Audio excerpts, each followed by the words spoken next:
1997 year itch, forever known as the season of the switch. It's a special day of interleague play right here on Fox. There is something strange going on. What it is ain't exactly clear. Is the world to cease spinning? Today, a new era begins. Baseball's sacred flame crosses legendary lines as two leagues join as one in the promised land called interleague play. The Baltimore Orioles and the Atlanta Braves, simply baseball's best in a duel for the arms race. The Boston Red Sox and the New York Mets. Has it already been 11 since they played 7? Today at Shea, will history repeat itself? The Cleveland Indians and the St. Louis Cardinals in a Midwestern twister of interleague fate. Today is the day of days, interleague play. Right. Oh, no can do.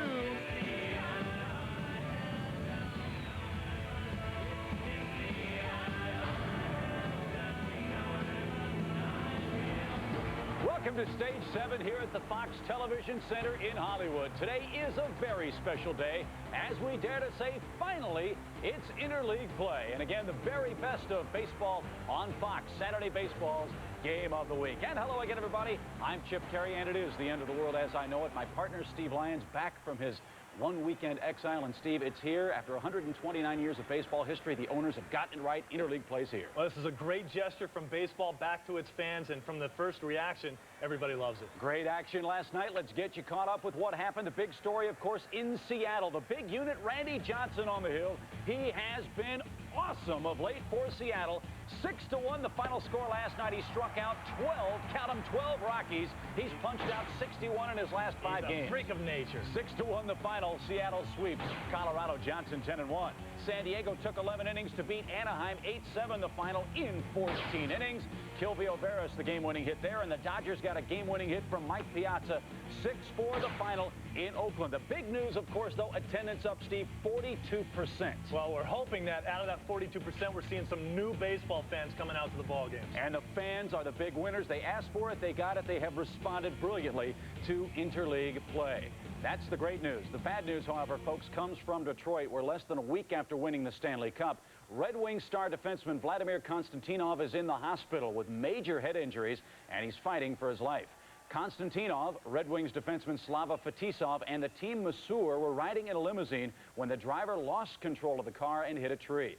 Fetisov is in good condition, but the 30-year-old Konstantinov underwent surgery this morning. His doctor says the next several days are critical. However, he does say there is a chance Konstantinov could fully recover. Time now to turn back to baseball and get you up to date with our Fox Watch. The big game down in Dixie. The top 2 teams in baseball set to battle, the Baltimore Orioles and the Atlanta Braves. And for it, let's send it to Joe Buck and Tim McCarver in Atlanta. All right, guys. Well, we now know that Mother Nature is a fan of interleague play. The rain, it's holding off, and we're getting ready to go. Tim, you and I have a chance to be around big league ball players since the start of spring training. No doubt interleague play has dominated conversation over the past 3 weeks. Well, you talk about Mother Nature. The winds of change have certainly changed the game. It's controversial. The fans love it. The players aren't so sure right now. They do know that it's new. It's something that's been talked about for about 30 years. I personally love it, and I think it's going to fly. We'll talk about it more during the ball game, which should be a very good one, with the Braves and the Orioles getting together. Mike Mussina, John Smoltz hooking up. That's the story here in Atlanta. Game time just moments away. Let's send it up to Shea Stadium. John Rooney and Jeff Torborg. All right, Joe Buck, they had a big crowd here last night, 44,000 plus, looking for another big crowd today. What do you think of the interleague play so far? Well, I love it. I think it's great, and it's been in all the papers. You know, it's like the devil of the '86 World Series has been exorcised by the win last night by the Red Sox here. And lots of interest with a lot of reporters here. Looks like the playoffs, doesn't it? It really does, and it hasn't been that way around Shea Stadium in a while. I can personally vouch for that. Who's better, American League, National League? American League has the lead right now at 10-7, and the debate will go on. Now let's go to Josh Lewin and Ken Singleton in St. Louis. All right, guys, thanks. The Indians and Cardinals, the last 2 teams to rev it up for interleague baseball. They couldn't get it in last night because it rained, but the Cardinals did get in a trade. They traded with the San Diego Padres, a big name in the deal, Fernando Valenzuela. Valenzuela, along with the player Scott Livingstone. Livingstone, the type of player Tony La Russa likes, come off the bench and play several positions. So maybe some help for the Cardinals. The Indian pitchers might need some help today. They've got to swing the bats. and they'll do it any way they can. It looks like maybe the Steve Lyons hitting school came into play here. Let's go back to our Hollywood studios. Oh, gee, it's all over you. Wow, one week he's my partner, the next week he's talking about my hitting. I don't know how many hits he ever had in the Major League. Comments like that will indeed send you to the couch. Time to take a look at some psychoanalysis, right? Well, I'll tell you what, we love interleague play, me and you both. I had to take it to the streets, take it out to the ballpark, and find out what you think. It's here. We can't do a thing about it. Interleague play, Giants, Rangers. We can't stop it now. Do you have an opinion? Stand up for yourself. What do you think about interleague play? Next question. I think it's great for the fans to get to see some of the great ball players. I'm looking forward to Ken Griffey, Bass Brothers from Oakland. A-Rod. I love A-Rod. I'm not for interleague play. I'm not looking forward to it. I don't know. It's weird. It's a weird atmosphere here. It's American League City, National League ball players. It's strange. Something different. Wilkie, what's up, man? Hey, what's up, man? How's it going? You look a little confused. I am. It's an American League chair. I don't think I can sit in that. How about this one? Let's go, Steve. Hey, you know, to signify this important day, interleague play, sportscasters, hey, Dusty, what's up? You know, we give presents out to the managers. Wanted to let you have this so you could open up, check out what's in there. That's a first. I never gotten a present.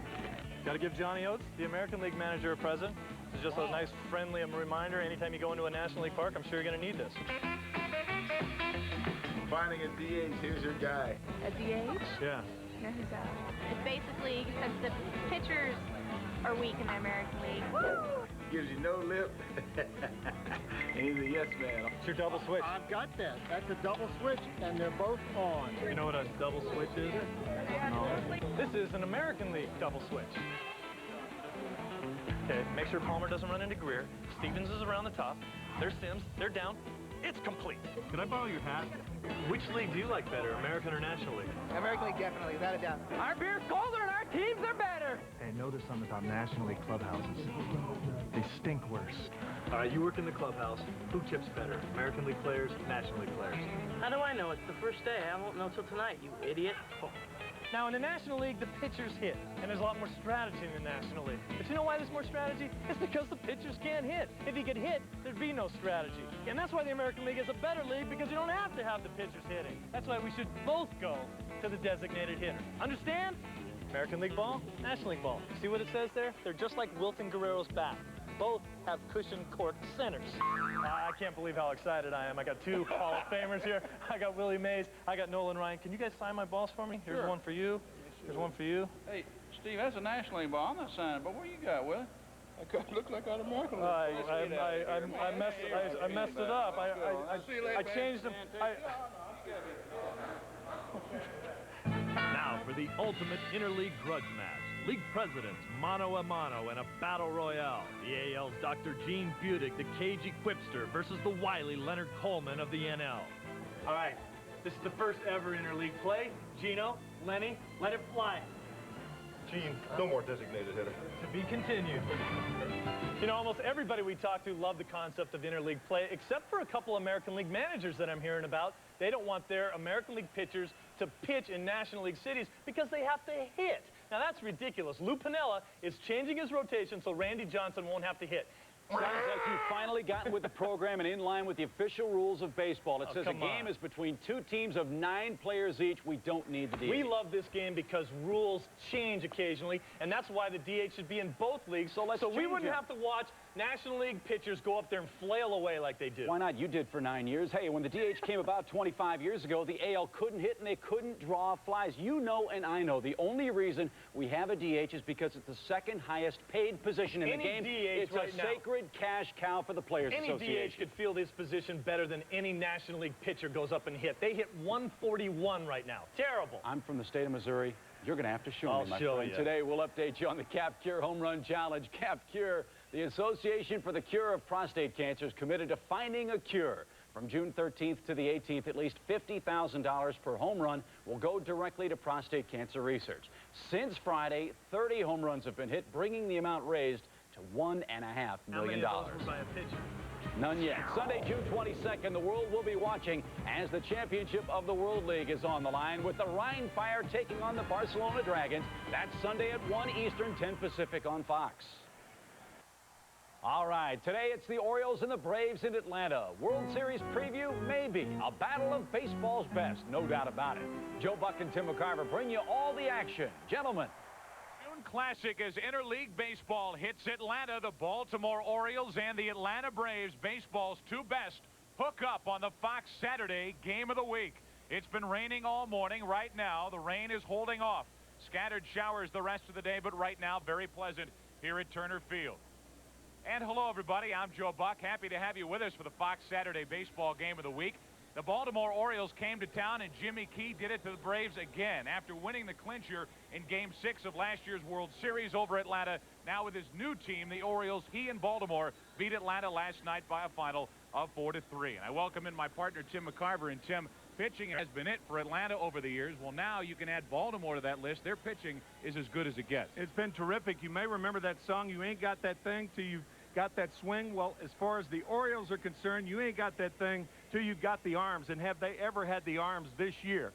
We'll take a look at this year compared to last year. They're about 2 earned runs better off. They're 7 shutouts better off. And look at the home runs, 18 fewer home runs. And a lot of the success of the Orioles pitching staff this year is due to Ray Miller, their new pitching coach. Due to Ray Miller and due to a better defense with Bordick at short and Ripken moved over to third. Meanwhile, for Atlanta, it's amazing. You have a ball club that dominates the 1990s. You tinker with it, you make it better, and that's what John Schuerholz has done, adding Lofton and Tucker. This is a better ball club this year. John Schuerholz and Bobby Cox have made the Atlanta Braves better, but they're different. They're different because the speed at the top. Michael Tucker and Kenny Lofton, even though Lofton not in there today, but look at that twosome compared to the threesome of Grissom, Justice, and Jermaine Dye. 5 more RBIs, that's a surprise. Twice as many stolen bases and a much better on-base percentage. So with the new park, a new style of Atlanta playing. And they love it here in Atlanta town. They love the Braves baseball, the new brand. What a matchup today. John Smoltz, Mike Mussina, Baltimore, Atlanta, interleague play. It comes your way next after this from your local Fox station.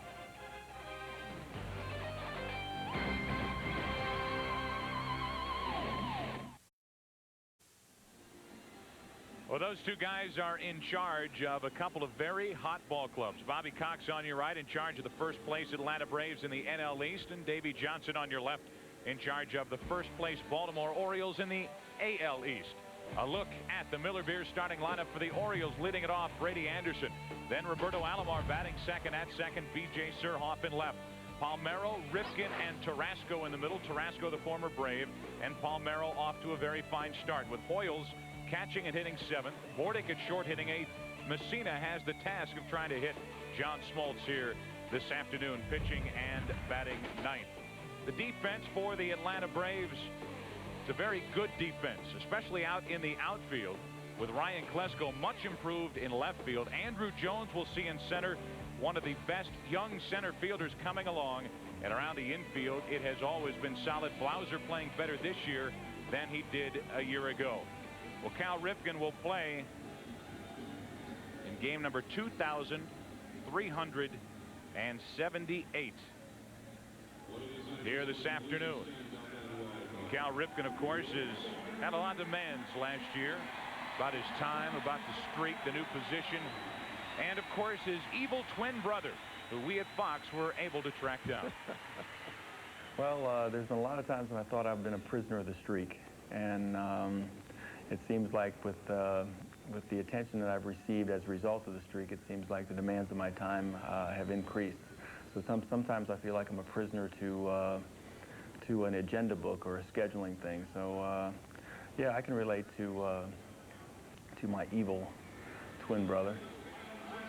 His evil twin brother Hal, who only Fox can come up with, helping him through the streak and helping him on a day-to-day basis. Hal a little upset he's not getting any of the credit, but here's a guy who gets a lot of credit for turning it around last season, last year's Cy Young Award winner for the Braves, and a guy who is as good a right-hander as you'll find, at least hard-throwing right-handers in the National League. Take a look at the scouting report. Everything that John Smoltz throws is hard. He does not have a changeup, an awesome slider, a very good split-finger fastball. He's aggressive with his moving high fastball, but gets strikeouts with pitches. Now, this year, Leo Mazzoni, an interesting point. The pitch count has been down for Smoltz, And Leo telling us before the game that he might be throwing too many strikes this year. Now, what does that mean? That means a pitcher who's wild in the strike zone can be worse than a guy who just misses. But if Smoltz has had a problem this year and he's lost 5 games, he didn't lose his 5th game until July 28th last year. But one of his problems could be throwing too many strikes. So the idea for Smoltz is to stay ahead, and then with 0-2 and 1-2 the count, throw the ball just off the plate. Know when to tease and know when to power hitters. Brady Anderson, Roberto Alomar, and B.J. Surhoff for the Orioles here in the first inning against Bobby Cox and the Atlanta Braves. John Smoltz ready to work, and here is Brady Anderson. He's hit 6 home runs. Of course, last year had a phenomenal season with the Orioles, hitting .297, but 50 home runs and 110 driven in. And that is the amazing thing, the difference between the Orioles of 1997 and the Orioles of 1996, when they went 88-74 and won the wild card in the American League. Brady Anderson leads it off, and he takes a strike over the outside corner. The amazing difference being that they're not getting the big thumping production numbers out of Brady Anderson, Roberto Alomar, Rafael Palmeiro, while they're all starting off with very solid seasons. It is a different club with Baltimore as well, not laying back for that home run ball. Better pitching, much improved defense. There's Alomar, who's been bothered by the ankle, bothered by his shoulder. He's on deck. The 1-1 to Brady Anderson, a little out in front, strike 2. That was that wicket splitter from John Smoltz, and out of the strike zone. It looks like a strike, but isn't. Watch the bottom fall out. Almost all hitters swing over that pitch, not under it. A ball and 2 strikes on Brady Anderson. Leading it off, and he gets out in front, pops it into right. Tucker misread it at first. 1 away. And a good start for John Smoltz as he keeps Brady Anderson off base. And that's the way we begin here in Atlanta. Last night a 4-3 win for the Orioles. Today Smoltz and Mussina hooking up. And tomorrow Erickson and Glavine.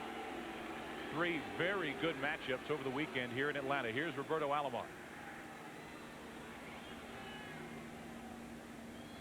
The National League cities, the National League fans now get a chance to boo Roberto Alomar for what he did last season. That thing will not die. It's withered, but it hasn't gone away. A ball and a strike on Alomar. 290 hitter, started off injured and of course suspended as well. First 5 games, bothered by an ankle that he injured before spring training began. He got a slow start, and with the season off to a rather slow start, hitting only 290. 2-1 from Smoltz. Caught the corner, 2-2. Jeff Reveille coming in for Roberto Alomar. The last 3 innings of last night's game, one of the big reasons the Braves had a left-hander in there, and Alomar cannot hit from the right side. He injured his left ankle, sprained it very severely in a charity basketball game this winter in Puerto Rico. 2-2 pitch, and he tied him up to strike him out. 2 gone here in the first inning on a pitch up and in. That's what Leo Mazzoni was talking about. John Smoltz, the first pitch right down the pipe. Then he misses with the fastball and the splitter, and on the 2-1 pitch threads the corner, and now the inside fastball. So it's not only the strikes that Smoltz has been throwing, but it's what type they were, and it was a beauty in sequence to Alomar. Here's a pitch high to B.J. Surhoff, hitting 3rd, 6th in the American League, hitting .342. 8 homers, 41 RBIs. Not talked about very often in baseball circles, but a guy who was very much a part of the Orioles' success a year ago. A lot of people don't realize B.J. Surhoff, the last 7 years, has averaged .287 as a batting average. Runners in scoring position, .332. That's 5th over the last 7 years. Minimum 500 at bats, and who's at the top of the list? As you might expect, Tony Gwynn. 2 balls and a strike on Surhoff, with Palmeiro hoping to get a chance to bat here in the first inning.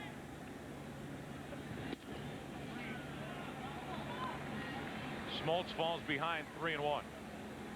Here's that graphic we were talking about. That's with runners in scoring position. Tony Gwynn at the top of the list. Now, Mike Piazza hasn't played 7 years, but he has had the minimum 500 at-bats. 3 balls and a strike, and Smoltz missed the outside corner for a 2-out walk. So in great company with regard to average with runners in scoring position, and he's on with a 2-out walk here in the first inning to keep it going for Rafael Palmeiro. Another guy who isn't talked about around baseball, but as good as you want to get at first base and at the plate. Sitting .285 with 12 home runs, 46 driven in. And last year, when the Orioles pounded a league record of 257 home runs as a club, he hit 39 and drove in 142. Strike one. That's an Oriole record. And what does a guy have to do to get on an all-star team or to start one? With all the good first basemen, you may take a look at the hit zone. Dead red in the center and down and in. He crushes that pitch. Runner at first, 2 out, and there's another strike, 0-2. He crushes that down and in pitch, and nobody's going to hit that last pitch from Smoltz. Palmeiro a shake of the head as he gets back in with 2 out, a runner at first, just underway in Atlanta.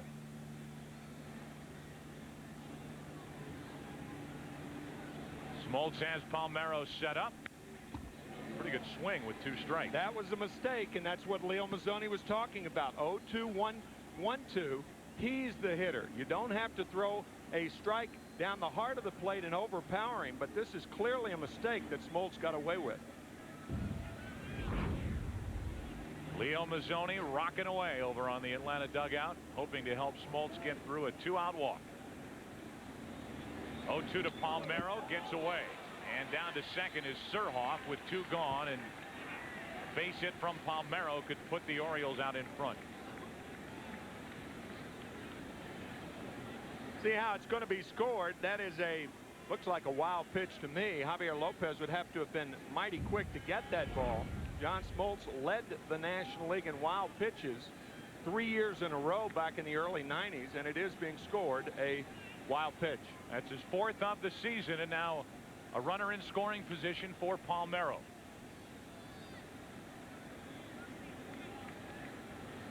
Packed house here at Turner Field, and Smoltz trying to pitch a scoreless first. Another up and in, 2-2. Our Fox box, top left-hand corner of your screen, the red dot at second base indicating B.J. Surhoff in this case. He takes his lead at second base with 2 out.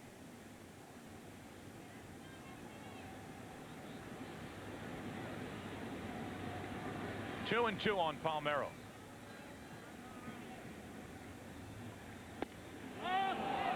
Just a little low, and a full count on Palmeiro. Smoltz started to walk away. Talk about that dot at second base. That dot at second base back in the early 70s was Davey Johnson as the second baseman for the Atlanta Braves. This pitch just missing.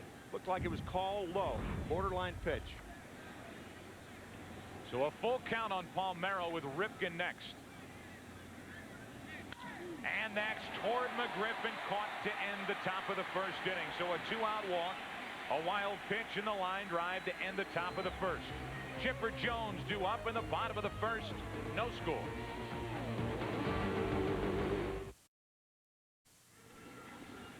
Mike Mussina heads to work in the bottom of the first inning, and we look at the Miller Bears starting lineup for the Atlanta Braves. Michael Tucker leads off in right field. Kenny Lofton bothered by a bad back, so he will sit this one out with Andrew Jones batting second and center. Chipper Jones hitting third at third. Then McGriff, Plesko, Javi Lopez, Jeff Blauser, who is off to a fantastic start, his best ever in the big leagues.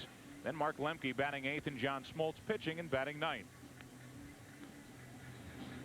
In our opening, we talked about how the Orioles staff is about 2 earned runs better this year. Well, so is Mike Mussina. And Ray Miller, the pitching coach, an interesting observation, telling Mike before the season began that location is as important as power.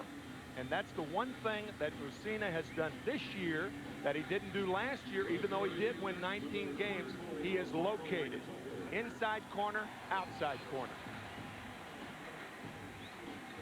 Here's a defense that will work behind Mussina with Surhoff, Anderson, and Tarasco in the outfield. Roberto Alomar, 6 consecutive Gold Glove awards at second base. And on the infield, now with Ripken at third and the slick fielding Mike Bordick at short, this infield regarded by many as the best in baseball.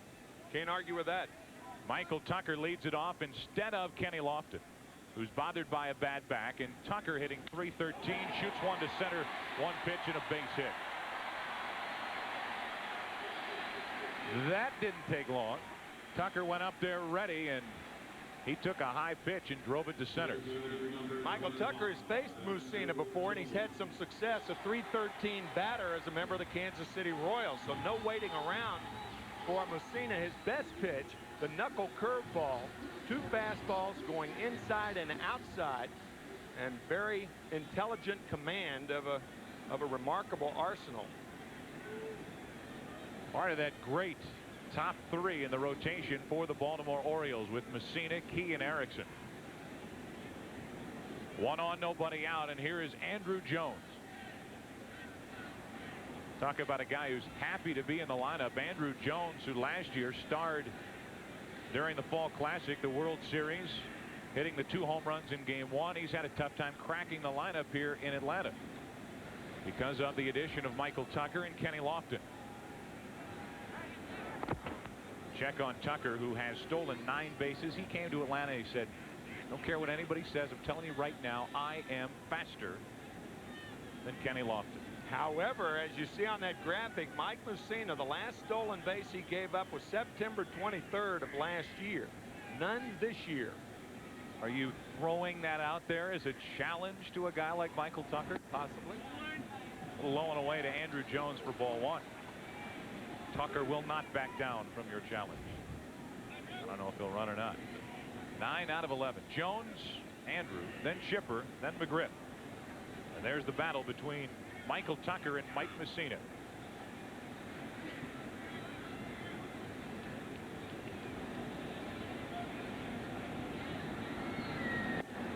A little late with that cut. 1-1. You mentioned it earlier. One of the advantages that Michael Tucker does have, however, as opposed to many of his teammates, is the experience of having faced Mike Mussina or tried to run against him. He ought to know his move and his quickness to the plate better than others. 82% for the season.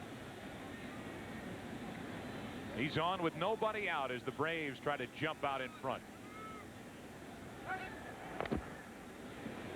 Last night, a 4-run 6th inning in the Orioles with Jimmy Key and that very good bullpen. Able to withstand a charge by Atlanta, a late charge, and win it 4-3. First meeting of these 2 teams last night. The Braves with 2 solo home runs like an American League team, and the Orioles with a running game in the 6th inning like a National League team. Another check on Tucker as Mussina's bothered by Tucker over there. And we await the 1-1 pitch to Andrew Jones. Everybody moaning and groaning about pitchers hitting in the National League. Jimmy Key got a bunt down, and it was a big part of the game-winning rally for the Orioles. People also moan and groan when the opposing pitcher throws to first base trying to hold a runner close.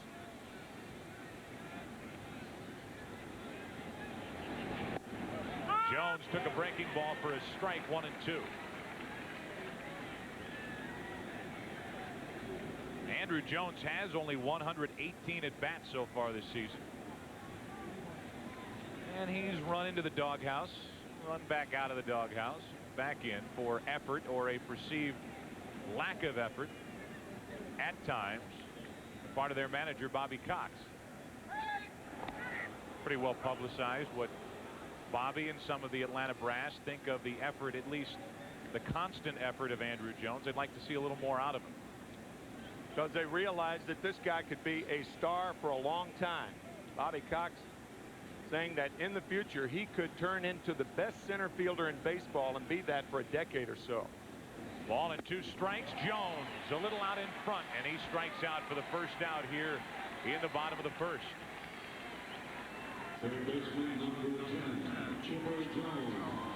We'll take you through the sequence. Mussina to Jones. The first pitch, the curve low, then the fastball, a wicked knuckle curve, and the a more wicked knuckle curve to get Jones. That knuckle curve is so interesting with Mussina. He throws it with the fingertips of his index finger and his middle finger, and he pushes the ball toward home plate. He's been throwing that pitch since he was 8 years old in Montoursville, Pennsylvania. Pretty close. You didn't want to say wickeder, did you?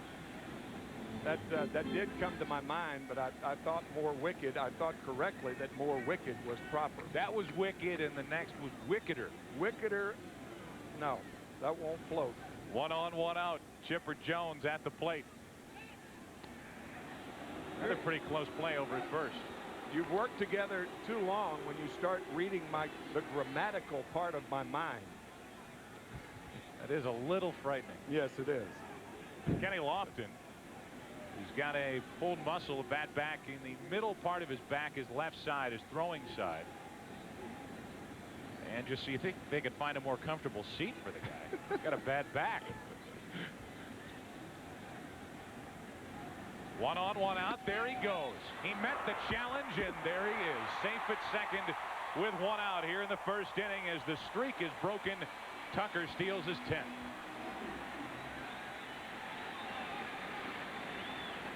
Tremendous jump by Michael Tucker. 3.5 steps gone. The throw is to the first base side. The throw would have had to have been perfect for Chris Hoyles. Tucker guessing right. Mussina didn't go over there, and the throw floating into the first base side. And that does break the streak, the first stolen base against Mussina since last September. A full 102 innings between them. Runner at second now for Chipper Jones, and that is fair. That'll put Atlanta out in front. 2 hits in the inning. Chipper Jones, the RBI double, and the Braves are out in front by 1.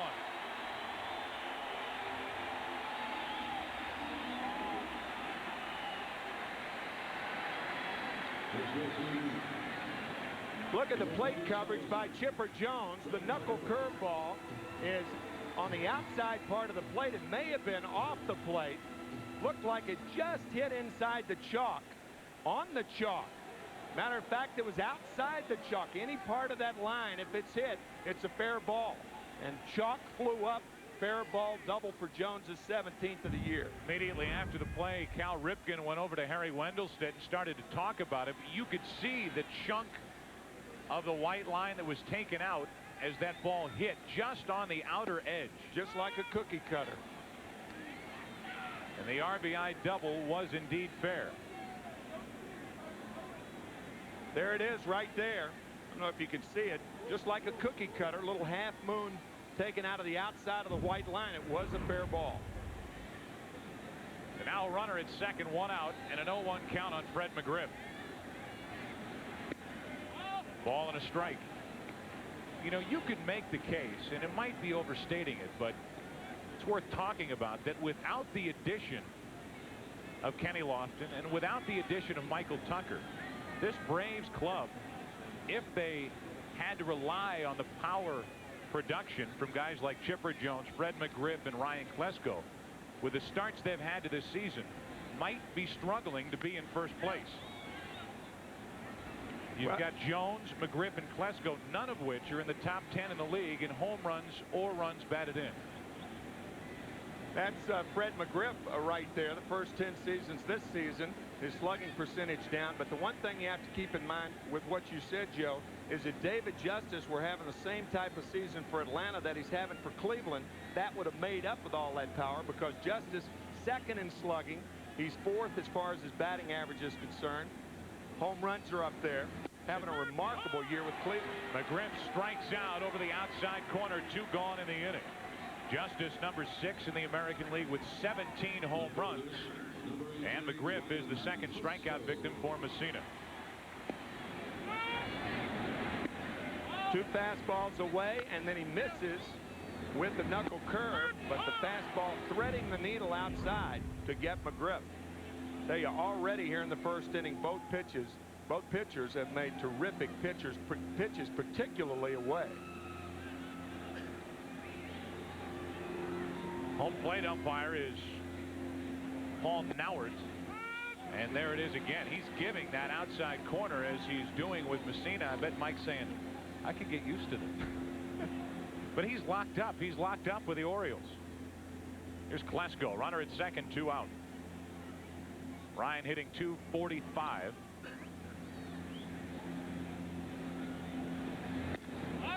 Doesn't get it that time. 1-1. Will you go with me on this then? The production of the big three in this lineup, not what the Braves thought it would be coming in. Yes. And without that speed at the top, the addition of Lofton and Tucker, this ball club would be struggling with a team like Florida in the NL East now. No question that Michael Tucker and Kenny Lofton have made a huge difference in changing the character of this ball club. Ball and a strike. Runner at second, 2 out for Klesko. Way late on that cut. Strike 2. It's a cliche, but so appropriate when you see a guy like Lofton. Speed does not slump, and you can throw that speed out there every day. Something the Braves haven't had really at the top of their lineup. They had Grissom as a leadoff hitter. Wasn't really a prototypical leadoff hitter, but that was the best that Bobby Cox had the last few years. Not even leading off for Cleveland these days. That missed. 2-2. What has Kenny Lofton meant to the Atlanta Braves in 1997? 5 hit games, 3, which is 1 away from tying a major league record. Tied for 3rd in steals. Runner at second, 2 out, and a 2-2 count on Ryan Klesko. 3 strikeouts in the inning for Mussina. He struck out the side, but he allowed a run on 2 hits, and after 1, Ripken coming up, second inning, 1-0 Atlanta.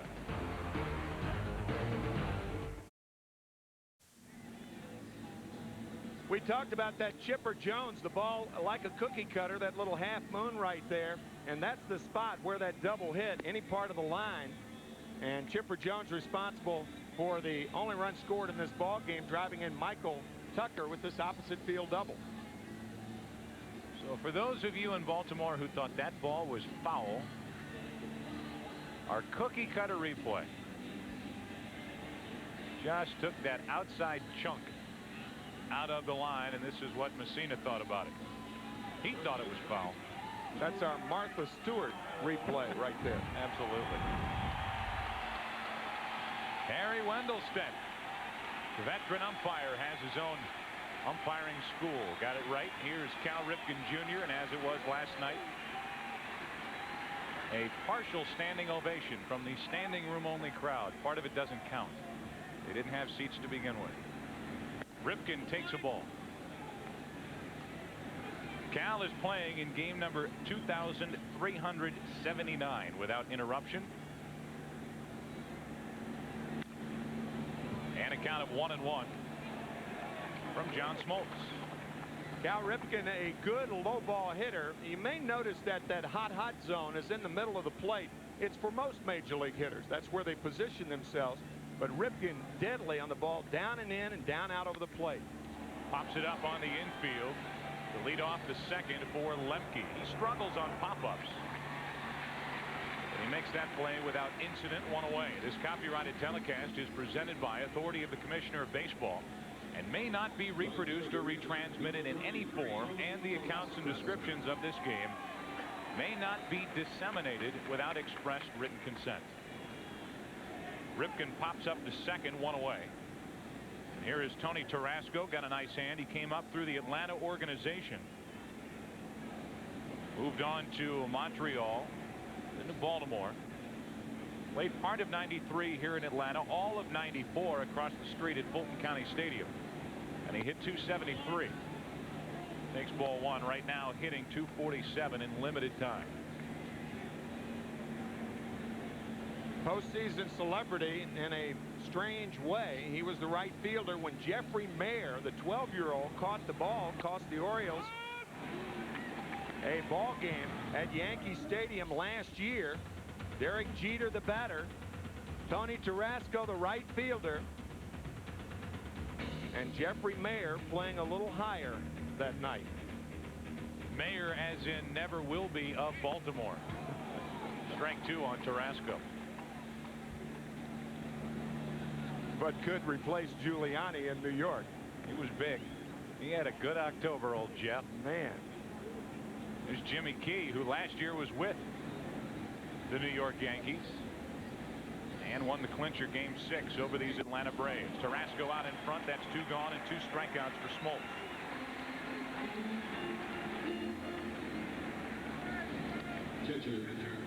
So Tarasco is gone, and with the bases empty, Chris Hoyles walks in. In today's game, we will update you on the CapCure Home Run Challenge. CapCure, the Association for the Cure of Prostate Cancer, is committed to finding a cure for the disease. June 13th through June 18th, at least $50,000 per home run will go directly to prostate cancer research. Since Friday, 30 home runs have been hit, bringing the total amount raised to $1.5 million. That check swing by Chris Hoyles. He went up there looking for a fastball, and he got the slider. That's what that swing was all about. 2 out, nothing, shaking for the Orioles here in the second, and the breaking ball low and away, strike 2. I think he's going to see that pitch again. He may see a high fastball before the slider. Pitch out of the strike zone, but remember, everything John Smoltz throws is hard. There's no changeup. I mean, very hard most of the time. He went. Tried to check it, couldn't do it. 3 strikeouts for Smoltz, 2 in the inning. After an inning and a half in Atlanta, we're playing interleague style. The Braves out in front by 1. Fox Saturday Baseball Game of the Week, brought to you by Miller Lite, who invites you to sit back and enjoy a Miller time. By Buick Century, discover a little luxury this century. By Quikrete. Quikrete cement and concrete products help you do it yourself. And by MasterCard. MasterCard, the future of money.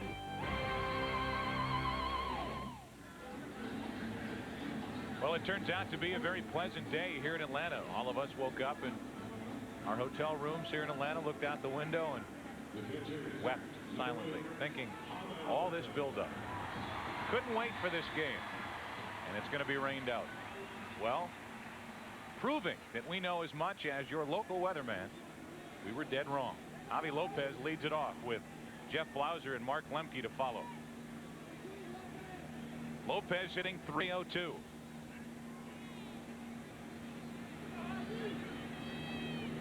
Mussina gave up a first inning run, and that is a rocket to left. P.J. Surhoff recovered. It was ugly, but it worked.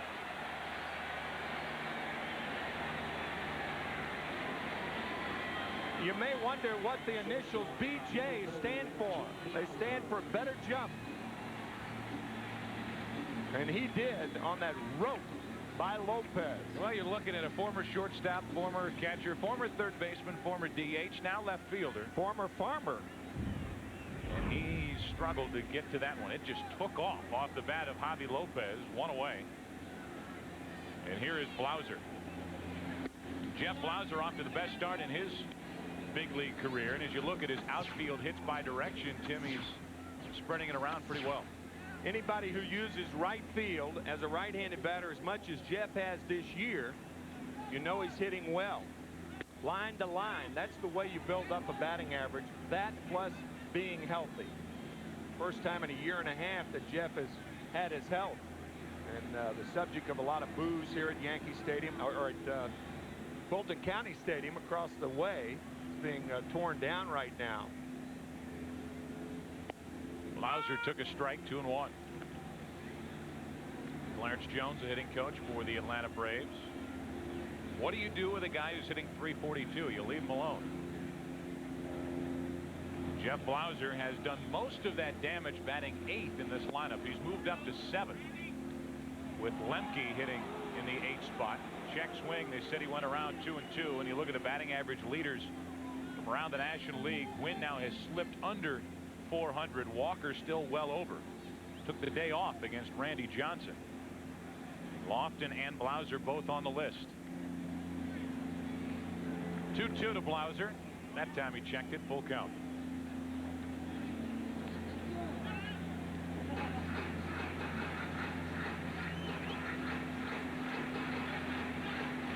Mussina struck out the side in the first inning, but allowed a leadoff hit and a stolen base, which was very important for Atlanta.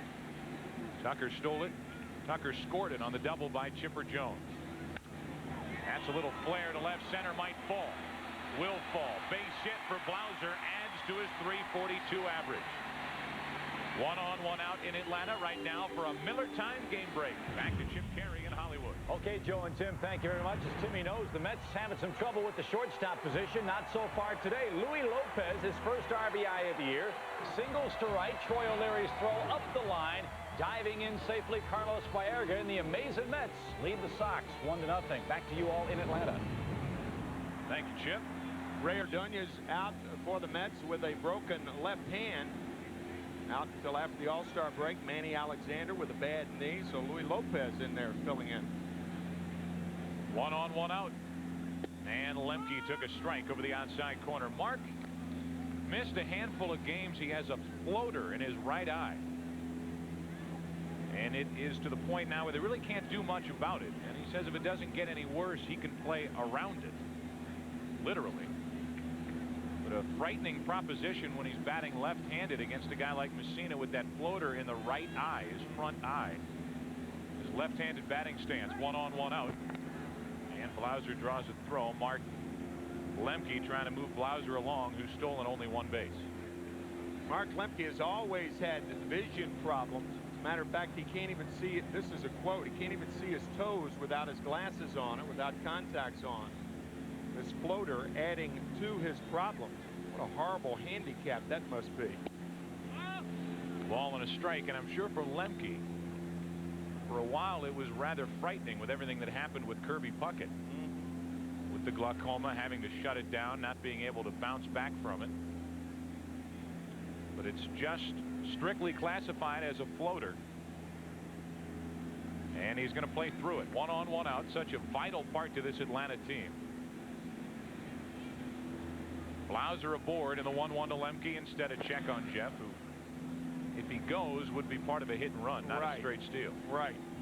Good time to hit and run, but Blauser will not steal a base unless Lemke swings through it, particularly with a guy with a great pickoff move like Mike Mussina. Little different inning, though, with a guy like Smoltz batting ninth. Smoltz is hitting .424. He's on deck. Strike 2 on Lemke. Well, the Braves have 9 hitters in their lineup, and the Baltimore Orioles have 8. Fair thing to say, and that's one of the unjust things about interleague play. What do you do with the designated hitter? And it seems to me, at least for those games, they should make it one way or the other. Universal. Either use it or don't use it. 1 on, 1 out, and a 1-2 count on Lemke.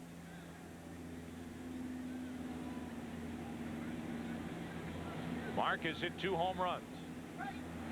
Again, a look at Blauser over at first, which is in a way almost unnecessary because we've talked many times that you're part of a hit and run. You're not going to get picked off. If you do, it's a grave error. He's got to make sure Mussina comes to the plate.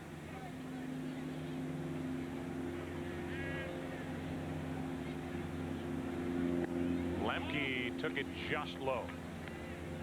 Interleague play, keep in mind that this is the first time that these guys have seen one another during the season. You see guys in spring training. So I think what Mike Mussina, he may have read the scouting report that Blauser is not a particularly fast runner, but he wants to make sure himself. Not really familiar with the style of base running. 2 balls, 2 strikes, 1 on, 1 out. And Lemke, now we're flexed every muscle in his body. He didn't raise his right arm, and the count goes full. That should be a repitch. Should still be 2-2.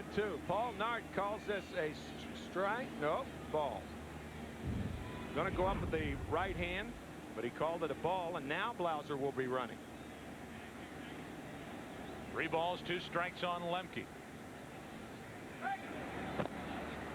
And again, not close enough for a tag to be applied by Palmeiro. To a man, the Orioles feel this is a series where they can get a real good gauge as to how much progress they've made from a year ago.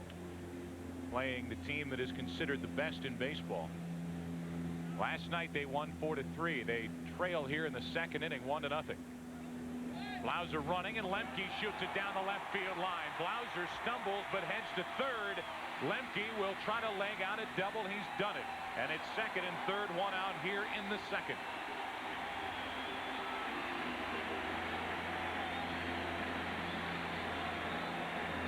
Well, we had the Betty Crocker double by Chipper Jones earlier, and now a little squirter down the third base line. No chance for Ripken. It was not hit hard enough for Surhoff to get a hold of it in time. Blauser running on the plate easily makes it to third base. Similar pitches. Jones hit the knuckle curve, as did Lemke to left field. And now it's second and third, one out. The infield for the Orioles in, with the exception of Bordick, the shortstop. He's asking the bench for help. Where do they want him to play? He's back. And a ball to Smoltz, as we said, hitting .424. He's driven in 2. He's 14 out of 33 at the plate. And with men in scoring position, .222, better than some of the position players. He's even stolen a base this season.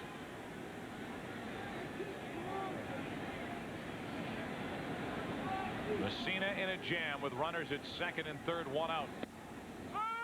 He went outside with ball one. He's over the inside corner with strike one. For all you football fans, look at Mike Bordick. He's almost like a free safety. He's the stopgap measure for a ball hit to his left or right.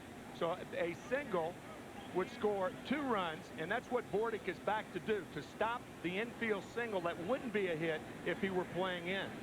That's good strategy by Davy Johnson. Second and third, one out, and a 1-1 pitch to Smoltz.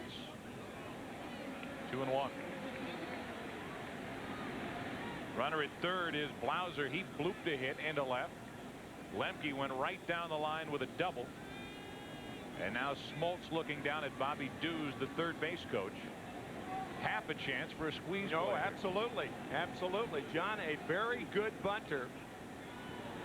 And the count in his favor right here. Runners at second and third, one out. And a 3-1 count on Smoltz.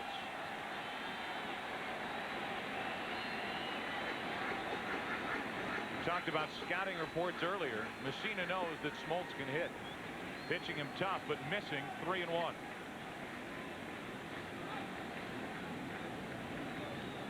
Smoltz trying to add to the Atlanta lead. Had him reaching. It'll drive in a run. There's Bordick. 6-3 on the RBI ground out. 2-0 Atlanta.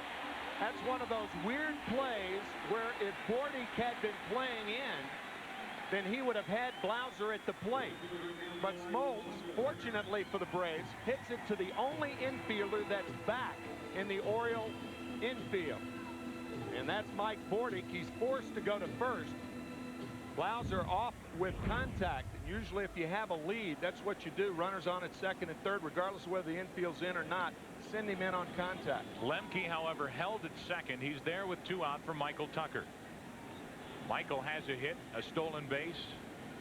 He scored a run this afternoon. 2-0 Atlanta. And a strike to Tucker. In the wake of the trade that brought Kenny Lofton to Atlanta, the trade with Kansas City was almost an afterthought. John Schuerholz saying he didn't want to make the first trade without knowing that he had secured Tucker from Kansas City. Tucker pops it up to left.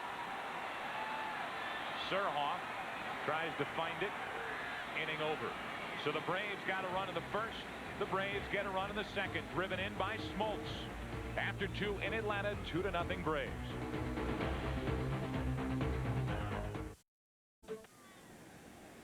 We have played 2 innings here in Atlanta. Braves out in front by 2, a run in each inning. And here's Mike Bordick, 8-9-1 in the order for the Orioles. Bordick, Mussina, and Brady Anderson trailing by 2. Bordick not hitting much, but the addition of Bordick to this Baltimore club has meant a lot defensively. It's really improved 2 positions defensively, not only shortstop, but third base, with Ripken moving over to third. They had Surhoff there last year. They ended the year with Todd Zeal. But now it's Ripken at third, and even though he's made 12 errors, you would have to consider him the better defensive third baseman of the three just mentioned. And Bordick at short is one of the best, least known defensive shortstops in baseball. 1-2 from Smoltz. 2-2. Mike playing for Tony La Russa of the Oakland Athletics when Tony was over there for so many years, and Tony telling Davey Johnson, you're going to love this guy, and does he ever? Cardinals were very interested in getting Bordick as Ozzie Smith was on his way into retirement. Couldn't get him. Cardinals played an exhibition game at Camden Yards against Baltimore, and I saw Tony La Russa walk up to Cal Ripken and say, how's my son doing? Ripken looked at him a little funny. He said, Bordick, my son. He does indeed love Mike Bordick. 2-2 pitch. 3-2. Mussina waits on deck. Bordick would love to get on and allow Mussina a chance to bunt. Into center field for Andrew Jones. Floats back to get it, one away. And that'll bring in Mike Mussina. You know, folks, what we've tried to do with our hitting zone is to give you a pretty good indication of the strengths of the hitters against a particular pitcher. But with Mike Mussina, we don't know. He hadn't hit since high school. So what do? Everything's cold. And that, as you'll notice, is the Linda Ronstadt hit zone. Blue by you, but not Smoltz then. Here it is, the Linda Ronstadt hit zone. All blue. I don't get it. Blue by you. I don't get it. Oh, come on. I actually got that this morning. We spent 3 or 4 minutes on that. At least. A ball and a strike on Mussina. As you could see by the first swing, though, and you know as I do that he's a very good athlete. Great football player in high school in Montoursville High. And you know, he hit .416 as a senior. I didn't know that. No, I didn't. He hit .416 as a senior in high school. Yeah, but I mean, just because he made contact his first time up doesn't mean he's a good hitter. Oh, come on. There's strike 2. You don't like his chances? No, I don't. I think this is one of the real injustices of interleague play. There are a lot of things that still have to be worked out. Made contact again, 1-2. As we talked about before, either the DH or no DH, but this clearly puts an American League team at a disadvantage. I mean, John Smoltz has an RBI already. 1 out, nobody on. Pretty good swing, Tim. Not 1 bad. and 2. Matter of fact, he fouled the first one over the Oriole dugout, and then he fouled the other one closer, the other side of the, and that was almost straight back. So his bat speed's improving. The Koreniak finish. Smoltz just can't get it by him. 1-2 the count.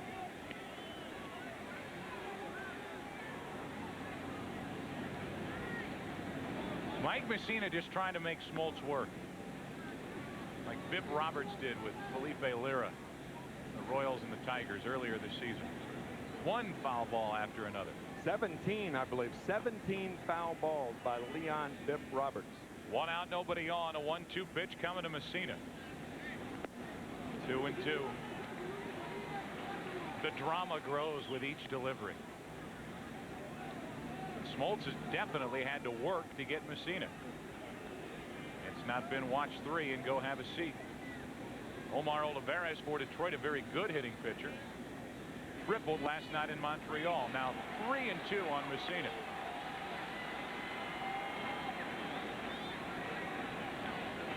And that shot of Ray Miller, he looked concerned. He just wants Mussina to stay healthy during this at bat. As a matter of fact, Ray Miller, when asked about his pitchers hitting, he said, I'm not worried about the pitchers with the bat in their hands. What I'm worried about is when they get on base, if they have to run the bases. The pitchers, especially in the American League, used to running, but not used to running bases. How about that? Look at this. Up the middle. Lemke has no play and a base hit for Mussina. Wow. Ray Miller's calling time. He wants a pinch runner. He wants the ball, I think. He does want the ball. I'm sure Smoltz will happily give it up. Your read was right, by the way. A 10-pitch battle. And there it goes onto the mantle at the Mussina household. How about this? Mike Mussina probably thinking, hey, it's not that tough to hit up here. Off the glove of Smoltz, and by the time Lemke retrieves it, Mussina has an infield hit.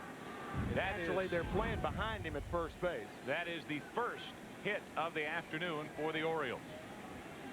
Go figure. 1 on, 1 out. Strike 1 to Brady Anderson.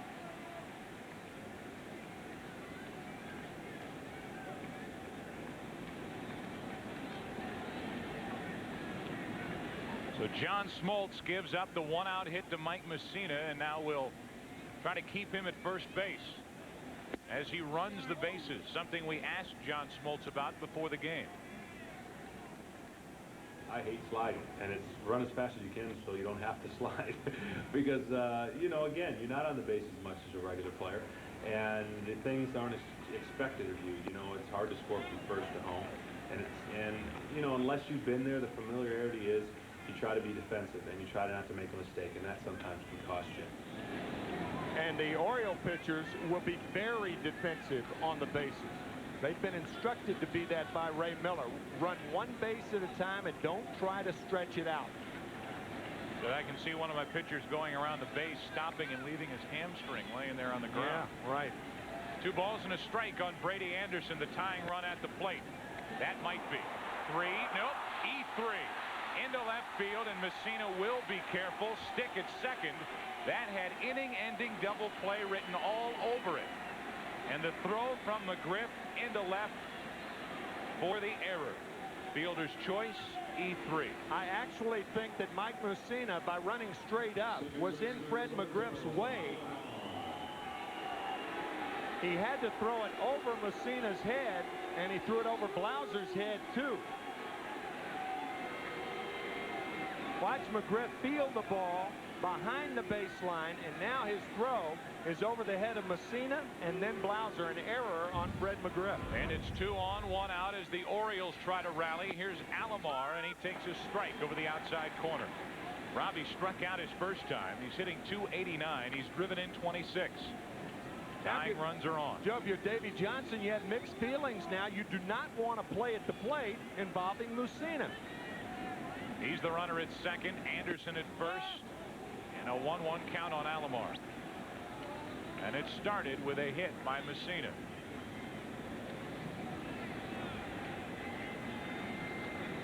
Ray Miller on the left. A little more anxious and nervous than if Mussina was on the mound in this jam as opposed to on second base. 2-1 now on Alomar.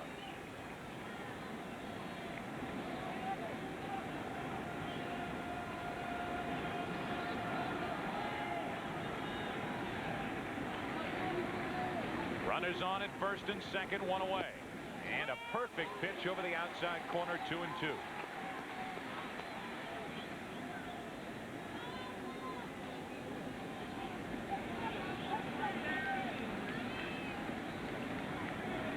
First time the Orioles have put 2 aboard in the same inning. 2-2 to Alomar. Full counts. Boy, now another interesting situation. Do you send the runners, and does Mussina know the steal sign? Never been given to him before. 3-2, 1 out, a contact hitter up almost all the time. Pitcher and no pitcher at second base, you run the runners. We'll see. They're on at first and second. They're not going, and Alomar may have chased ball 4. 90 miles per hour on our radar gun. Sam Perlazzo, the third base coach for Davey Johnson.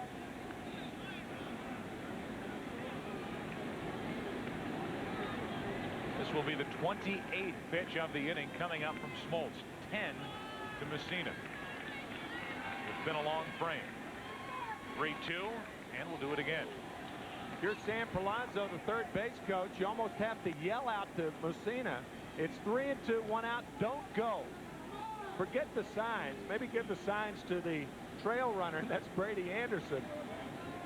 Just make sure Mussina doesn't do anything that could cause an injury. Talk about playing a timid base running game. 2 aboard with 1 out. Runners still not going, and Alomar pops it up. On the infield fly rule as Blauser puts it away, 2 gone. That's one time that Blauser should drop the ball. Mussina's never been on base. If the infielder drops the ball, the runner runs at his own risk. The ball's going to stay right there. The batter is automatically out. Just check and see if Mussina will try to go to third. It's an easy out. I'll guarantee he would have tried to go to third if Blauser just lets the ball fall. An infield fly rule. First time Mussina's ever been on base, let it drop, and he tries to go to third in all probability. That's a Stanford guy you're talking about. Finished in 3 years economics, not base running. Here's a strike over the outside corner to B.J. Surhoff.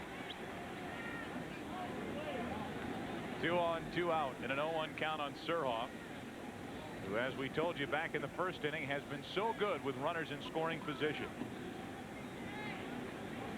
Number 5 in baseball over the last 7 years. That is a bullet to right, but foul.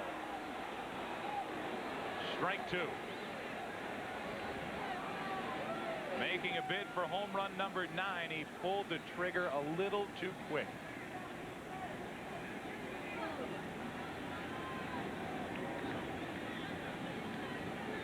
Looked like a slider that stayed up.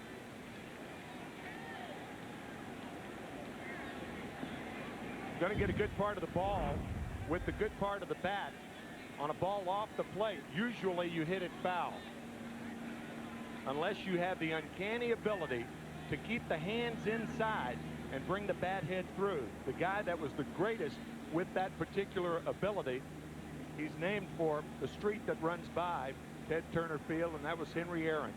He had that unusual knack of keeping a fastball in off the plate and hit it hard and keep it fair. 2 on with 2 out, and 0-2 count on B.J. Surhoff. Wouldn't chase it. This inning has featured a hit by Mussina, an error by McGriff, but no damage done yet for the Orioles. 2 on, 2 out, down by 2 in the 3rd. There you go. The audible instructions from Sam Perlazzo. 2-2.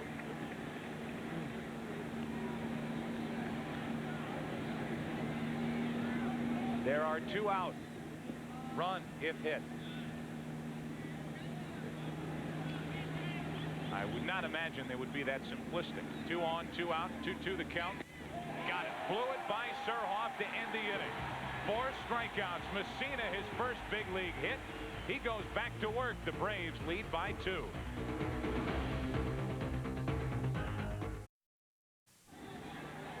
Well, we jokingly said that the audible signs from Perlazzo were simplistic.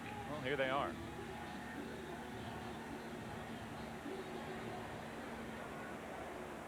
Get 2 strikes, 2 outs. Once he swings, you got to go. Mike Mussina nodding. Yes, I hear you, Sam. And he watched B.J. Surhoff strike out. We talked about how unfair it was, and Mussina with the only Oriole hit right now.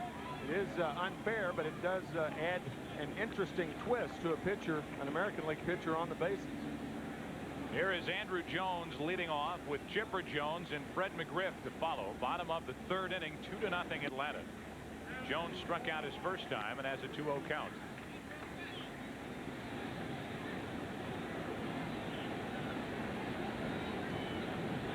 Andrew hitting .277.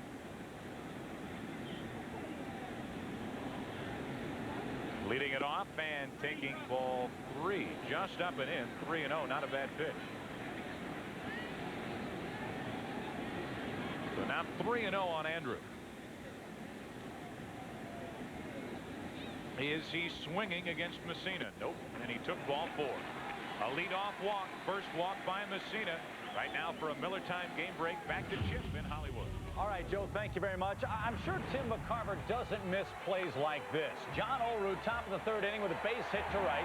Troy O'Leary plays it off the whiz sign, the relay, as Carl Everett comes home. Look and listen. He hammers Bill Hasselman. Hasselman hangs on to the ball. Mets leading Boston 1-0. Clark with a no-hitter for New York. Through 4 innings, and Hasselman still in the game. Wow. Man. You don't miss those collisions. No, do you? I do not. No. Jones, Chipper Jones, hammers at the first pitch and fouls it back. So often you hear guys say, as a catcher, you've got the gear on.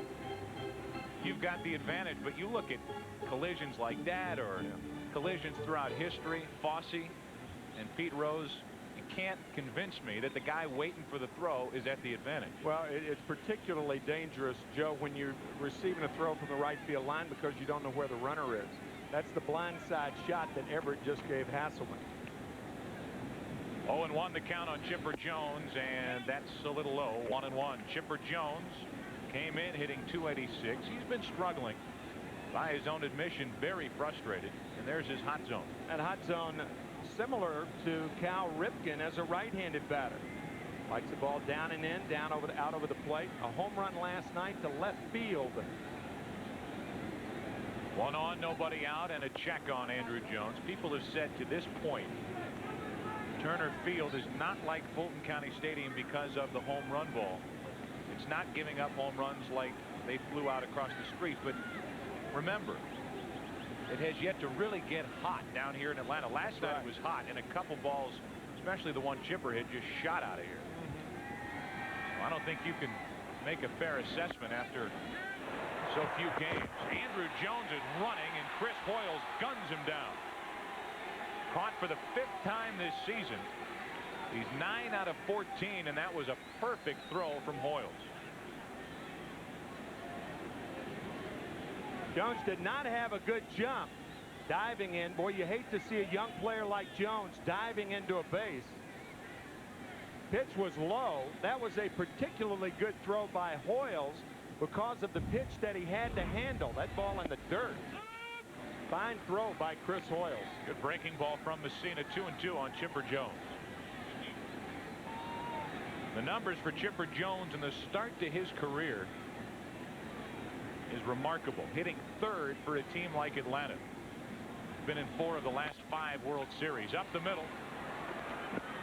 Alomar can't make the play, and it's an infield hit for Chipper Jones with 1 out. Tonight on an all-new Cops. Real-life heroes, real tense moments. Only one show has so much real-life action. It's an all-new primetime Cops, followed by America's Most Wanted. It all starts at 8 Eastern, 7 Central, right here on Fox. And now Chipper Jones, who has been bothered by a bad groin this season, is looked at by the trainer for Atlanta. Not to say that that's the problem, but Chipper is on after legging out an infield hit. Might be the problem. Looks to me like it is. Usually when a batter gets an infield hit and runs by the bag and then looks down, you can see that last step. It looked like he reached out farther than he would normally reach out to try to get the base hit. Heat of competition, sometimes that little extra stretch could pull a groin. Certainly aggravated it. It appeared, otherwise the trainer wouldn't have been out there. Chipper Jones telling us earlier in the season that groin problem is probably going to plague him all season, and he's just going to have to play through it. He's at first with 1 out, and McGriff at the plate, a strikeout victim his first time. Little out in front, strike 1.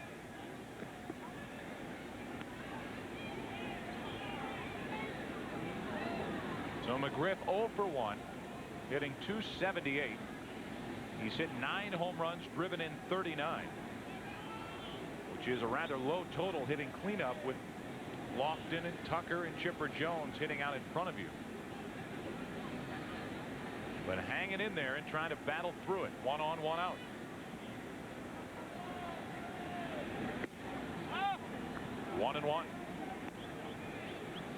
You can throw Fred McGriff away. As a matter of fact, Mussina striking out McGriff his first time up. But if you throw it on the fat part of the plate or outside part of the plate away, that's McGriff's power zone. That's his left center field shot.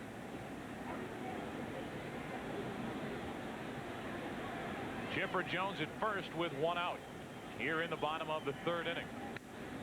Good swing there, strike two. And that's the pitch that Fred McGriff can really extend on. He has extremely long arms and loves the ball out over the plate. You can crowd him with the fastball. He just missed that last pitch. Set up here at a ball and 2 strikes.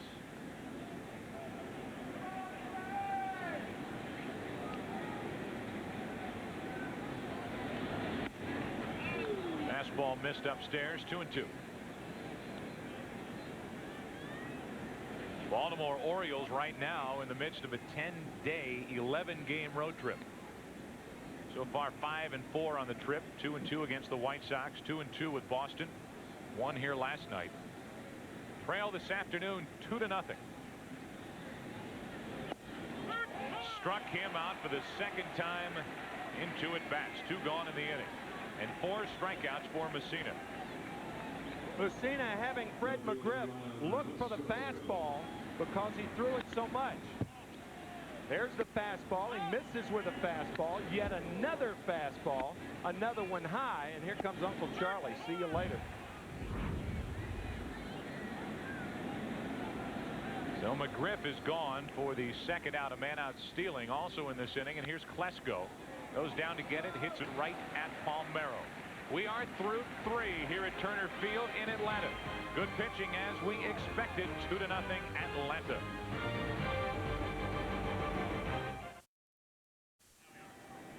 Hey, next week on the Fox Saturday Baseball Game of the Week, don't miss Tino Martinez and the Yankees battling David Justice and the Indians, plus other regional action. Coverage begins at 12:30 Eastern, 11:30 Central, with In the Zone, followed by all the action. Check local listings. Here's Palmeiro popping it up to right. 1 pitch. 1 away as Michael Tucker puts it away, and Palmeiro is 0 for 2. You know, as we come into this game, Tim, you and I talked about it during the Fox Watch, and you made the point that this interleague play to you has been talked about for about 30 years, right, and in your mind is overdue. Well, it was brought up back in the late 1960s. Initially, it was brought up to play one game, not a series with the other team. Ripken pops it up to shallow left for Blauser. 2 gone. I think there are problems with this format. The obvious scheduling is a problem. As an example, the Seattle Mariners last year played 7 two-game series. This year, as an isolated team in the Pacific Northwest, tough traveling schedule, they have 28 two-game series. So over a third of their games are played as parts of two-game series. That's unfair. It puts them in an unfair traveling disadvantage. And something's got to be done about the traveling schedule of the players. I think one adjustment that can be made, play more of the teams in your division and have a real representative at the end of the team and continue interleague play. I think it's going to be a success, but it's got problems right now. Here's Tony Tarasco with 2 out, nobody on. He takes a strike. In my opinion, people are being naive at best to consider this game of baseball at this point in a pristine state. This game has been in constant flux for the last 35 years. Starting with back in 1960 having the 2 8-team leagues and one thing after another following. You see this packed house here in Atlanta. Attendance up 42% during these interleague games. The fans like it. As you said earlier, the players are iffy about it. But since 1960 and then everything that followed with the expansion in 61 and 62 and things that have happened throughout, including the designated hitter in 1973, including AstroTurf, which was a major change to this game, dome stadiums, 3 divisions, a wild card spot. This game has been in constant change for 35 years. And to not realize that this game needs a shot in the arm is, as I said, naive at best. Try to finish off the conversation in the bottom of the 4th inning. Braves bat. They lead by 2.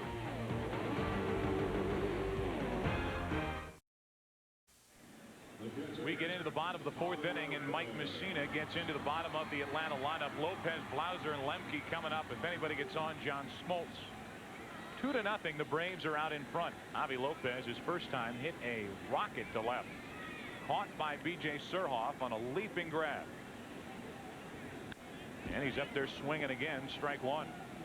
Just to try to put a cap on this interleague play situation. There is no doubt that it tinkers with something that has upset a lot of people. But you have to realize that this is a game. You're changing something that has been undergoing changes for the last 35 years. And the question has to be, what is going to keep this game vibrant and alive for the next generation? Lopez shoots the ball into right center for a leadoff double. Now he's thinking 3, but he thinks better of it.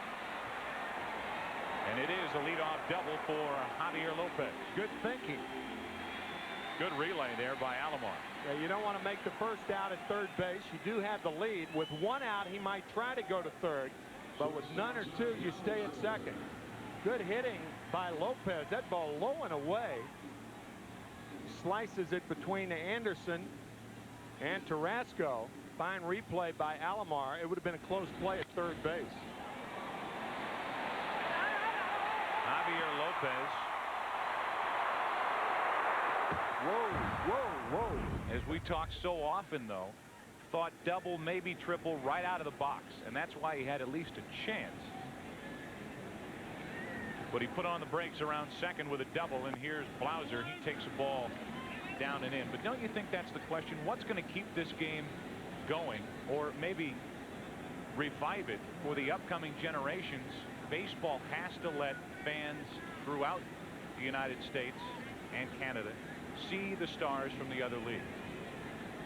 Whether it's here, you get a chance to see Cal Ripken, Mike Mussina, Robbie Alomar again. Blauser trying to advance. The runner goes deep to right. And it will do the trick as Tarasco pulls it in and Lopez goes second to third.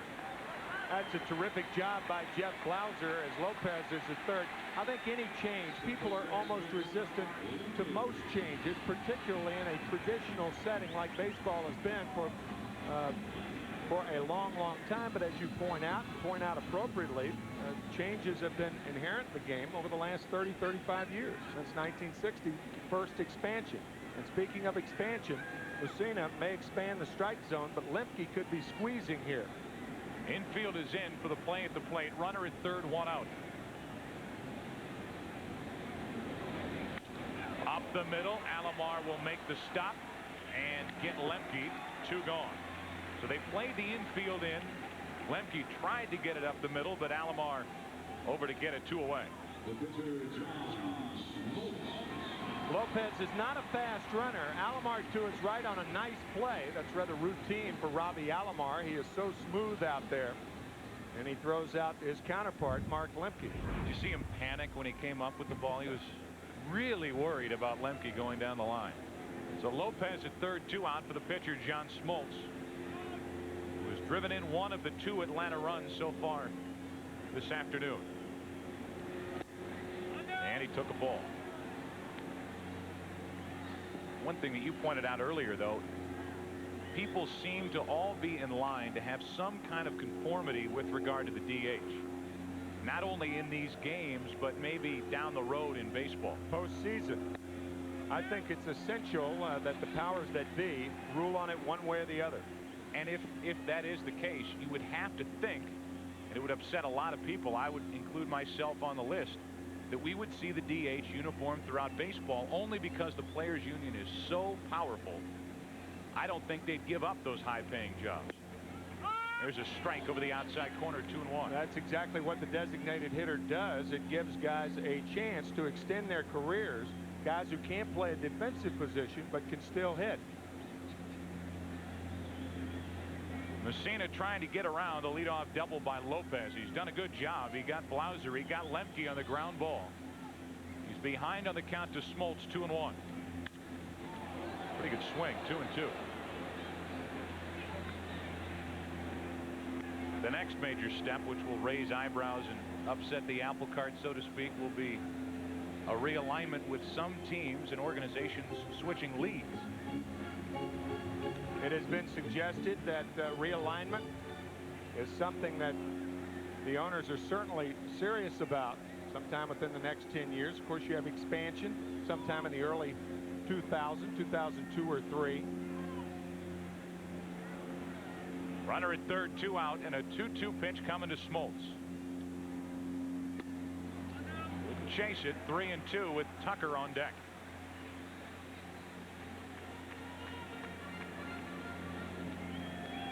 Michaels 1 out of 2 with a run scored this afternoon. Smoltz looking for the 2-out RBI hit or the walk. Has a full count. To the right side, great play, Palmeiro. Feeds Mussina to end the inning. Mussina gets around a leadoff double by Lopez with help from that very good infield defense of the Orioles. Palmeiro took one away. Still 2-0 Atlanta.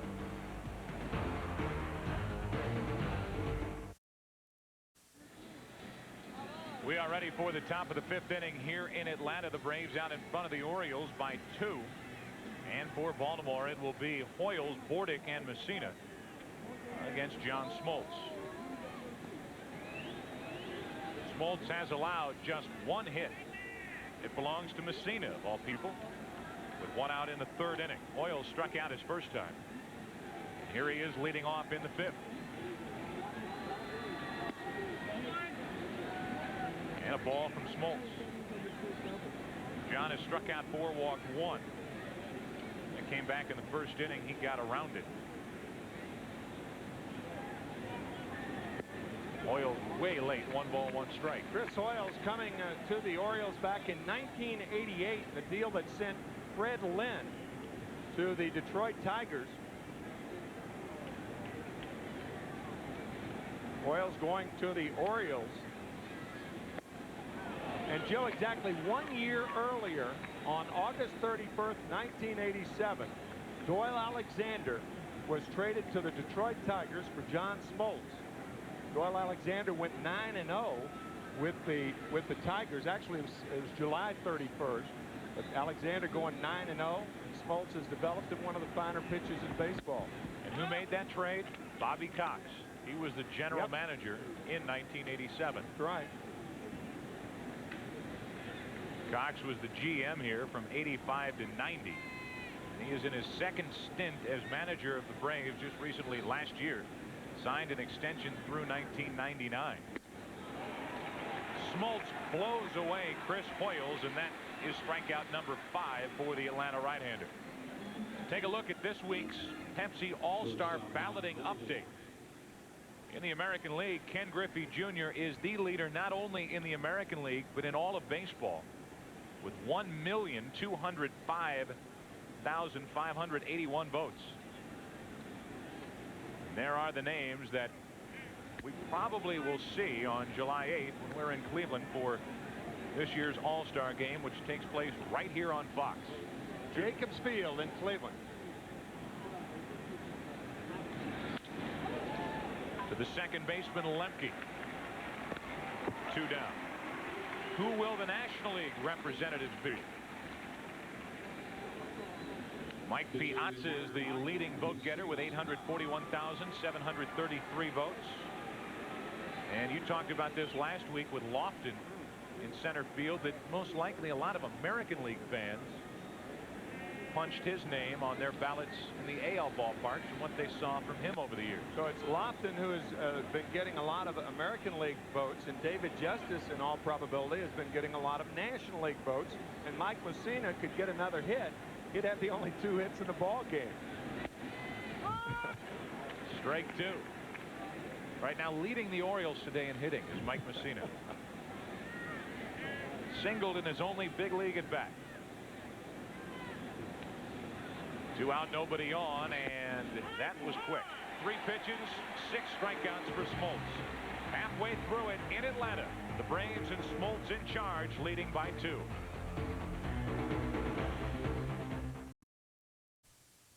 Fox Saturday Baseball Game of the Week, brought to you by Old Milwaukee, America's best tasting beer, by Your Touch and Johnson & Johnson, all the caring in the world. by 7-Eleven. Oh, thank heaven for 7-Eleven. And by Pepsi, who invites you to join Generation Next. We are ready for the bottom of the 5th inning. Top of the lineup will bat for Atlanta. Michael Tucker, Andrew Jones, and Chipper Jones. And with Tucker walking in, what a perfect time to welcome in the general manager for the Atlanta Braves, John Smoltz. You have to fight back a smile every time Michael Tucker walks to the plate, don't you? Joe, I don't fight it back. I let it go. Congratulations. Congratulations on the start for your ball club. Thank you. The trades that you made to, at least we think, improve the ball club, and on this ballpark. What a start for Turner Field. Well, we're really thrilled. We think it's a great time to be a part of this organization, great time to be a Brave or a Braves fan because of the things you mentioned. The deals have worked out very well for us with Lofton and Tucker adding speed to our lineup. And this facility is spectacular, and the fans have just embraced it and love it. It's funny how when Michael Tucker was traded here and Jermaine Dye went to Kansas City, in the wake of the other trade, not many people made too much about it, except that, boy, that John Smoltz is really making some trades. This guy is as important as the other guy. Well, once we traded David Justice, we didn't feel like it made sense for us to have two young right-handed hitters, Andrew Jones and Jermaine Dye, trying to fight for time in right field. So we then went after a left-handed hitter, preferably one with speed, and that's why we focused on Michael. Out in front there, strike 2. The very fact, John, that Kenny Lofton has a year left, he could be a free agent this year. Does that put any extra pressure on you as the general manager to sign him when you have Greg Maddux to think about signing also? Tim, we're all in those kind of situations with respect to the pressure of signing good free agents, excellent free agents. We face those things every year. We had to make a decision with John Smoltz. We had to make a decision with Tommy Glavine, and we've got those same hard decisions with Kenny Lofton and Greg Maddux and Jeff Blauser and Mark Lemke and all of that. We just have to sit down and try to analyze what we can do for our club, the best way for us to continue operating at a championship level and make hopefully the right decision. So we do have some very tough decisions ahead of us, no question about it. The ball and 2 strikes on Tucker, now 2-2. I keep reading where writers or general managers will say, oh, that John Smoltz is crying poor again. We all thought Fred McGriff was going to walk away, and they re-signed McGriff. They say that there's enough money here to keep everybody. Is that true? Well, I wish someone would tell Stan Kasten, my boss, that.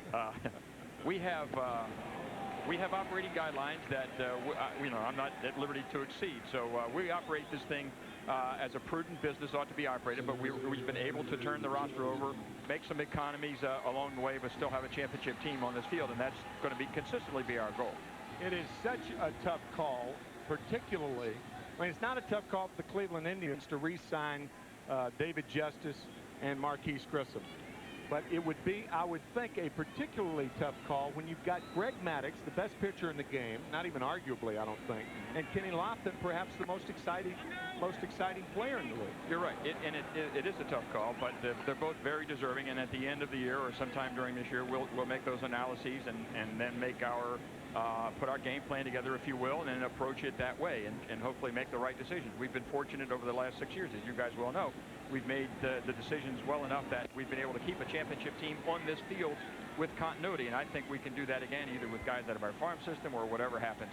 Hopefully we'll be able to keep most of these guys. I remember Ted Turner making a comment when that trade was made. He said he cried when David Justice left.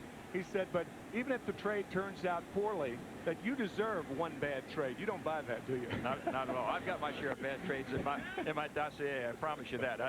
We're just trying to balance out the scales now. I've been in this business a long while now, general manager almost 16 years, and you make some good ones and some bad ones. And fortunately, here in Atlanta, we've had a good run so far.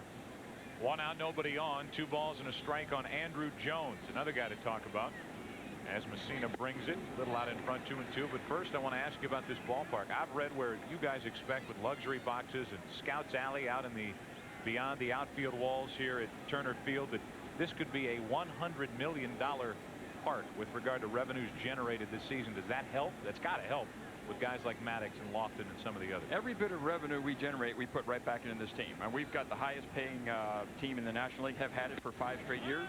We likely will have it again for the next several years, and every bit of money we generate goes back into the reconstitution of this team. That's been our philosophy. It's not as if we're taking whatever money we make and putting it in pockets or in bags and putting it off on the side for profitability. We have sunk everything we've made so far back into the operation of this ball club. 1 out, nobody on. A 3-2 pitch coming from Mussina to Andrew Jones. Right down the middle, struck him out, 2 gone.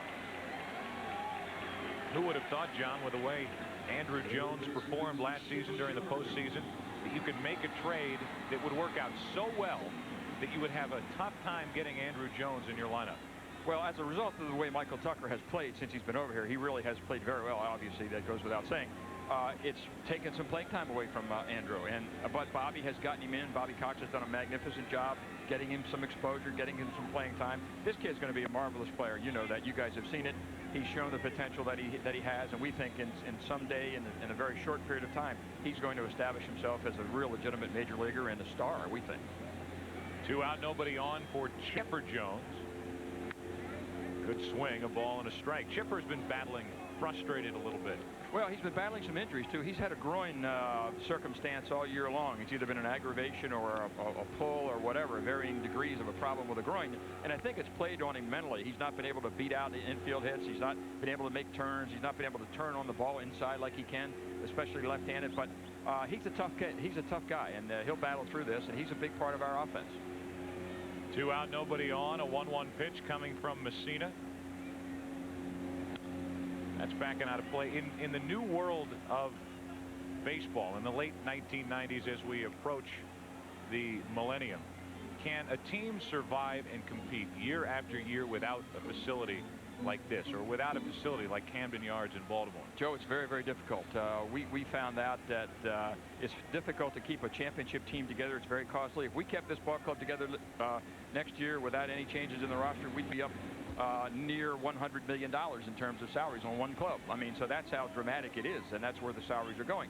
You have to have a facility like this, I think, to help offset, especially if you have a good team, a successful team, and a very expensive team. You have to have a facility like this to help generate the kind of revenues necessary. Your quick feel on interleague play, you enjoying this? I don't enjoy it. I love it. I think it's the most exciting thing that's happened to baseball for a long while. I'm glad we've done it. We've responded to the desires of the fans. I think they love it, as you can see. Mike Mussina loves the 5th inning. He struck out the side, and John Schuerholz, as always, thanks for stopping by and continued success in Atlanta. Thank you all very much. That's John Schuerholz, the general manager of the Atlanta Braves. 2-0 Atlanta through 5 here at Turner Field.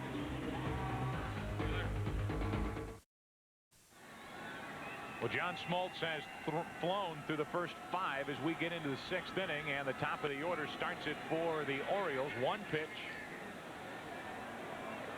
1 out as Anderson pops to short.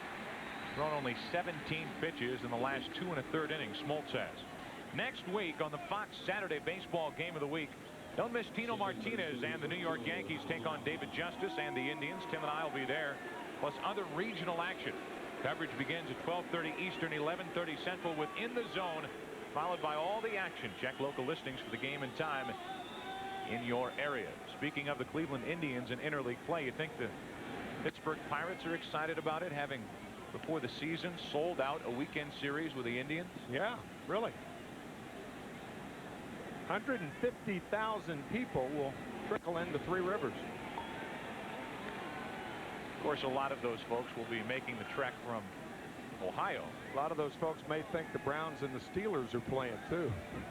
1 out, nobody on, and a 1-1 pitch from Smoltz. The old Browns, that is. You know, talking to John Schuerholz about Kenny Lofton, it's amazing with Lofton that a guy before the age of 30 could be the key to 2 different offenses in 2 different leagues. Alomar shoots one to center. Andrew Jones misplayed it. Over his head into the wall. Alomar has at least 2. He's going to try. Poor throw from Andrew Jones. He missed the cutoff man, and Alomar has a 1-out triple. He missed both cutoff men. John Smoltz, as you can see, I think, looking out to the outfield right now and wondering why Andrew Jones wasn't playing deeper for Roberto Alomar. Jim Beecham, the outfield coach, told me before the game that he cannot hit a ball over Andrew Jones's head with a fungo when he's hitting in fly balls. Well, Roberto Alomar can. He ought to use Alomar's bat. Yeah. Alomar with the shot to center. And you could see he was surprised that Jones broke in. And then he turned it on and had the easy 1-out triple after the poor throw. Now Surhoff looks at one in the dirt, dug out by Lopez, ball 1.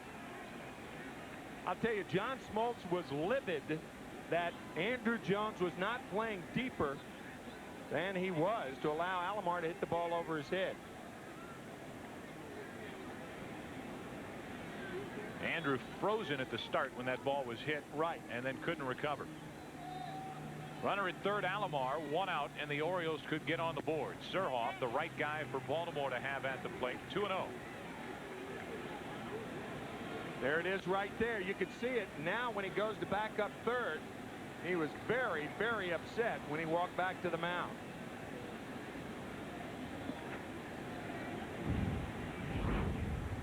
Runner at third, 1 out, and a 2-ball, no strike count on Surhoff. That's well hit to left field, and that will put the Orioles on the board. Klesko back to get it. Alomar tags and walks in. It's a 2-1 game on a sac fly by B.J. Surhoff. It's getting closer here in Atlanta. Now for a Miller time game break. Back to Chip Carey in Hollywood. Gentlemen, the big story in New York.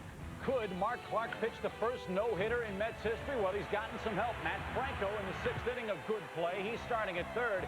However, 3 walks and an error has scored a run for Boston, but the no-hitter still intact through 6 for Mark Clark in New York.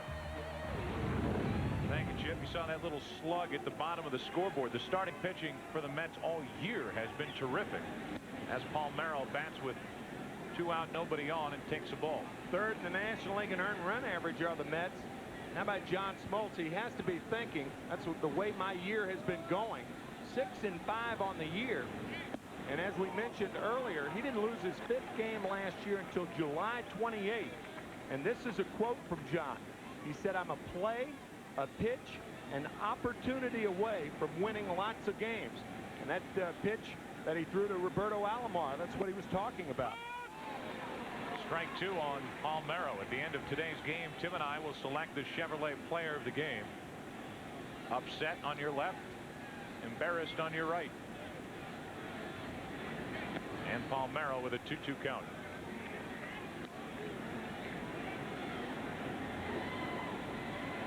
John Smoltz has struck out 6. Mussina has struck out 7. Both have been sharp.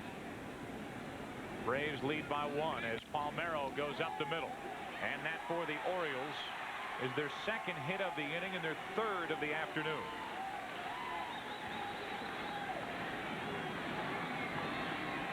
And it belongs to Palmeiro, who is now 1 out of 3. That'll bring in Ripken.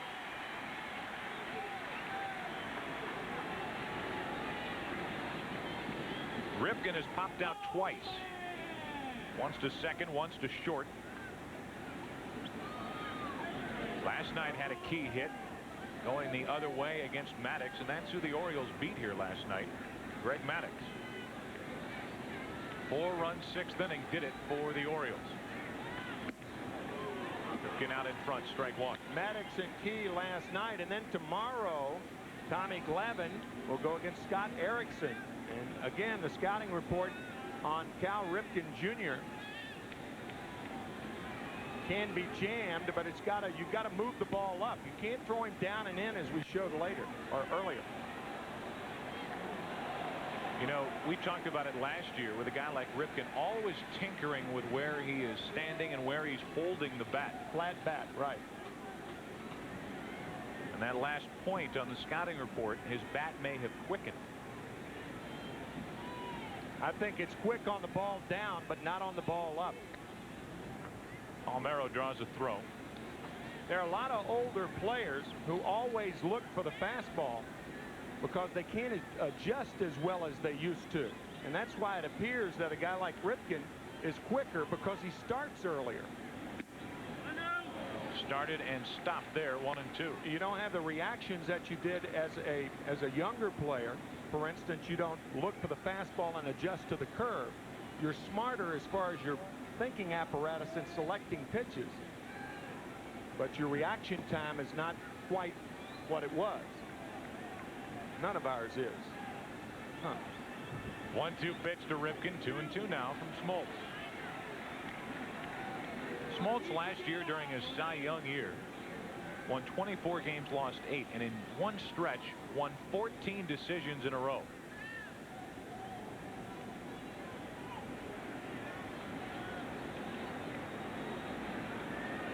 1 on, 2 out, and Ripken stays alive.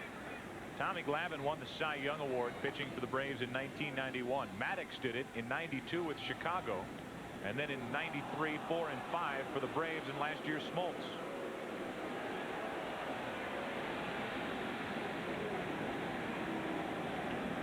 Heard a question asked the other day. I wonder how many Greg Maddox awards Cy Young would have won.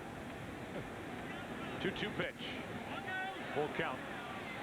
And Palmeiro will take off with this next pitch. Cy Young never won the Cy Young Award. No, he did not. But Tommy John did have Tommy John surgery.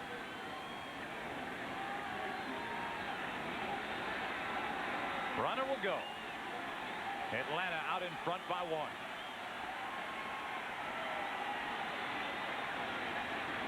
Ripken rips it to right, and Palmeiro will head to third. Tucker's throw offline. It hits Palmeiro, and it's first and third, 2 out. That is a terrific at bat by Cal Ripken. He fouled off some nasty sliders with 2 strikes on him, works the count to 3 and 2, and with Palmeiro running, he hits the high fastball the other way. Michael Tucker charging the ball very aggressively. The ball hits Palmeiro in the back. It trickles behind Chipper Jones. Ripken with an idea about going to second, but elects to stay at first. So the tying run is 90 feet away. The go-ahead run is on for the Orioles here in the 6th inning. The inning they exploded here last night with a 4-run 6th. They have won. And really, when you look at the inning, Smoltz should have gotten out of this without any damage being done, although the ball hit hard by Alomar, misplayed by Jones in center. And now first and third, 2 out. Tarasco pops it into shallow center. Andrew Jones there to make the grab, and the Orioles get only 1. A run on 3 hits Surhoff the RBI. We head to the bottom of the 6th inning, 2-1 Atlanta.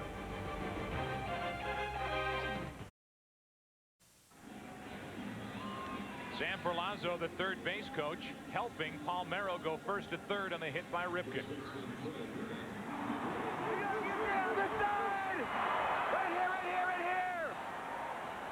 Reason he said right here, right here, right here. When a ball hits a runner in the back after he slid at third base, he can't pick the ball up. Perlazzo saw the ball, Palmeiro didn't, and that's why he said right here, right here, right here. Don't get off the bag, otherwise he picks it up and tag.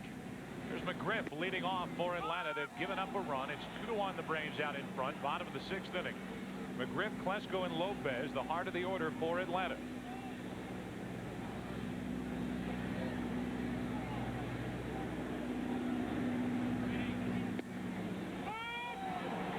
Wide strike zone there, 0-2.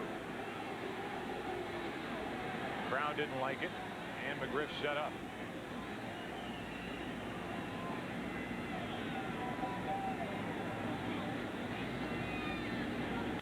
McGriff trying to poke it the other way. Still 0-2. 3 fastballs on the outside corner, and what Mussina's doing, if home plate umpire Paul Nart is giving him that outside pitch, he'll just go outside, outside, outside a little more, but McGriff set up for the pitch inside or the knuckle curve. Watch Hoyles, and he'll tell you what pitch is coming. Away again. And again, McGriff spoiled it. Mussina looking for his 4th strikeout in a row, and in the game, he's K'd McGriff in both his at-bats leading to this one. One thing Major League catchers try not to do, they try not to set up too early. Watch Hoyle set up with the pitch on its way. McGriff pops it up. His frustration continues as Ripken settles for it. 1 away, and McGriff is 0 for 3. So 1 away here in the 6th inning, bottom half. And you look at the Atlanta Braves lineup in a box score. Sorts, Tucker, a leadoff hit, a stolen base, a run scored in the first, driven in by Chipper Jones. And then John Smoltz drove in a run. He's 0 for 2, but an RBI groundout after 2 hits in the inning, one by Blauser, one by Lemke. And the key was the double by Lemke, who, as you see, is 1 out of 2. That led to the run, driven in by Smoltz. 1 out, nobody on, and Klesko, a 1-1 count.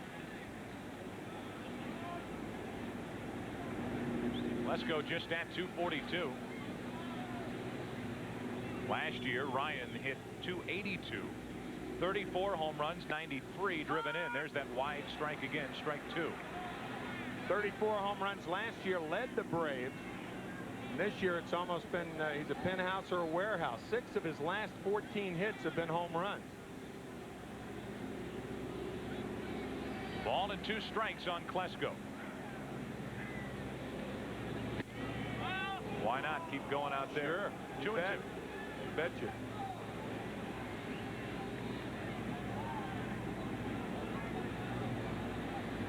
You can get Klesko up and in. Looks like they'll stay away and get him anyway. The breaking ball from Mussina. 8 strikeouts for the Baltimore right-hander. Now for a Miller time game break. Back to Chip in Hollywood. Joe and Tim, the story continues to be Mark Clark in New York. He's walked 5 on the day, 4 in his last 2 innings, but he gets Bill Hasselman to wrap into a 5-4-3 double play. He's thrown 96 pitches, and as you see, has a no-no through 7.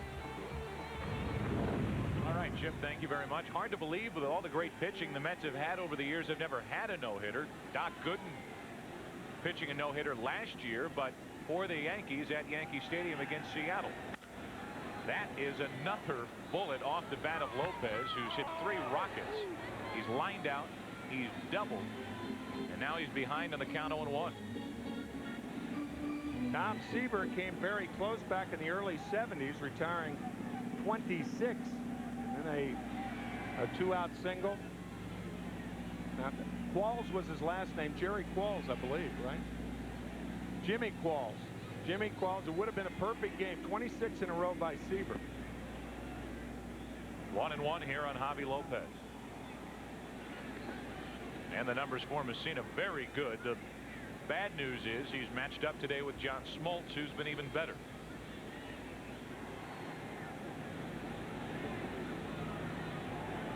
Smoltz in the 7th inning will deal with the bottom 3 in the Orioles lineup. This could be it for Mussina, depending on what the Orioles do in the top of the 7th. 2 out, nobody on. And strike 2 on Lopez. Now this is a problem in the National League because Mussina is due up 3rd in the top of the 7th. If there were 2 out, nobody on, I would imagine Mussina would be the hitter. If there's a man on, I don't think Davy Johnson can afford not to pinch hit for Mike. And that's a big difference with the Orioles this year as opposed to the year ago. A much better bullpen getting the game to Randy Myers.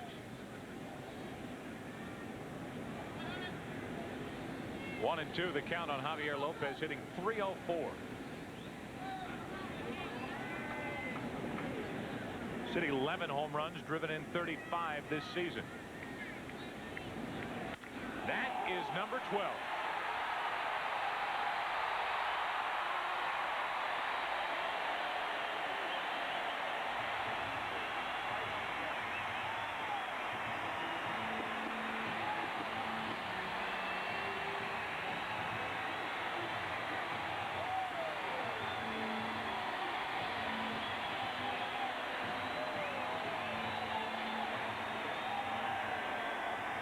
Talk about a guy whose head followed the ball down. That was Javi Lopez with that swing. That was not a bad pitch by Mike Mussina. But Lopez going down to get it right there. Look at the head on the ball. That ball 6 inches off the ground. Of course, they make golf tees low too, don't they? Last time I checked, missed a few of those. But that home run hit by Javier Lopez, another $50,000 has been raised in the Cap Cure Home Run Challenge. And it's a 3-1 game. Atlanta has their 2-run lead back. Lopez has hit the ball hard all day. Line to left, he's doubled to right center, and he's homered deep into the seats in left.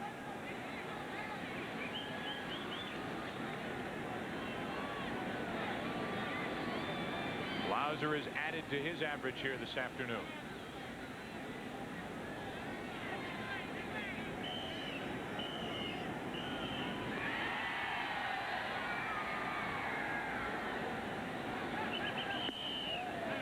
Stayed up and in, 2 balls and a strike.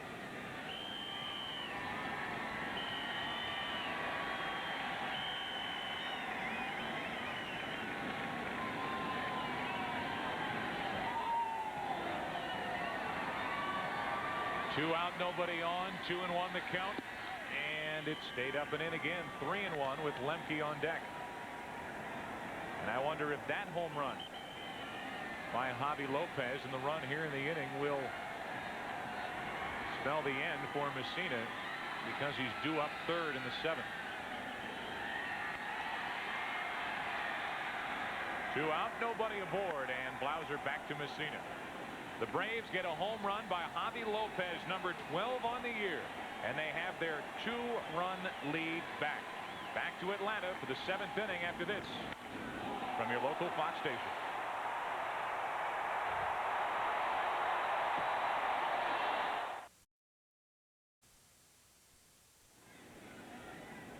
Back at Turner Field for the 7th inning.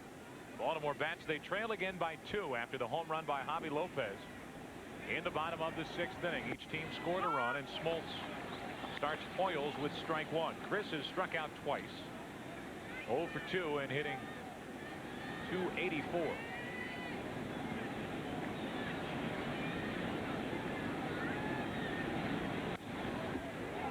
Strike 2. So Smoltz has Hoyles set up for a nasty day for the Oriole catcher.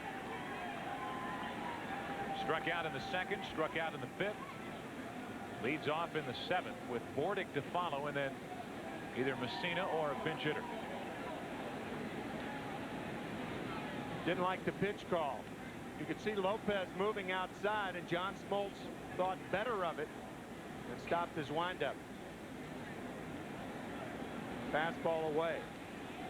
0-2 pitch.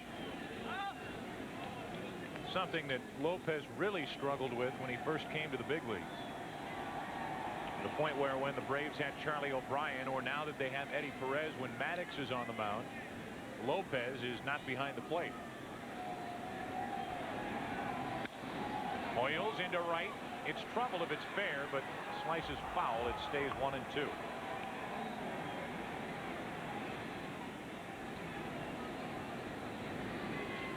So Hoyles back to the plate in the hole, 1-2.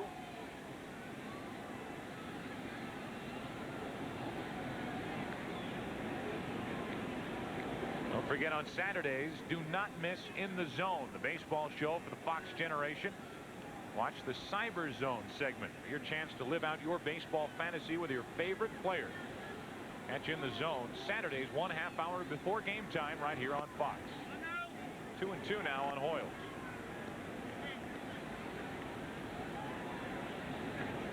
Action for the Orioles in their bullpen. A couple of right-handers, Johnson and Matthews. Johnson now bumped out of the starting rotation. Terry Matthews part of that good bullpen combination for Davey Johnson, which will get better when they get Alan Mills back, and he is supposedly only days away. Armando Benitez pitching last night. Arthur Rhodes. Smoltz blows away Hoyles for the 3rd time in the game.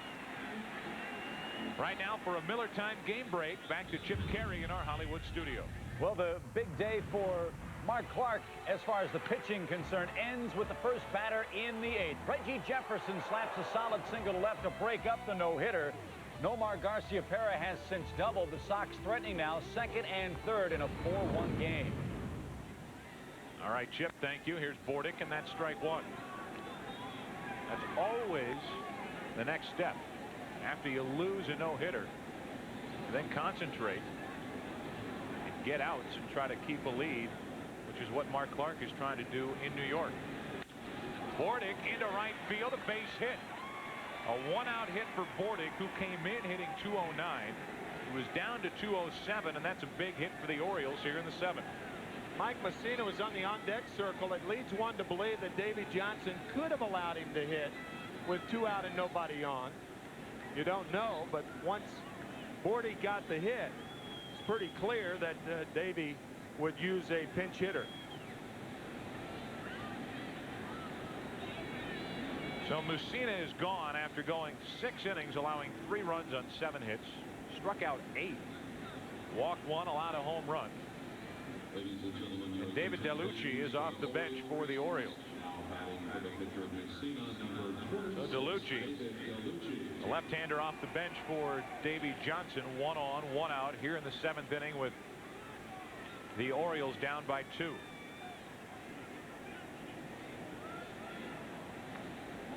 DeLucci being given a chance to pinch hit here because Eric Davis is out. As a matter of fact, Eric operated on yesterday, had a third of his colon removed, and we wish Eric Davis a very speedy recovery. He's watching the ball game in the Baltimore area. DeLucci was called up from Double-A, where he was hitting very well in the Orioles organization, but they had to dip down to Double-A to get him. He does have a big league hit, 1 out of 6. That hit against Tom Gordon of the Boston Red Sox 5 days ago. And he has the task of trying to figure out John Smoltz here in the 7th. 1 on, 1 out. DeLucci batting for Mussina. 2-1 from Smoltz. I'm not too sure that this is a situation where you hold the runner on. The left-hander Alan Embry, Brad Klontz the right-hander, but the Braves are leading by 2. Mike Bordick is not a fast runner. If he gets thrown out at second base, you lose the pinch hitter DeLucci because there are 2 outs. I beg your pardon, 1 out. 1 on, 1 out, and DeLucci swings right through it. 2-2. David had hit 11 home runs at Double-A, and they're looking for a little pop off their bench here as they send in DeLucci, the pinch hitter. Not a lot of home run power, more of a line drive hitter is DeLucci. 1 on, 1 out. Orioles down by 2. Smoltz got it. 8 strikeouts for the Atlanta right-hander.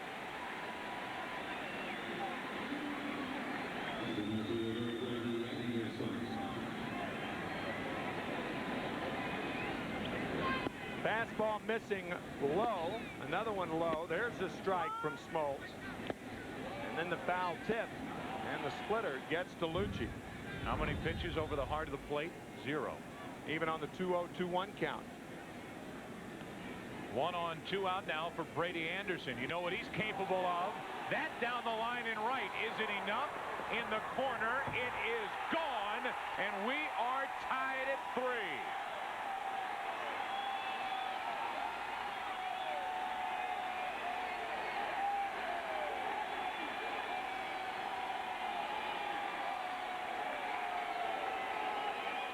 Mussina's off the hook. Anderson is hit number 7, and it's a 3-3 game in the 7th. Looked like a fastball out over the plate, and Anderson looking for it, trying to jerk it, and he does, and it hits the screen about a foot fair. Remember what Smoltz said earlier. I'm a play, a pitch, an opportunity away from winning lots of games. Brady Anderson ties it, gets Mussina off the hook, and with that home run hit by Brady, another $50,000 has been raised in the Cap Cure Home Run Challenge. 0-2 on Alomar, but the damage has been done. 7 home runs, 37 RBIs, a 3-3 game in the 7th. And this points out why a guy like Mussina, who obviously would have stayed in the game but was lifted for the pinch hitter, would be frustrated with the rules as they are without the DH. Because he's not going to go back out there and pitch. It's going to take more damage if he is eligible for a win. This is a flare to right. Michael Tucker misplays it, and Alomar digs for second, and he is the go-ahead run with 2 out, and Tucker didn't get a good read on that ball either.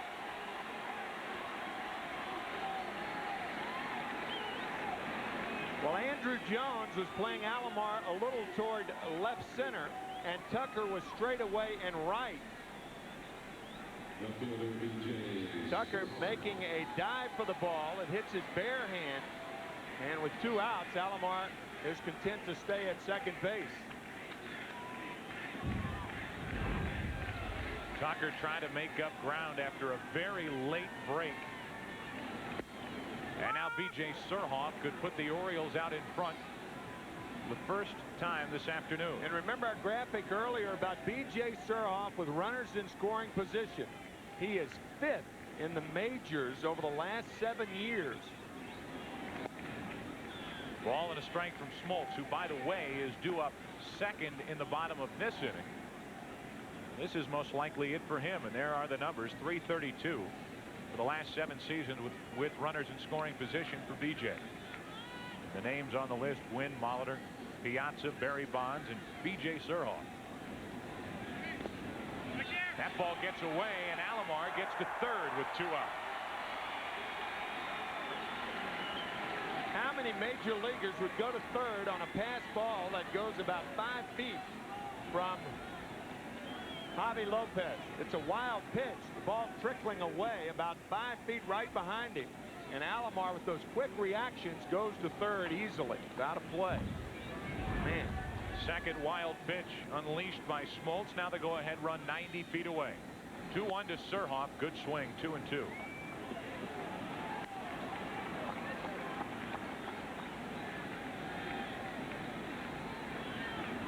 A long-time Milwaukee Brewer in his second season with the Orioles, Leo Mazzoni. Pitching staff's not that bad to lose that much hair. But he is sweating through this with John Smoltz. And time is called. Surhoff has something in his eye. And you mentioned it again in this inning and earlier. Smoltz could really make a case that A, he should be out of this inning, and B, Braves still could very easily have the lead with better defense. 2-2 pitch. Surhoff pops it up. Who's going to catch up to this one? It's trouble, but Andrew Jones is there to make the grab on the run. A 2-out, 2-run home run by Brady Anderson. The Orioles tie it in the 7th. Time to stretch.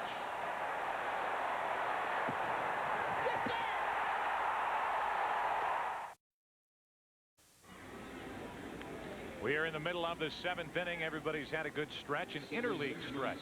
And our game summary is brought to you by 7-Eleven. A lot to talk about. Chipper Jones knocked in a run in the first. John Smoltz drove one in. Mike Mussina had the only Baltimore hit for quite a while. B.J. Surhoff has driven in a run. Javi Lopez a home run to open up a 2-run lead until Brady Anderson went deep to tie this game in the top of the 7th inning. His 7th home run of the year. And here's Lemke leading off against the new right-hander, Terry Matthews. Matthews coming to the Orioles last August from Florida for catcher Greg Zahn. Hard thrower. Also a former Texas Ranger. He delivers strike 2 to Lemke. It'll be Lemke, then Lockhart. The pinch hitter is on deck, and then Michael Tucker.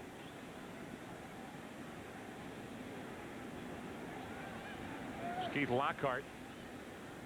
Part of that Michael Tucker trade with the Royals. That just missed. 1-2. Mussina will not be involved in the decision. 6 innings, 3 runs, 7 hits. Struck out 8. Smoltz may not be either. Still 1-2 on Lemke. Unless Atlanta scores here in the bottom of the 7th. Smoltz will end up going 7 innings, allowing 3 runs on 7 hits. Mike Balecki, it looks like, will take over in the 8th inning. Hard throwing right-hander. Smoltz struck out 8. Allowed the game-tying home run with 2 out in the 7th and threw 2 wild pitches.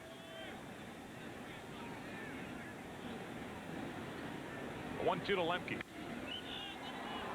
Will that stay playable for Surhoff? Yep. Fair ball, 1 away.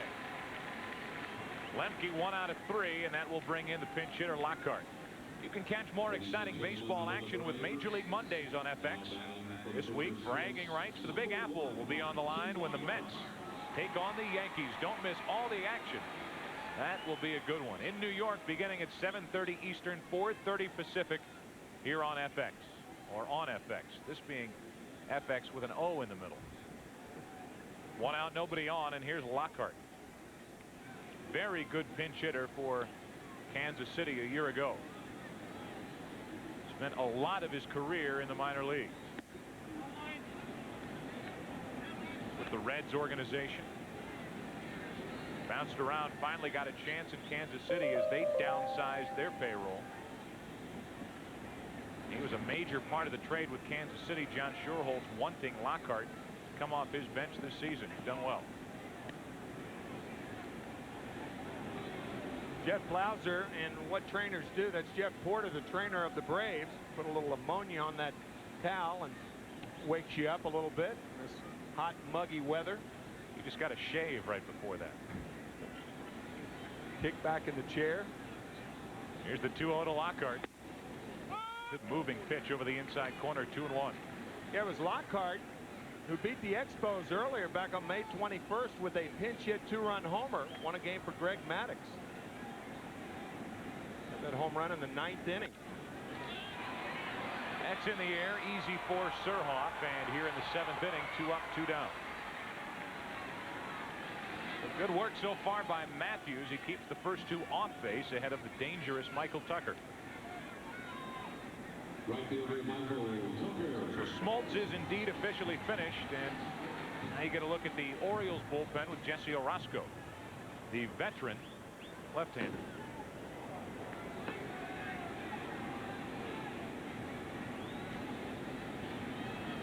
Tucker so far 1 out of 3, hitting .313. Single, a stolen base against Mussina, which hadn't happened in exactly 102 innings against the Baltimore right-hander, and then scored on the RBI double that was just fair by Chipper Jones. Both starters really pitched well here this afternoon. 2-0 on Tucker. Michael Tucker trying to extend the 7th inning. Caught the corner, 2-1. John Smoltz, Mike Mussina. Steady on that outside corner to left-handed batters. Terry Matthews paying attention. That's where he's been. Right there. 2-2.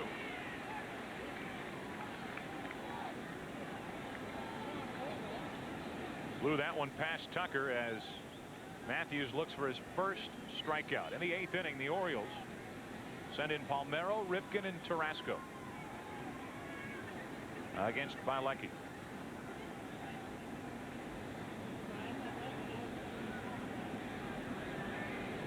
Now Tucker has something in his eye.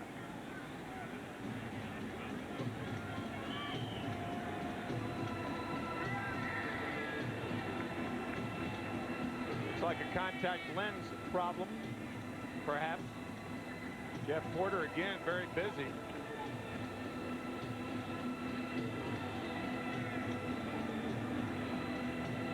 Very tense moment here at Turner Field.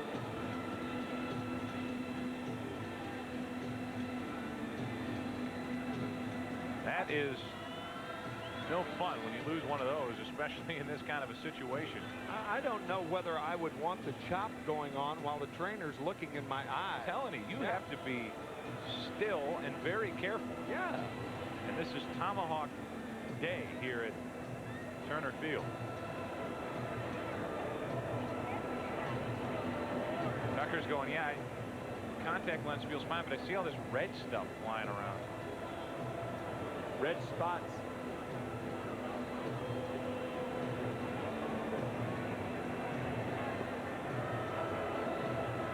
Gives us a chance to talk about the World Bowl. Sunday, June 22nd, the world will be watching as the championship of the World League is on the line.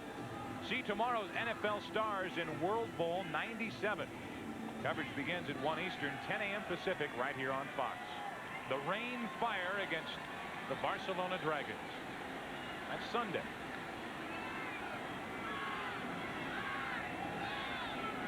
Two and two, the count on Tucker. Contact problem fixed. And he pops it into shallow right center. Brady Anderson over to get it. A 1-2-3 7th inning for Terry Matthews. Good work.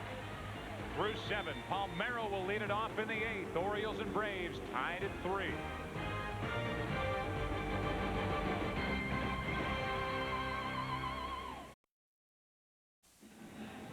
Welcome back to Turner Field in Atlanta. We're tied through 8, 3-3. The hard-throwing left-hander Alan Embry, not Mike Bilecki, taking over here in the 8th inning. Joe Buck along with Tim McCarver, our producer John Filippelli, our director Billy Webb. And a look at Alan Embry. And when I say hard-throwing left-hander, I mean a hard-throwing left-hander. There's only one problem with Allen, and that is corralling his fastball. If he throws strikes, he is as nasty as any setup guy in baseball. Of course, this situation, a tie game, he's in there primarily because of Palmeiro leading off, and the third hitter, another left-handed batter, Tony Tarasco. Palmeiro and most of these Oriole hitters ought to be very familiar with Alan Embry, who was part of the Kenny Lofton trade. Not too many left-handers either want to pay to get in to hit against this guy. 1 ball, no strikes on Palmeiro leading off. Hung in there pretty well. 1 ball, 1 strike. Embry pitched here last night. And again, you know, we keep talking about a big part of the trade. Well, he was a big part of the trade with Cleveland. They needed a left-hander to come out of their bullpen throwing hard. They missed Pedro Borbon, who was due back around the All-Star break. He is way ahead of schedule, but they have used Embry and used him well. 2-1 on Palmeiro.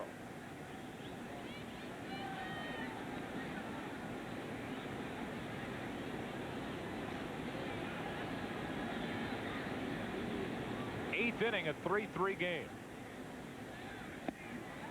And a 2-2 count on Palmeiro. Depending on the situation, I wonder if we will even see Tony Tarasco in this 8th inning. Possibly Jeffrey Hammonds, particularly if either Palmeiro or Ripken get on base. Palmeiro leading off. And the count will stay 2-2. One thing managers do when they bring in a relief pitcher in later innings, if you're not going to face a left-handed batter in this particular case, at least you make a guy like Davey Johnson waste a player. Use another player. And if you do go to extra innings, of course, all those things very important. That's well hit into left center field. Klesko back. Jones back. This ball is gone. Palmeiro unties it. 4-3 Orioles in the 8th.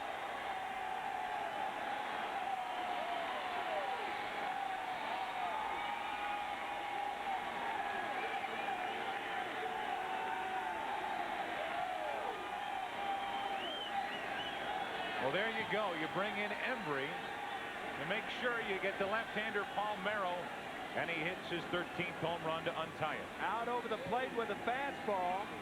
The ball kept carrying and carrying and carrying.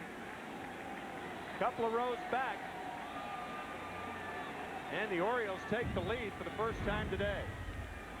That one swing by Palmeiro means the end of the day for Alan Embry. They keep saying this is a pitcher's park. It's starting to warm up, and the ball is starting to fly in Atlanta.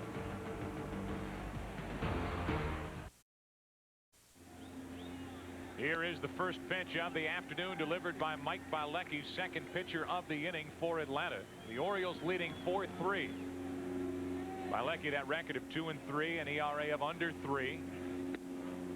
It's 1-1 on Ripken as he blew that one by the future Hall of Famer. Ripken is 1 out of 3 with a single. It's popped up twice.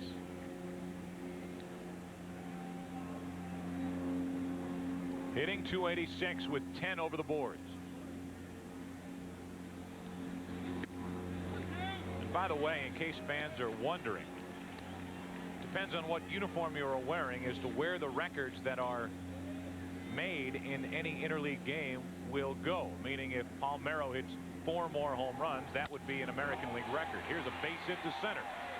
The first 2 have reached here in the 8th inning. The only record that will have an asterisk beside it is if the 2 teams combine for something. Otherwise, all these records go on the AL ledger. When Rafael Palmeiro hits in batting practice, the opposition stands around to look at that perfect swing. And believe me, folks, it's about as perfect as you can get. 8 home runs his first 2 years in the big leagues, 8 each year. And the last 2 years, he's had 39 in 95 and 96. 39 in each year, and will probably hit that right close to 40 again this year. What a swing. We've seen 3 home runs today, and with that home run hit by Rafael Palmeiro, another $50,000 has been raised in the Cap Cure Home Run Challenge. There's Tony Tarasco, the former Brave. He takes a strike. So Embry came in to get Palmeiro. He homered the other way. Ripken singled. And now Tarasco gets to face the right-hander Bilecki. And the Oriole bench trying to take the first 2 games of this 3-game series here in Atlanta.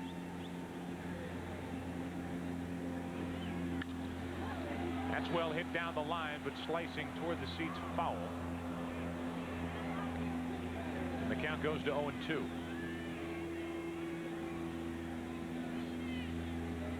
So Ripken back to first. Right now, Terry Matthews is the pitcher of record for the Orioles. And Alan Embry is on the hook for Atlanta. Terry Matthews had a perfect 7th inning, his first inning of work, 1-2-3.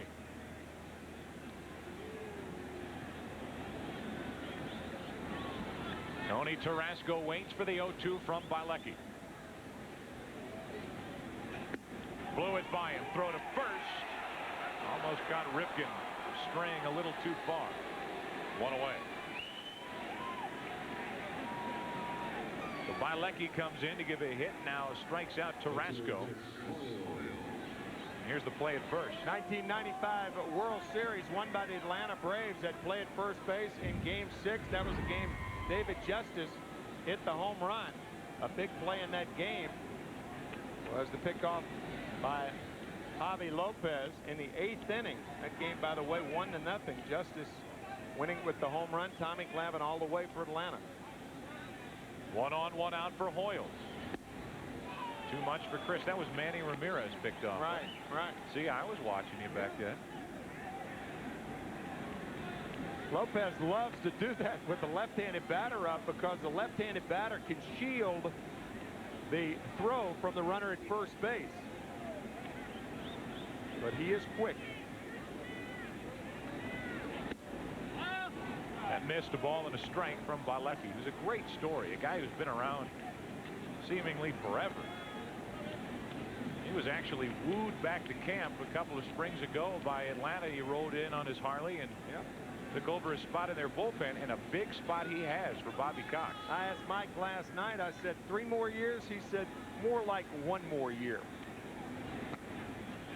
2-1. He's not even left-handed.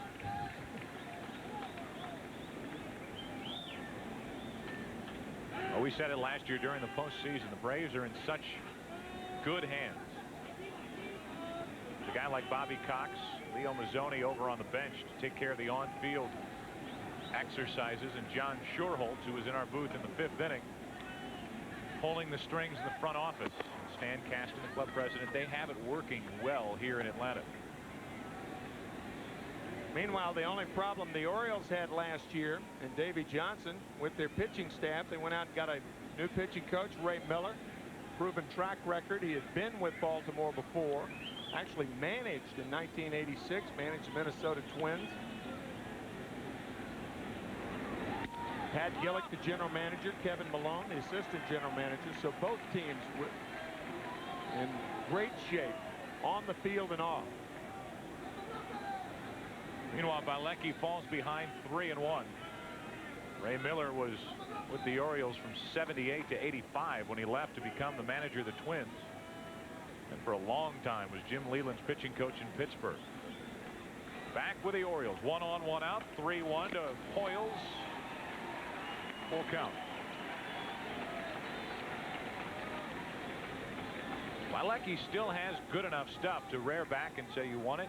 Try to hit it. New York Yankees found that out last year when he came in to strike out the side in that Game 4. That was the game that Jim Leyritz hit the 3-run homer.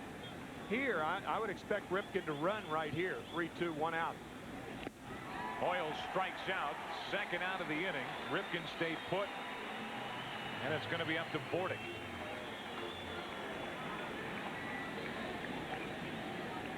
Little surprised Ripken wasn't running. I mean, the Orioles with the hammer, a 1-run hammer.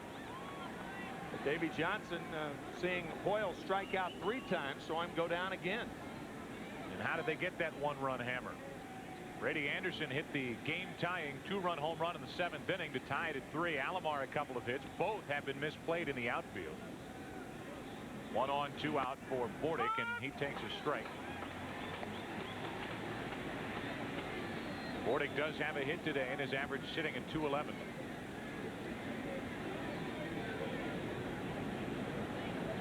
It was his hit that extended that 7th inning. With 2 out, Brady Anderson hit the 2-run home run off the netting on the foul pole down the right field line. 93 miles per hour there from Bilecki. Palmeiro has the home run to put the Orioles out in front for the first time. Ripken a couple of hits. Mike Mussina down at the bottom. His first big league hit and his first big league at bat. Palmeiro doing it again. He had a big game last night for the Orioles here in Atlanta. And now today has a single and a home run. Ripken at first, 2 out. And the 0-2 to Bordick. Inning over. But not before Embry came in to try to take care of Palmeiro. And Rafael went deep the opposite way. 4-3 Orioles into the bottom of the 8th. Fox Saturday Baseball Game of the Week, brought to you by Fram Filters, as dependable as the people who use them. By Yukon by GMC, putting you comfortably in command. By Red Lobster, prepared so fresh you can taste it. And by Miller Genuine Draft, who reminds you it's time for a good old mackerel brew. Well, these two teams came into today's action as the only 2 teams in all of Major League Baseball who hadn't lost 3 in a row. A win here today by the Orioles would make them the only team. Rays losing at Colorado, losing here last night, trailing here today, and Terry Matthews back to work. We'll deal with Andrew Jones, and then I at least expect another pitcher out of the bullpen for the Orioles with Chipper Jones and Fred McGriff, and then Ryan Klesko to follow. Could bring Jesse Orozco in to move Chipper Jones over to the right side, or you could save him for Fred McGriff and Ryan Klesko. Here is Andrew Jones, who is 0 for 2 with a walk, and he was out stealing back in the 3rd. Scott Erickson, he'll pitch tomorrow for the Orioles. Erickson 9 wins. Mussina 8 wins. Jimmy Key 11 wins. And there is Jesse Orozco getting ready, most likely for Chipper Jones, Fred McGriff, and or Ryan Klesko. I think it depends on whether Jones gets on or not. I think if Jones makes an out, I think Matthews will be allowed to pitch to Jones or to Chipper Jones. If he gets on, however, you may want to bring the left-hander in, if only for the running game. Chipper Jones is a switch hitter. Always, or you say always, 3 years in the big leagues, much more productive batting left-handed. Yep. 3-0 the count. Matthews finds the strike zone, 3-1. Plus, if Andrew Jones does get on, then the hole will be open on the right side. If you bring Orozco in, it'd be better to have Chipper Jones hitting from the right side than left side. There's another strike, and it's a full count to Andrew Jones leading off in the 8th. Terry Matthews trying to battle back from a 3-0 count here to start the bottom of the 8th inning. Orioles lead by 1. He could pitch, and Jones spoiled it.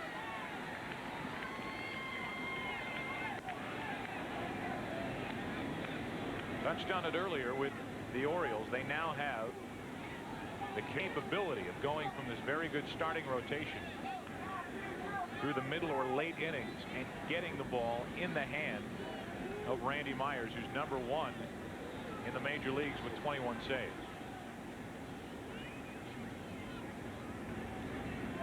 Andrew Jones leading off, 3-2 pitch. Just missed for a leadoff walk.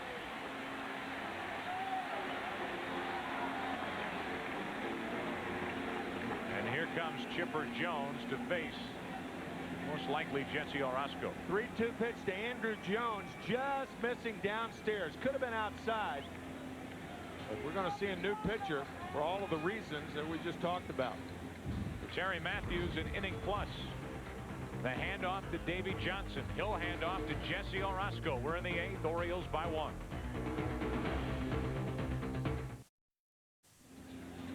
With a one-run lead, the Orioles hand it to Jesse Orosco, and fitting on a day when the Mets are taking on the Red Sox at Shea Stadium, we would see Jesse Orosco, a big part of that World Championship in 1986. Jesse Orosco, his 910th appearance in the major leagues. Primarily still to left-handed batters.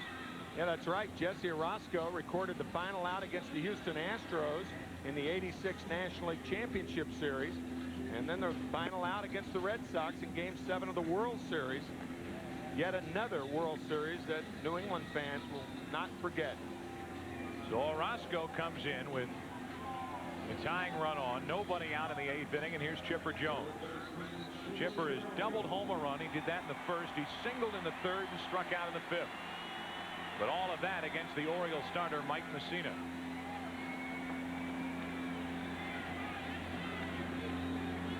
There's the difference. 306 as a left-hander. Under 265 from the right side. But you brought up a good point, Tim, in that with a guy like Andrew Jones on at first who can fly, it's nice to have a left-hander on the mound to keep an eye on him. Swing Jones, Chipper Jones, to the right side, preventing from hitting the ball in the hole on the right side.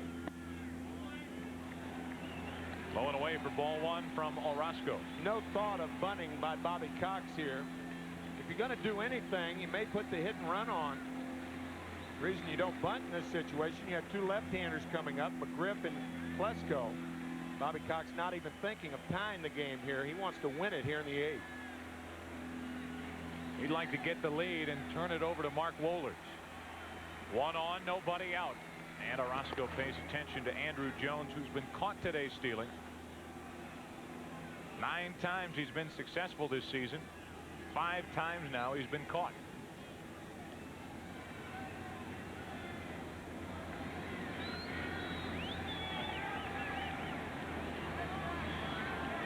Go-ahead run at the plate for Atlanta. Pretty close. Nearly picked off Andrew Jones. It's a page out of Terry Mulholland's book. Terry Mulholland with the Chicago Cubs with the best move in Major League Baseball. He steps off the rubber and throws quickly to first. And that type of move almost got Andrew Jones. He will breathe a little easier as he takes his lead with a count of 1-0 on Chipper Jones. Another snap throw, and again, rather close. Not as close.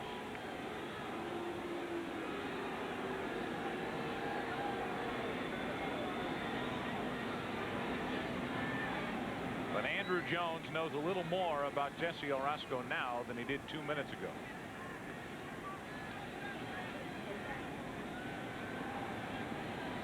Picked off 1. Has not had 1 stolen against him.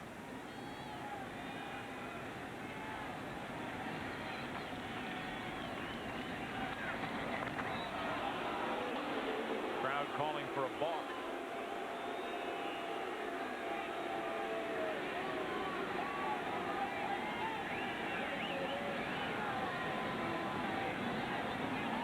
Four 3 Orioles here in the bottom of the 8th inning. Andrew Jones aboard, Chipper Jones at the plate. 1-1.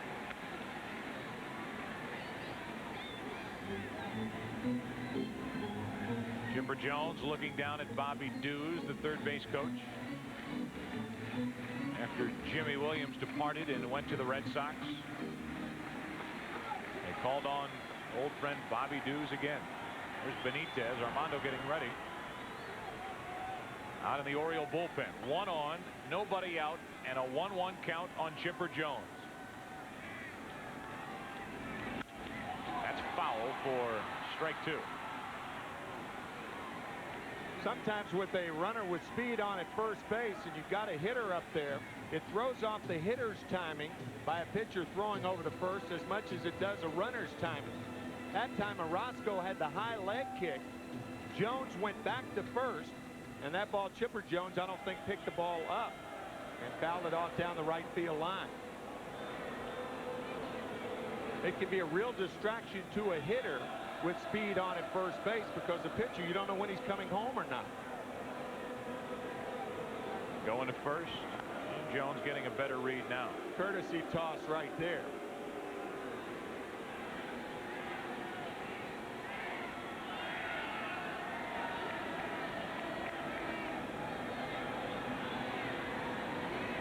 Or 3 Orioles trying to hang on here in the 8th inning.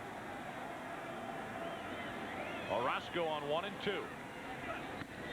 Nowhere close. 2 balls, 2 strikes.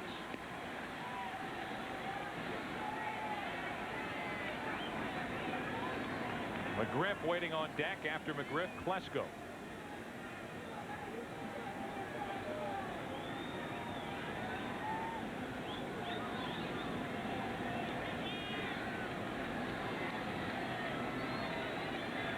Chipper Jones has hit 8 home runs this season.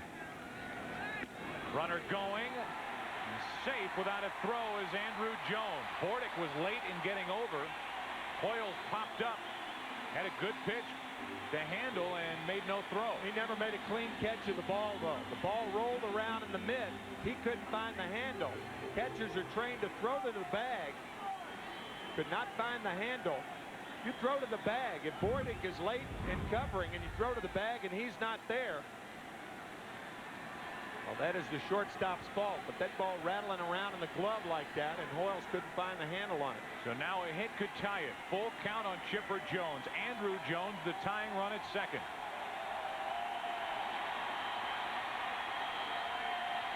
A huge lead back at second, and Orozco wise to step off.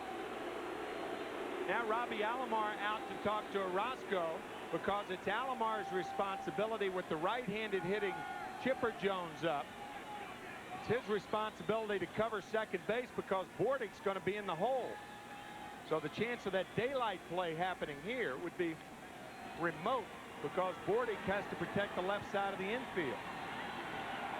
Tying run at second with nobody out and a full count on Chipper Jones. He's driven in 47. Ball 4 will put the go-ahead run on.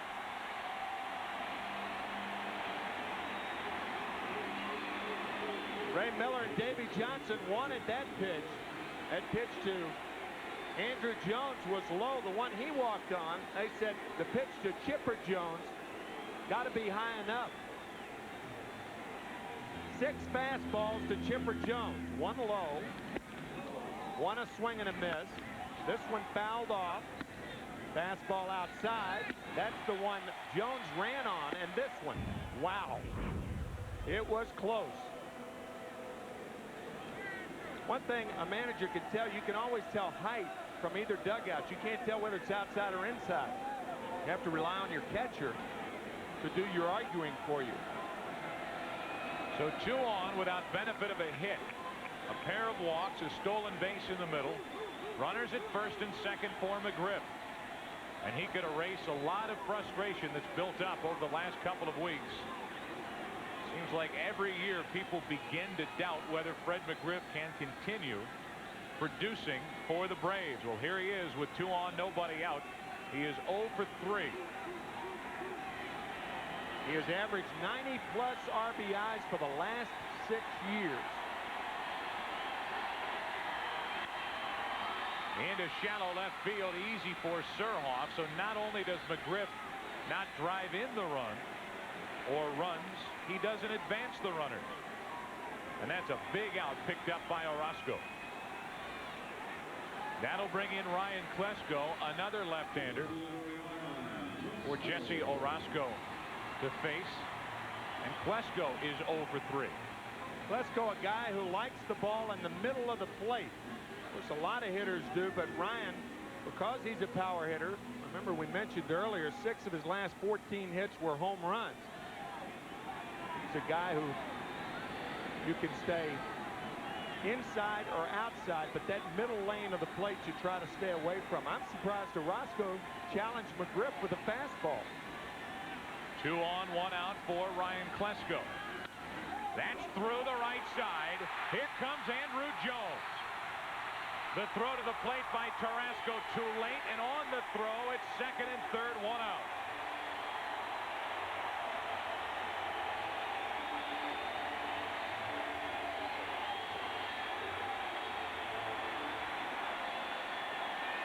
Hey, that looked to me to be another fastball from Jesse Orozco. Jesse Orozco with one of the more devastating breaking balls, especially left-hander to left-hander. No, it was a breaking ball, but it stayed inside to Klesko, and Ryan's strong enough to drill it through the right side as the Braves not only tie it, but get Chipper Jones to third with only one out. It is a 4-4 game here in the 8th inning, and that hit by Ryan Klesko will spell the end of the day for Jesse Orozco.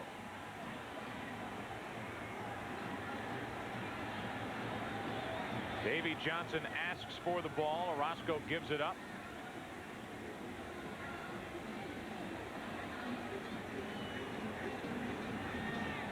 I think Davey Johnson talking to Chris Hoyles right now about where that 3-2 pitch was to Chipper Jones. Hoyles looking back toward home plate umpire Paul Nart. So with the hit by Klesko, Orozco is gone. And hard-throwing Armando Benitez takes over with Javier Lopez coming up, who's already had a huge game.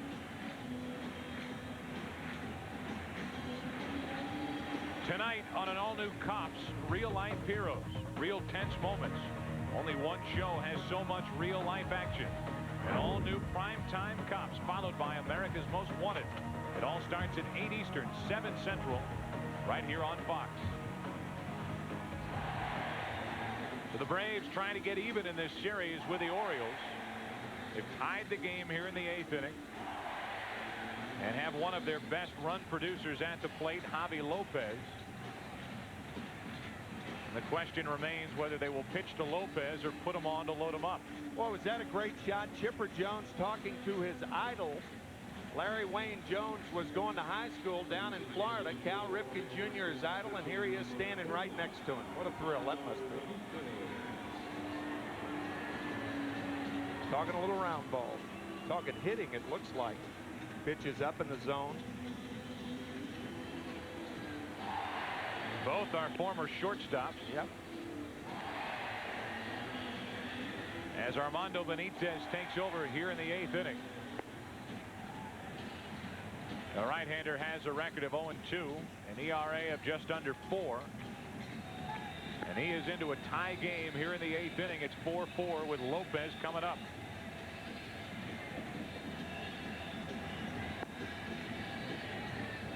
By the way, charged that run to Terry Matthews. He goes 1+ inning. He allows a run, no hits. He walked Andrew Jones to start the inning on that pitch, and then ended up giving way to Jesse Orozco, who came in and in 1/3 of an inning has allowed a walk and a hit. The only out he picked up was Fred McGriff. After seeing Davey Johnson manage for so many years, Joe, it's interesting to note that there are several things that he does not like. He doesn't like to squeeze. He doesn't like to even sacrifice. And he does not like to walk batters intentionally. That could be the right situation right here to put Lopez on. You set up the double play situation. But Davey doesn't like to do that normally. We'll see what he's going to do here. Davey Johnson has a terrific record as a manager. Made a name for himself with the Mets throughout the 80s. But he's been with Cincinnati. He's now with the Orioles. And they will intentionally walk Javier Lopez.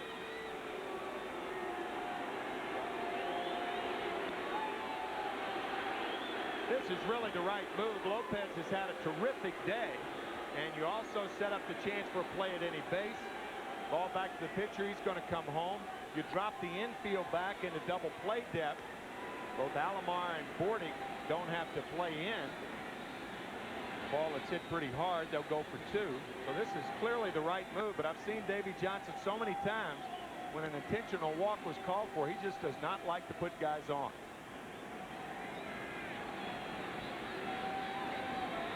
And the big wrinkle in the situation is the man coming up.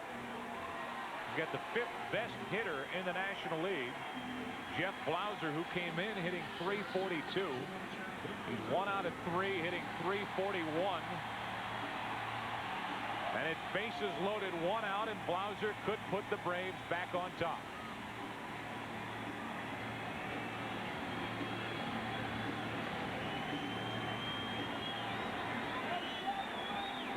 That moves the infield into double play depth.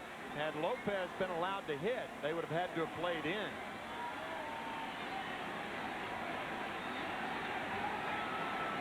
Bases loaded, 1 away. Double play ends the threat. A lot would put Atlanta out in front. Ball 1.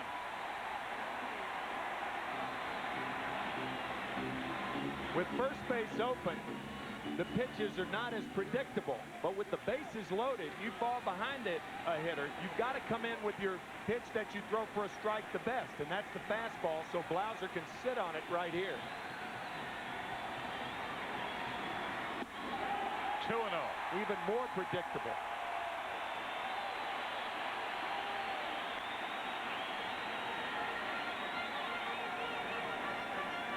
Bases are loaded with Chipper Jones, Ryan Klesko, and Javi Lopez. 1 run in, that's Andrew Jones, who led off the inning with a walk and stole a base. Driven in by Klesko. 2-0 on Blauser. 3-0.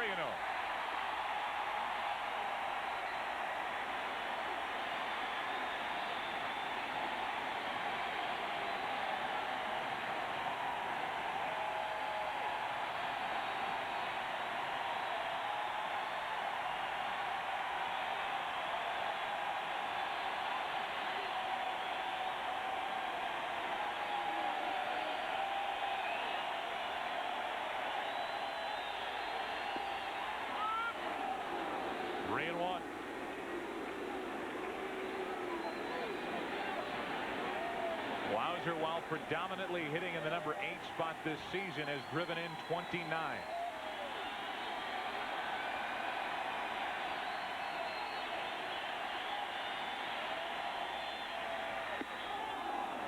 May have chased one. Tied up and in, full count. I agree with you. That ball was out of the zone, but it looked so inviting. A high ball hitter all the way. And Jeff saw his high pitch. It was just inside a little. Clapping for strike 2.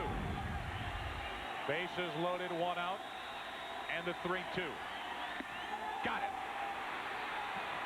2 gone. Benitez ran it to 3-0 and came back to get Blauser. And another pitch out of the strike zone. He misses with the first 3 fastballs. There's ball 1, ball 2, ball 3. Now the 3-0 pitch, the only strike in the sequence, because 3-1 was inside and 3-2 is high. And Blauser will take his seat. The bases are loaded, 2 out from Mark Lemke. 1 out of 3 here this afternoon. Tie game, 8th inning. 94 miles per hour from Benitez.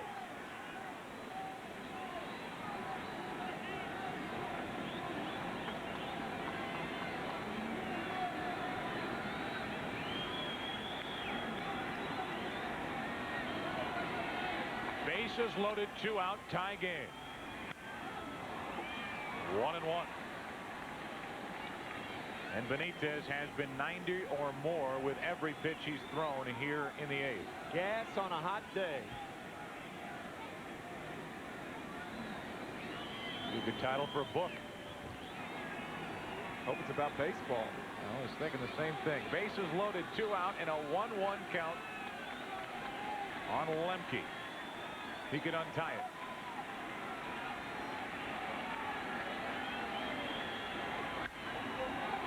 That should end the inning. Brady Anderson wants it. What a job by Armando Benitez. He came in with a game tied. Intentionally walked Lopez to load him up. Got Blauser, got Lemke, tied through 8. Into the top of the 9th inning here in Atlanta. Tied at 4. Our Red Lobster catch of the day happened way back in the 2nd inning. On a line drive hit by Javi Lopez, B.J. Surhoff recovered to make the grab, and that's our Red Lobster catch of the day here in Atlanta. In the 9th inning, the Orioles will be facing one of the game's best closers, Mark Wohlers, who comes on in relief of Mike Bilecki. The closers for both teams can be dominating. Mark Wohlers of the Braves, Randy Myers of the Orioles. And Mark Wohlers, since the pitcher's spot is due up in the bottom of the 9th, he is earmarked for 1 inning and 1 inning only this afternoon.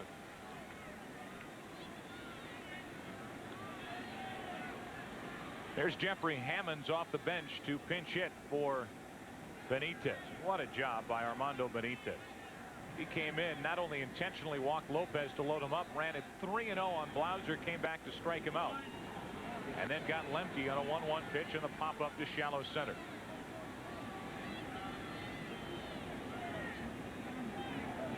So Orozco goes 1/3 of an inning, no runs, a hit and a walk, allowed an inherited runner to score. Now Hammonds gets into one to left field, but he got it off the end of the bat. And Klesko there to put it away. Full swing, but he didn't get it all. Yeah, that's the difference when Wohlers throws 98 miles an hour. That's what happens. There's a thud and not a nice click. Here is Brady Anderson, who back in the 7th inning, his last time up, tied the game with a 2-out, 2-run home run against John Smoltz. Yeah, that was a nice click. First pitch fastball, tied it up. She's a pretty good first pitch fastball there from Wohlers, strike 1.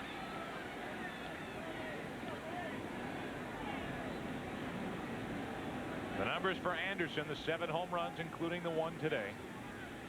1 out of 4 this afternoon.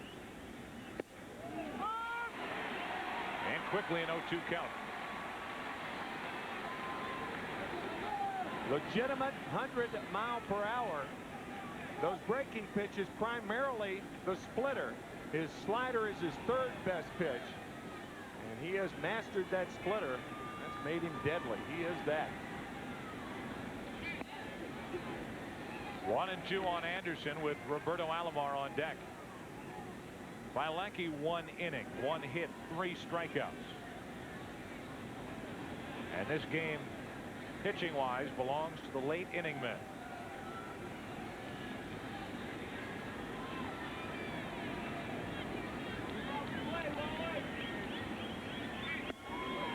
Anderson tried to check it. He did. According to Harry Wendelstedt, 2-2.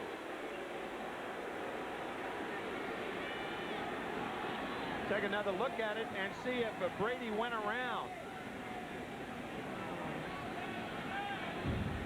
Borderline. That was close. 2 balls, 2 strikes.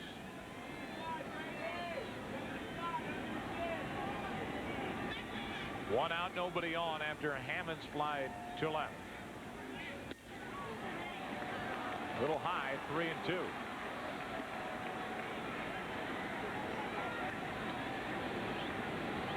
Loves the fastball,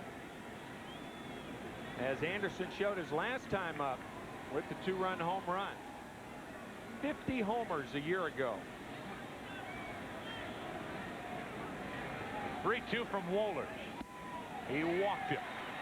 A 1-out walk by the Atlanta closer. 97 miles per hour from Wohlers. Don't have too long to make up your mind about whether to swing or not on a 3-2 pitch. Start when you leave the dugout. Now an added threat. You have a contact batter at the plate, Roberto Alomar. What he may do is take a pitch or two and give Brady Anderson a chance to steal second. A lot of ways to go here for Davy Johnson.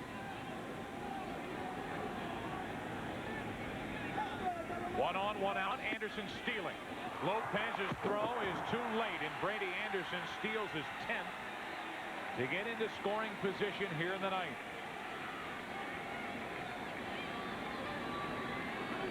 Had half of that right. Anderson is running. Alomar, however, is swinging. Great jump by Anderson.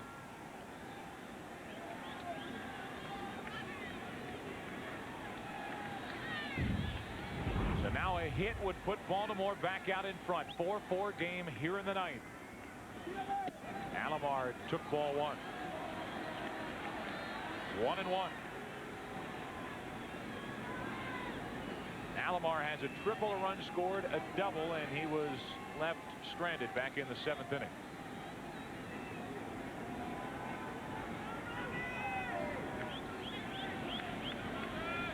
Tie game in the 9th inning. Alomar trying to untie it.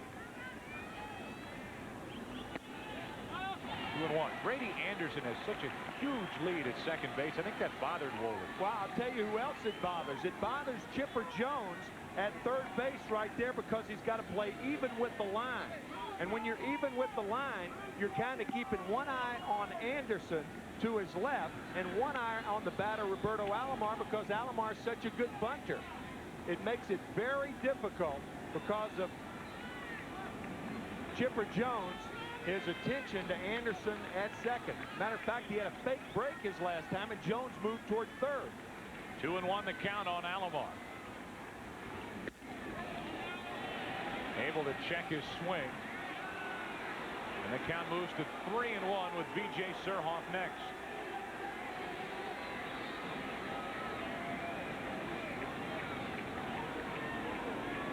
If he likes it up, he will get it up from Wohlers. That fastball. Wohlers has that good splitter, a count of 3-1.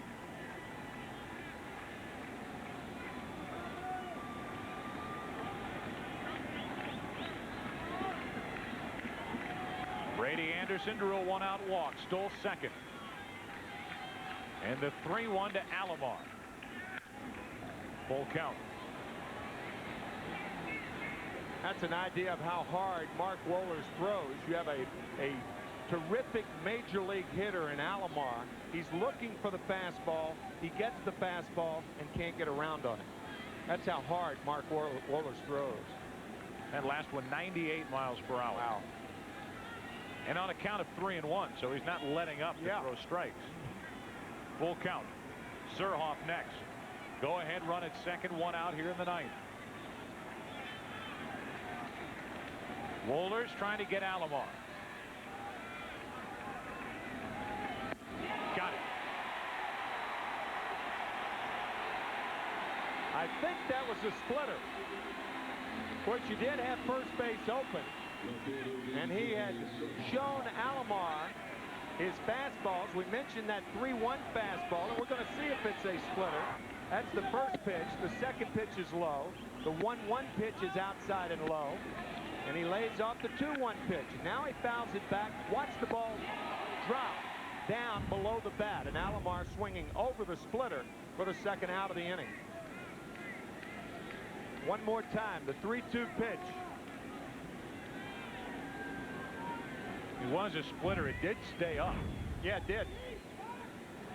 But Alomar over the top, and now with two out, the batter V.J. Surhoff.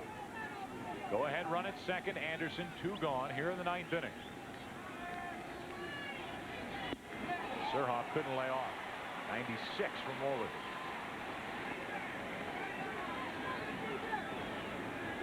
Numbers for Surhoff off to a great start. Driven in one this afternoon with a sac fly back in the sixth.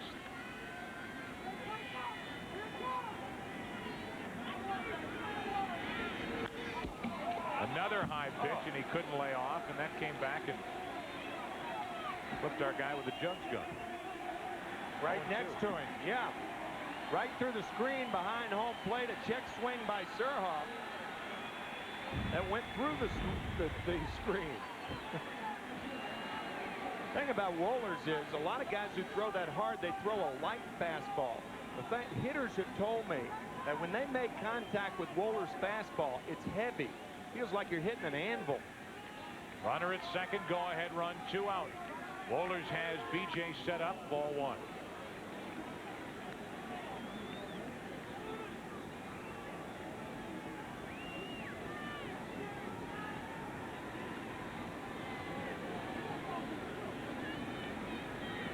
Surhoff, the man at the plate, looking for the two-out RBI hit.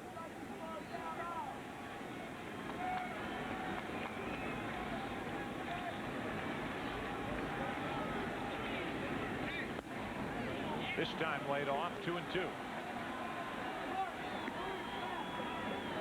Palmeiro on deck. And all things considered, if you're Wohlers, I think you want to face Palmeiro here with a game on the line. Kind of choose your poison. B.J. Surhoff, we've talked about him, 332 with runners in scoring position. Palmeiro's already had a good series. 2 hits last night, a home run today. Palmeiro waits on deck. Surhoff waits at the plate. The 2-2 pitch. Got away, 3-2.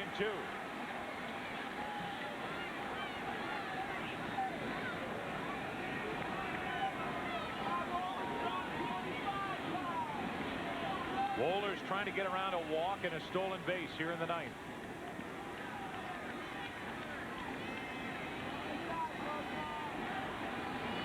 Go ahead run at second, 2 out. Another walk. And it's 2 on, 2 out for Rafael Palmeiro. And who would the Orioles rather have at the plate than Palmeiro? Right now, probably no one. Talked about choosing your poison. He's probably the most venomous hitter, certainly among them, on the field today. He's lined out, he's flied to right, he's singled, he's homered to left center off the hard-throwing left-hander Embry. And now he faces another hard-throwing pitcher, the right-hander Wohlers. 2 on, 2 out. By the way, the Braves in their half of the ninth inning will have a pinch hitter for Wohlers, then Tucker, then Andrew Jones. 2 aboard, 2 out. And Wohlers getting wild. Rafael Palmeiro against Alan Embry went deep into left center in the 8th. And that put the Orioles out in front until the bottom of the 8th inning. The RBI hit by Klesko, but good bullpen work by Benitez got the Orioles out of further trouble. Little high again, 2-0. I know this sounds strange, but it is the 9th inning and there are 2 outs. As you look at Palmeiro's feats, numerous. I wouldn't give in to him right here. I know by putting him on or by throwing breaking balls you take a chance, but you do have a right-handed hitter up next who is a low ball hitter, and that's Cal Ripken, and there are 2 outs. I would not give in to Palmeiro in this at bat. 3-0. Most hits in the 90s. Palmeiro is number 3 on the list, ahead of the guy who was coming up in the Cubs organization and the reason why Palmeiro was traded from Chicago, Mark Grace. Ripken might get the chance. It's 3-0 on Palmeiro. And if you groove one to this guy, he can lose it in a hurry. 2 on, 2 out, 4-4 game, 9th inning. 3 walks in the inning and the bases are loaded.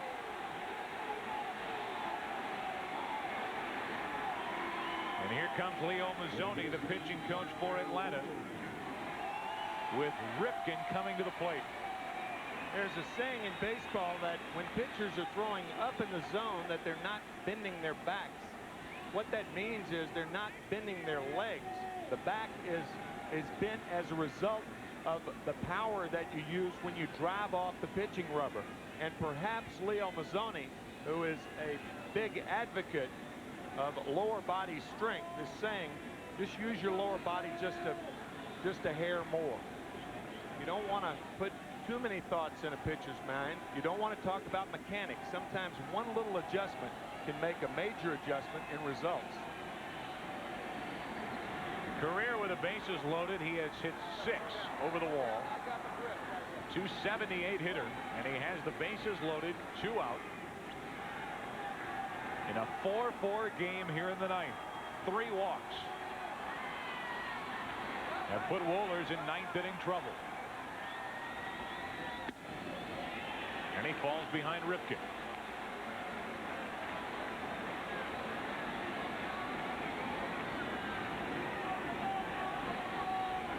Ripken has 2 hits, 2 out of 4 here this afternoon, and Wohlers will slow it down, grab the rosin bag.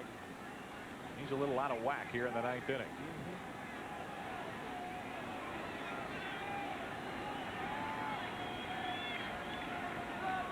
Bases loaded, 2 out. Little low, 2-0. 99-mile-per-hour pitch, too low from Wohlers, 2-0. And he obviously has to come right after Ripken.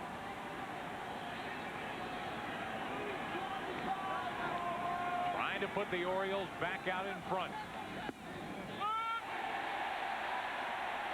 2-1.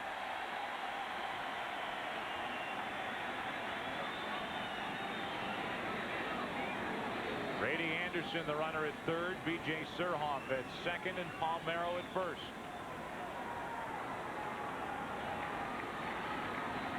Two balls and a strike on Cal Ripken. Tie game, 9th inning. That gets away, but Anderson with a very good decision sticks at third. As the count goes to 3-1 on Ripken, that would have been an out easily and out of the inning. That ball caroming back to Javi Lopez faster than it went back by him. Off his glove, and watch it shoot right back to him. And Brady Anderson took 2 steps off of third and then retreats back to third. Heads up base running by Anderson, particularly with the count 3-1 to Ripken now. There's the go-ahead run at third. Bases loaded, 2 out. The 3-1 to Ripken. Full count. 97 miles per hour, and the runners will go.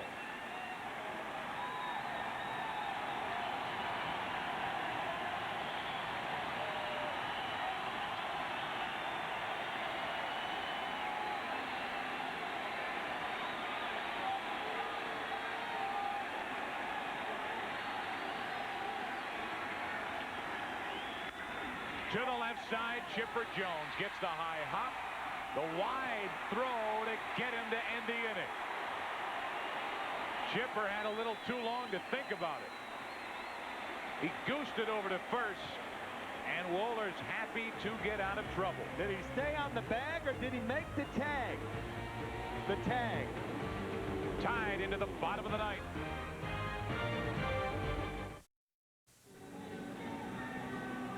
Well, a pitching change as we get into the bottom of the 9th inning. Arthur Rhodes will take over.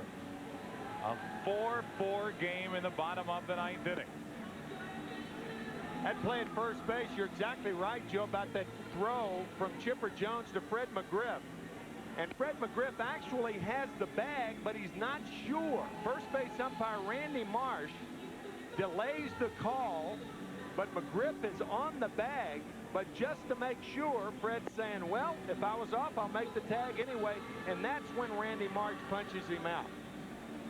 Fine play by McGriff. And it's funny how when third basemen get balls like that where they have to think about it, sometimes they do that. They lead with the elbow, the ball tails into the runner, and it's a bad throw. Jeffrey Hammonds remains in the game in left field. He'll bat in that 9 spot. B.J. Surhoff is gone. So pitching and hitting in the number 3 hole is Arthur Rhodes with a record of 3-2. Benitez 2/3 of an inning. An intentional walk and a strikeout. Did a wonderful job with the bases loaded and a 3-0 count on Blauser. Here's Mordecai to lead off and bat for Wohlers. Wohlers 1 inning, 3 walks, 1 strikeout.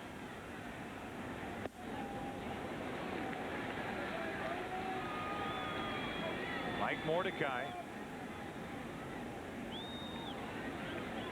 Pinch hitting here in the 9th inning, leaving Perez, Belliard, and Graffinino on the bench for Bobby Cox. A little too much to handle. 0-2. 96 from Rhodes. Another piece to that puzzle for Davey Johnson out in his very, very fine bullpen.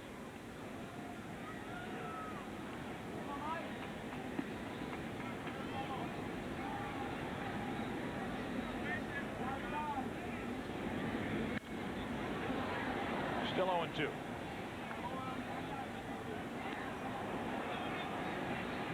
The bullpen a major reason for Davy Johnson and the Orioles' success this season, ranking first in ERA in the American League, first in saves, first in opponent's batting average, number 2 in strikeouts. All of that anchored by Randy Myers, the left-hander. And Arthur Rhodes, 36 strikeouts in 33 innings. Mordecai pops it up to third for Ripken. Plenty of room. 1 away. The pinch hitter is erased here in the 9th inning and back to the top of the lineup. Hey, next week on the Fox Saturday Baseball Game of the Week, don't forget and don't miss Tino Martinez and the Yankees battling David Justice and the Indians. Plus other regional action. Coverage begins at 12:30 Eastern, 11:30 Central, within the zone, followed by all the action. Check local listings, the game and time in your area on Fox. Here's Michael Tucker, 1 out of 4. A hit, a stolen base, a run scored back in the first against Mussina.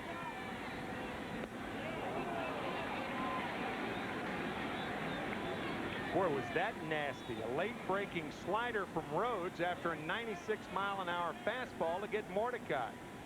If Arthur Rhodes were in the National League, I think most any team would make him a starter. Look at this slider right here. Boy, that is wicked.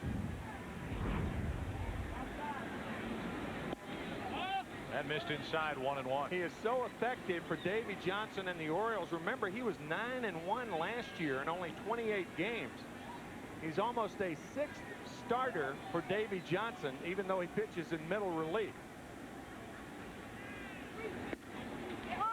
Drilling the outside corner with strike 2. Middle relief more important for an American League team because of the designated hitter than it is for a National League team. That's why Davy Johnson and Ray Miller have elected to keep Arthur Rhodes in middle relief instead of trying to make a starter out of him. 1-2 on Michael Tucker with Andrew Jones on deck. Couldn't hold up, and Tucker doesn't bother to run. 2 out.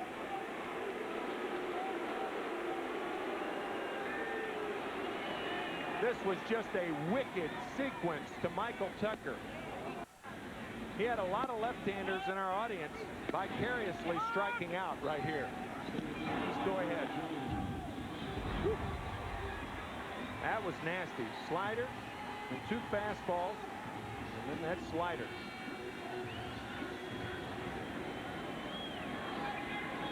Tucker so upset after that at bat, I don't think he realized that strike 3 had been dropped, and he stayed right at home plate. Even though Hoyles didn't come up with it cleanly. Here's Andrew Jones. He is more than capable of ending this game with 1 swing. He has had 120 at-bats this season. He's hit 4 home runs. They 0 for 2 with a pair of strikeouts, a pair of walks. 2-0. One of the things that is new for Cal Ripken this year at third base is he's on the line. He really never had to do that as a shortstop. But on the line with 2 outs and Andrew Jones, and as you said, certainly capable of drilling a ball out of the ballpark. And when that's the case, you put your third baseman on the line. 2 out, nobody on, a 2-0 count on Andrew Jones. Overmatched. 96 from Rhodes, 2-1.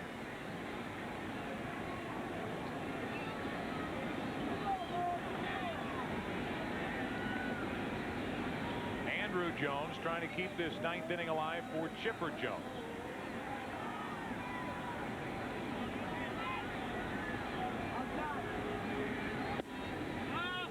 He may. 3-1.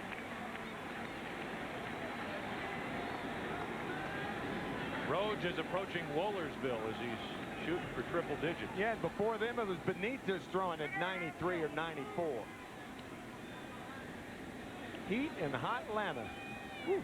2 out, nobody on, a 3-1 count. A dangerous pitch coming to Andrew Jones. He'd like to end it. Ball 4 will keep it going for Chipper Jones.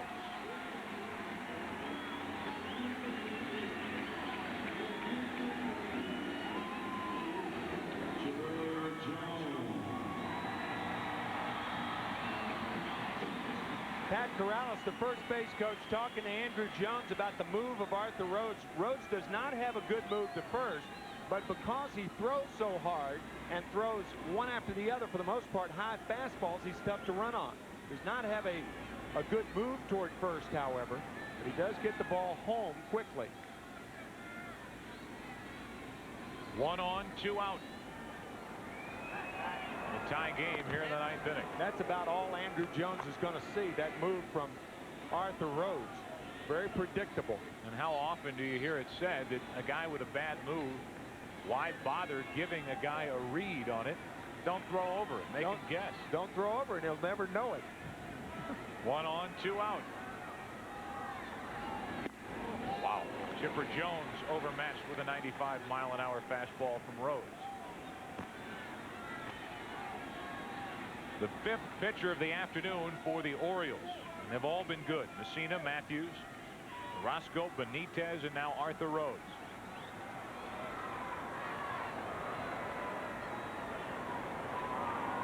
Chipper Jones has hit 8 home runs.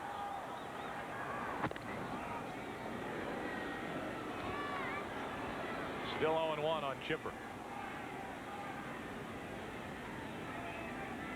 Even you folks at home know that you're going to get back on that move to first base.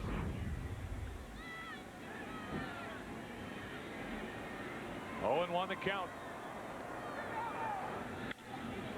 Couldn't get around on it. Strike 2. A lot of times the deterrent for a left-handed pitcher is just to look the runner back at first base. Left-handers can get by with less of a move than right-handers because they're staring right at the runners.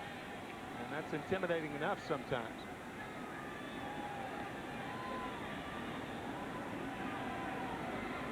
See if he gets a real mean look on his face, just to intimidate Andrew. I think this is a time to run right here. If he's thrown out, Jones leads off the bottom of the 10th. Took outside 1 and 2.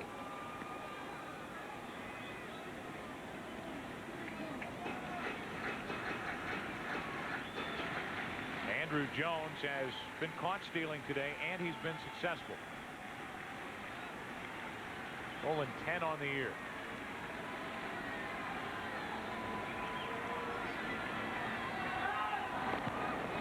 Even on the snap throw, Jones back easily. It looked like Chris Hoyles put down a slider. Chipper Jones has seen 3 fastballs, and if it is indeed a slider, that's the pitch on which to run. Nope, fastball away. He wants to go away with the heater. Not running, and we'll do it again.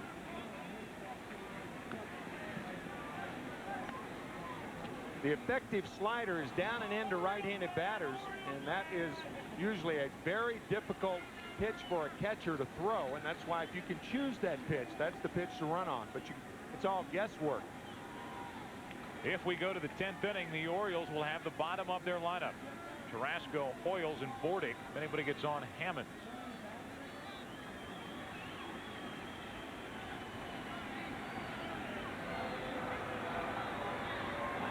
Andrew Jones running. He'll have to come back. Had a good jump, too. Very good jump.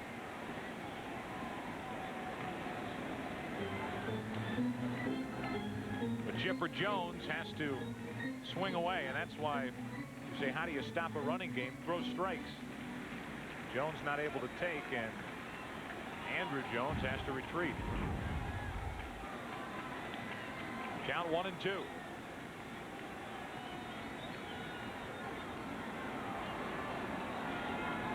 Chipper Jones looking for his 3rd hit on the day. Breaking ball had him frozen. Good inning for Arthur Rhodes. He allows the 2-out walk, gets around it through 9. Tied at 4.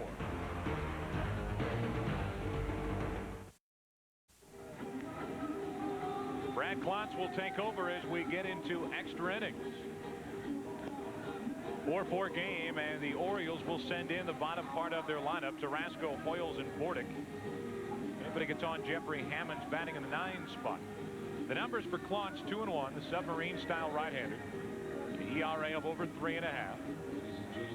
And he takes over for Wohlers, who pitched an eventful but a shutout ninth inning. He walked 3 and got Cal Ripken with the bases loaded on the tap to third. So it's Clontz taking over. Great work by each bullpen. Orozco stumbled a bit. Embry stumbled as he gave up the home run to the left-hander Palmeiro. Outside of that, not much to complain about for either side. Here's the former Brave, Tony Tarasco. And wouldn't he love to jump up, fight his former teammates. Leading it off here in the 10th inning with Hoyles and Bordick to follow. Right fielder, Tony Tarasco.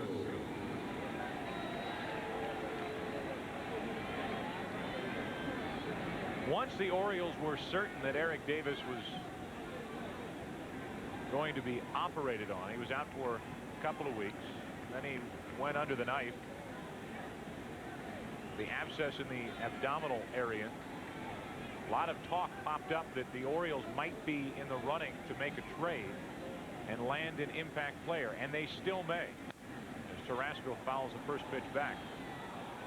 But I think if worse came to worse and the Orioles were stuck with what they had, they'd be pretty happy because of Jeffrey Hammonds, who's really made a rebound here in 1997. He's given Davey Johnson a lot more than they expected. A guy who probably could have picked up during spring training from the Orioles if the price was right.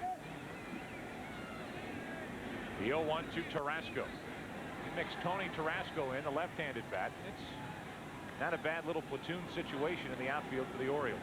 Particularly when you consider the success of the Orioles pitching staff this year, you can get by with the Tarasco/Hammonds duo. As you look at Jimmy Key, won his 11th game last night. What an addition he has been. Scott Erickson going tomorrow against Tommy Glavine. From an 11-game winner to a 9-game winner tonight, or this afternoon. It's getting to tonight. We saw an 8-game winner in Mussina start for the Orioles. Just low to Tarasco, 1-2.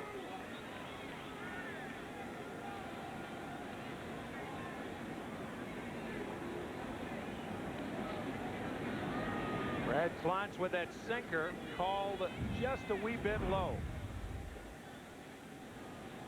1-2 to Tarasco, who has hit 3 home runs. Tried to nip the outside corner, 2-2. Hard to believe a guy like Brad Clontz threw overhanded at one time. When he was in high school, he threw overhanded, and he went to Virginia Tech, and the Virginia Tech coach asked him if he was a side armor or a guy who came over the top, and Brad said, well, you know, when I drop down, I feel pretty good. So the coach looked at him, he saw it, and said, well, you're going to be a starter your second year next year, so why don't you stay dropped down? And that's how he became a pitcher that pitches from down there instead of up there. Count 3 balls, 2 strikes. There have been some very good relievers over the years who have thrown in that manner. Kent DeColvey was more pronounced, was underhanded at times. Ted Abernathy, 20 years ago, high pockets, was he nasty. Whew. Had a curveball that rose. As a matter of fact, if you're looking at a guy like Brad Clontz, he cannot throw a breaking ball that goes down when you release a ball from that low because you're not on top of the breaking ball. Any breaking ball that Brad throws is going to be either on an even plane or it's going to go up. He's almost in the category of Jeff Nelson, the right-hander for the New York Yankees, who drops down and can be nasty. Tarasco leading off, and he draws a leadoff walk. So he battled Clontz, and Tarasco is on to start the 10th inning. Tonight on an all-new Cops, real-life heroes, real tense moments. Only one show has so much real-life action. An all-new primetime Cops, followed by America's Most Wanted. It all starts tonight, 8 Eastern, 7 Central, here on Fox. So a leadoff walk, not what Clontz had in mind when he stopped in from the Atlanta bullpen. And here's Chris Hoyles, who, well, the good news is he gets another chance to hit. The bad news is he's 0 for 4 with 4 strikeouts.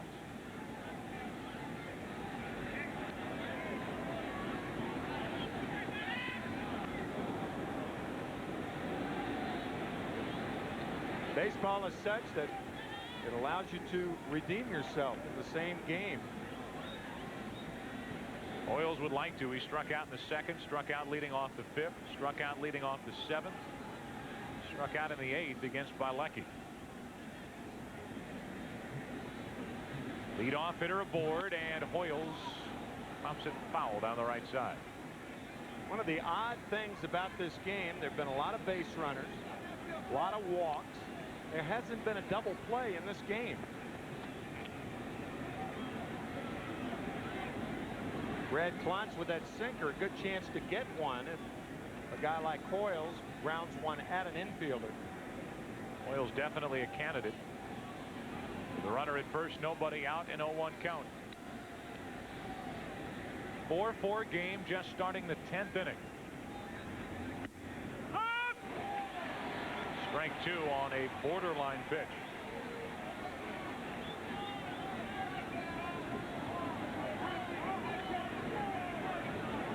Klontz gets the benefit of the doubt.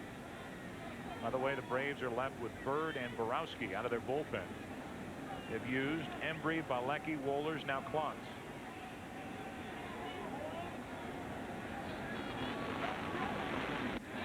Hoyles strikes out for the 5th time this afternoon. He is not for interleague play. He has really had some nasty pitches from John Smoltz, and then Mike Bilecki, and now Brad Klontz. Here's Bordick. He doesn't like interleague play, huh? No. Not today. No. Bordick has a hit and a run scored back in the 7th inning. Led off with a base hit to right. Scored on the home run by Anderson, which tied it against John Smoltz. Both starters long gone. Smoltz went 7. Mussina went 6.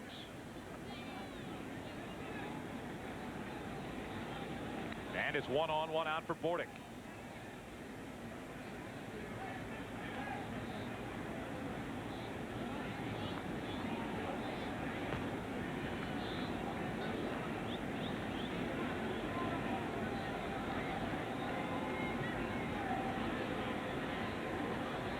Orioles bullpen just watching after the job that Rhodes did in the bottom of the 9th inning. Strike one on Bordick. Standing room only crowd here at Turner Field. It's started to thin out a little.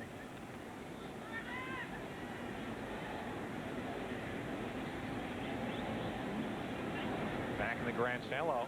Back in the grandstand area. 1 on, 1 out, and 0-1 count on Bordick. Runner goes. Lopez has a chance. They didn't get him. Now they did. Came off the bag, and Blauser kept the tag on Tarasco. 2 out. That's another disadvantage of a head-first slide. As often you slide by the bag, and you have to catch the bag with your foot. If you miss, you're by the bag. Tarasco with that slide, and now he slides by the bag. If you slide straight into the bag, and nobody can convince me that there is a better way to go into second base than the old-fashioned straight-in pop-up slide, and not this slide. He slides off the bag, the momentum carrying him off the bag, and he's out. It's actually a stolen base. Caught stealing 2-6. It'll go down as that. I was thinking since he called him safe initially and then made the tag after he slid by the bag. But it is a caught stealing. 2 out, nobody on. A 1-2 count on Bordick. Waited on that breaking ball, fouled it away. It'll stay 1-2. It is the situation, though, that he actually stole the bag, and only his momentum carried him off the bag, so the catcher didn't get him. His slide got him. Correct. No doubt about that. Second base umpire Jeff Kellogg gave the safe sign that as Blauser kept the tag on the leg of Tarasco, punched him out. Now the 1-2 to Bordick. 2 out, nobody on here in the 10th. And easy for Lemke. A leadoff walk. Klontz and the Braves get around it. Back for the bottom of the 10th after this from your local Fox station.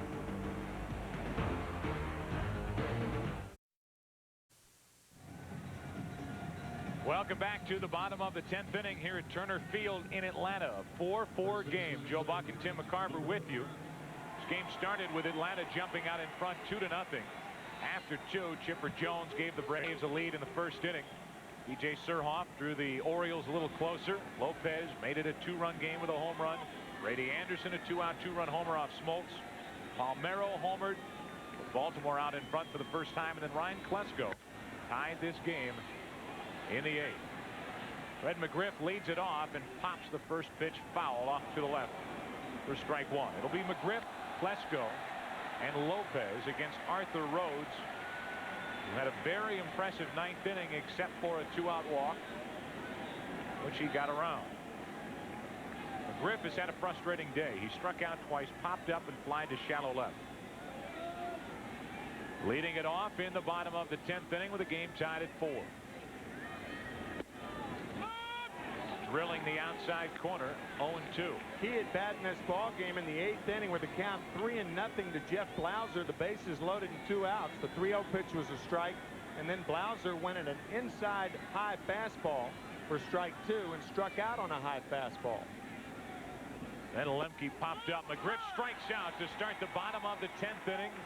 3 strikeouts in an inning and a third for Rhodes. Right now for a Miller time game break. Back to Chip in Hollywood. All right, Joe and Tim, thank you very much. The Seattle Mariners enjoying this interleague thing. Edgar Martinez and Paul Sorrento in the 2nd inning against Ramon Martinez. Did the double Capaya thing. Fan with the Steve Lyons model makes the great catch in the outfield. It's now Seattle 3-0 over the Dodgers. Mariners trying to go 3-0 in interleague play. All right, Chip, thank you very much. Here's Klesko. He takes a ball outside. Look at the AL West coming into today's action. The Mariners out in front by a game and a half over the Angels. Angels are battling San Francisco. Texas taking on San Diego, and Oakland and Colorado getting together today. What a hitter Edgar Martinez is. Well, we always say it, but unheralded doesn't even cover it. One of the best hitters in baseball. Not very well known outside of the Pacific Northwest. On 2-0, Klesko pops it up. Bordick puts it away, and Rhodes has rolled through an inning and 2/3. Now his biggest test will be Javier Lopez. Sometimes you catch up with the ball. Sometimes the ball catches up with you. And that's what happened on that swing. Klesko swinging from his heels. Ryan did have a single to right field to tie the game in the 8th inning. Rhodes is throwing awfully hard. We have seen an awful lot of heat the last 4 innings. 2 out, nobody on for Javier Lopez. You know what he's trying to do. Strike 1.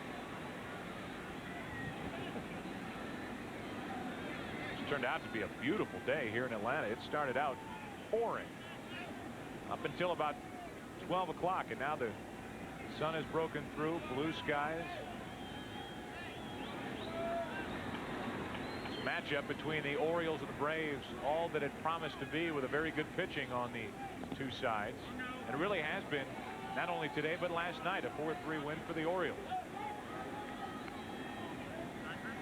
1 ball, 1 strike to count on Javier Lopez. And the bad weekend for the hitters continue here in Atlanta when Tommy Glavine faces Scott Erickson tomorrow. Maddox and Key last night. Mussina and Smoltz today. 2 out, nobody on. A 1 ball, 1 strike count on Javier Lopez. He could end it. 4-4 game in the 10th. Strike 2.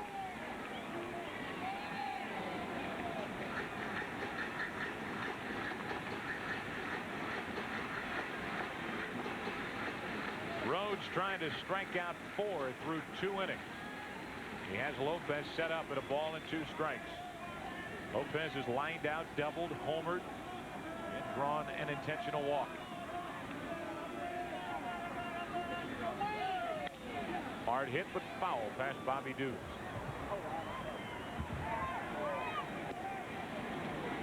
And again, a guy who can take you out of the ballpark, and Cal Ripken on the line at third base. Davey Johnson, an unconventional manager in a lot of ways. He'll play the fat part of the infield, but with a guy as powerful as Lopez, you really have to guard the line in this situation. Especially with 2 out, nobody on. Right. Ball and 2 strikes on Lopez. Had him reaching, and it came up and clipped him in the face. Foul ball did. The count will stay 1-2. That hurt. Javi has the protection on the left side of his face, but that ball coming up and hitting him on the right cheek. As a catcher, you get enough pops behind the plate. Jeff Porter, the trainer of the Braves, has had a busy day. Chipper Jones came up limping back in the 3rd inning. Might have re-aggravated that groin injury. Michael Tucker bothered by a contact lens. Back in the 7th. Keeping an eye on Javier Lopez, who has a 1-2 count. 2 out, nobody on. 10th inning, tie ball game. And it will stay that way. Hoyles makes the play, and we head into inning number 11. How about Arthur Rhodes? He struck out 4 through 2 innings. 11th inning in Atlanta, tied at 4.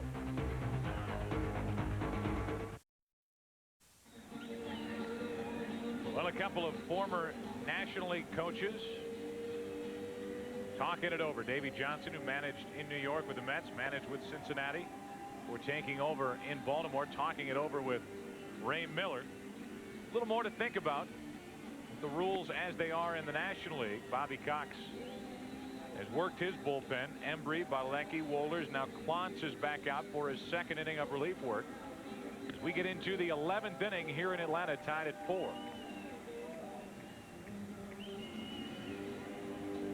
In case you're wondering who's left on the bench for the Orioles, maybe Bobby Cox is wondering who's left on the bench for Davey Johnson. Nobody from the left side. Incaviglia, Reveille, and Lenny Webster, the backup catcher, from the right side.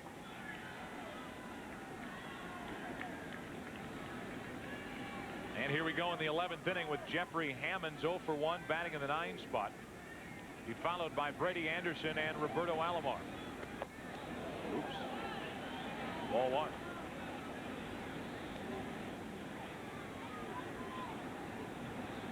It's like one of those fastballs at a carnival.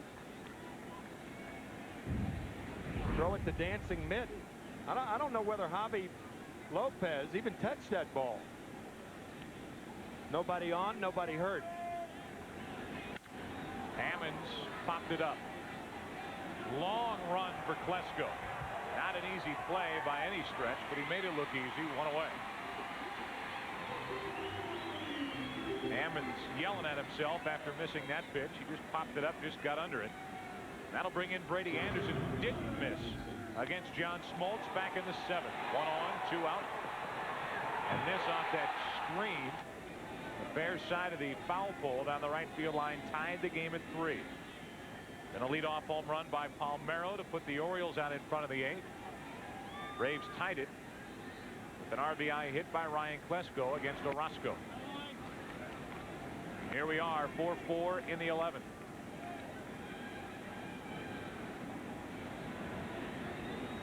Been a long day, a 4-hour game here in Atlanta. 1-1 on Anderson. His only hit today was the home run in the 7th. His average sitting at .313. He's hit 7, driven in 36.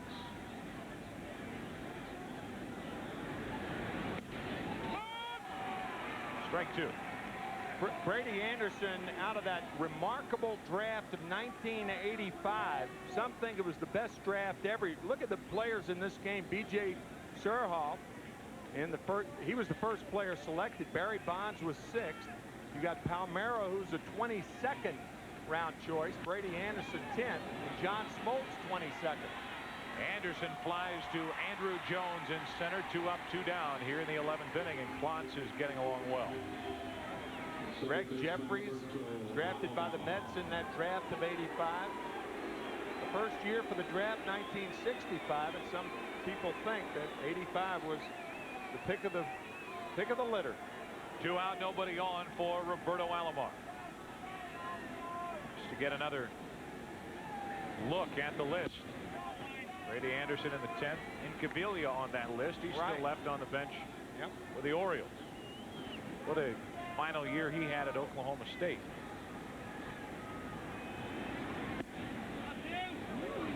(2-0) on Alomar. This is a key guy right here. You want to make him hit to get on, because if Alomar gets on first, he'll be running first or second pitch. Klontz, a tough guy to throw a runner out on because of that sidearm delivery.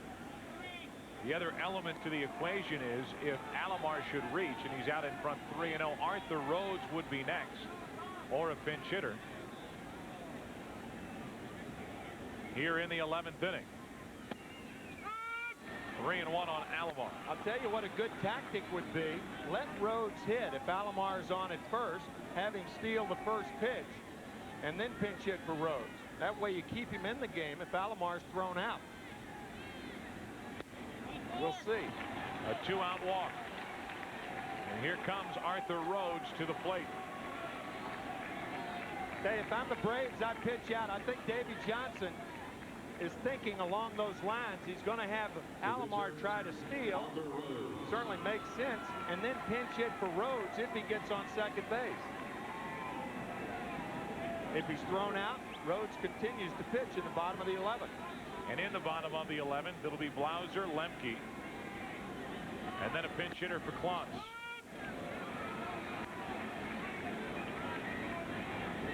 I guess that theory was discounted when Alomar failed to run. It's a good theory, though. First major league at bat for Arthur Rhodes. Strike 2.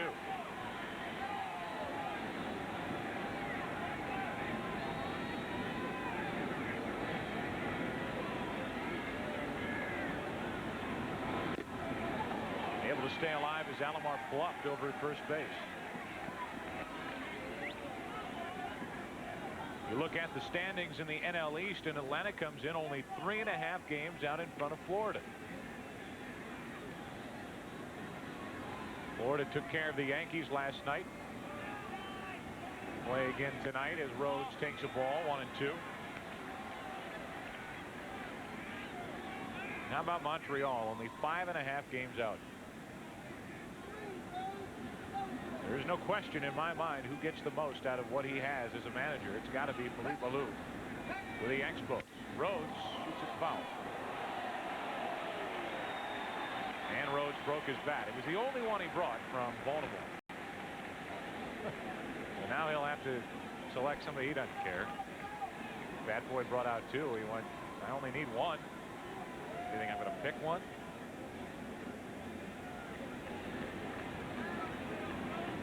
Go ahead, run it first with 2 out.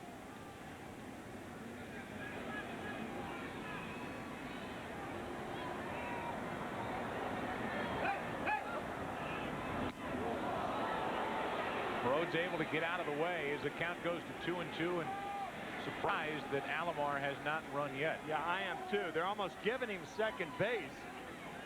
The one thing is, if Alomar is thrown out, then Rhodes leads off the 12th inning if they get that far. There goes Alomar. Rhodes strikes out. So that will end the top of the 11th inning. Alomar finally running. Rhodes is the final out. Good work by Klontz. Bottom of the 11th, tied at 4.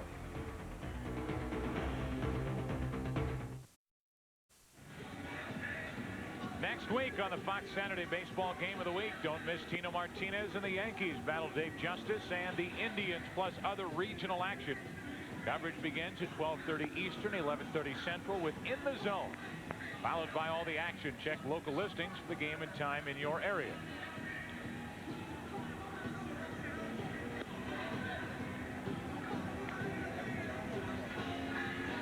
And the big game coming up at the beginning of next week on Monday on FX. The Mets and the Yankees. Don't miss all that action beginning at 7:30 Eastern, 4:30 Pacific on FX. Good baseball coming up as Arthur Rhodes takes over here In the bottom of the 11th inning, he has worked so well in 2 innings. He struck out 4. The only man to reach. A 2-out walk to Andrew Jones in the 9th. That's it. He will deal with Blauser, Lemke, and the number 9 spot in the Atlanta order. 4-4 game, 11th inning. Blauser first up. A .340 hitter showing bunt, taking ball 1. Looked like Jeff was going to push that ball to the right side. Robbie Alomar playing deep, as was Rafael Palmeiro. Ripken on the line at third, but guarding the line at third. 2-0.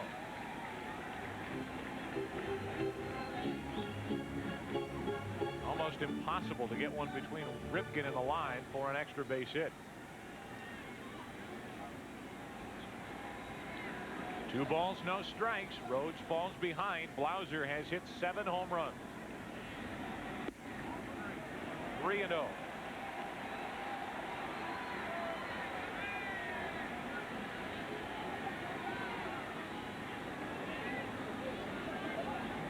Blauser gets on, it would really set up the inning. They could have Lemke bunt, then pinch hit for Klontz. 3-0 pitch from Rhodes. Right down the middle.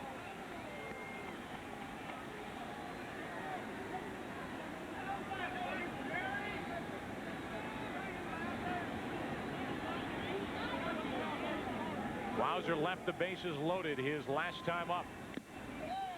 A little late on that cut, full count.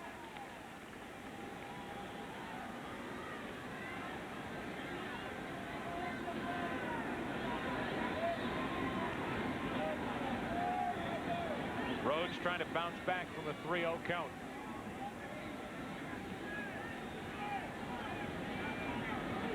Blauser 1 out of 5. And that's 5 strikeouts in 2 1/3 innings for Arthur Rhodes. How impressive has Arthur Rhodes been? Well, Jeff Blauser striking out for the 2nd time. Wanted to bunt, takes ball 2. All fastballs. So with the 3-0 count, the automatic, and then the fastball swing and a miss. Ditto, 3-2. Now 1 out, nobody on for Lemke. The pinch hitter in the on-deck circle. Lemke strike 1. Graffinino is in the on-deck circle to bat for Klontz. This is a situation where I would not have Ripken on the line. Mark Lemke, as a right-handed batter, is not a pull hitter. He uses the fat part of the field. Ripken playing in the same place as Blauser. Goes the other way down the line and foul for strike 2. And Joe, it'd make more sense to guard the first base line, as Palmeiro is doing. But a lot of this with interleague play, you know, the infielders in particular are really unsure about the hitters. They're not as comfortable playing the hitters as they would be when you play against them 12, 13 times a year.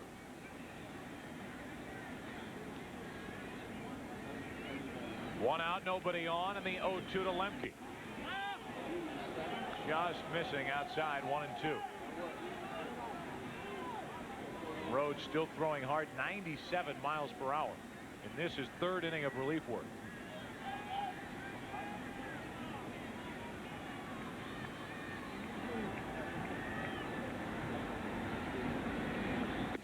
A little further outside, 2-2. That's why we were talking a couple of innings ago that Arthur Rhodes is a potential starter that relieves.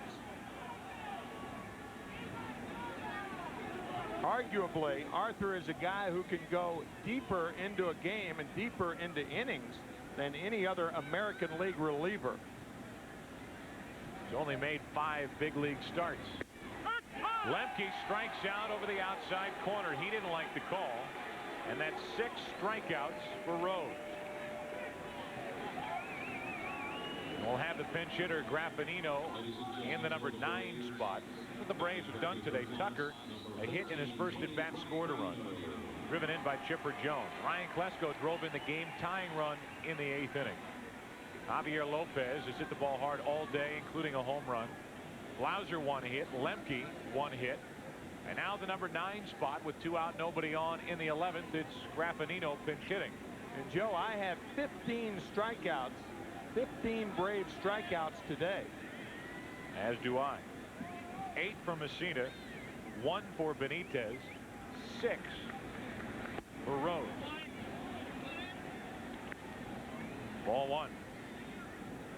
If we go to the 12th inning, it will be Palmeiro, Ripken, and Tarasco. Rhodes trying to get the Orioles to the 12th.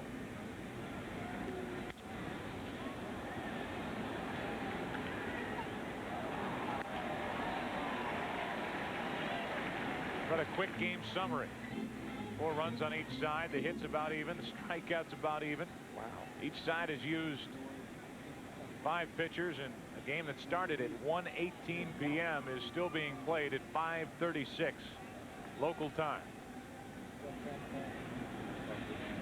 2 out, nobody on, and 2-1 the count on Graffinino.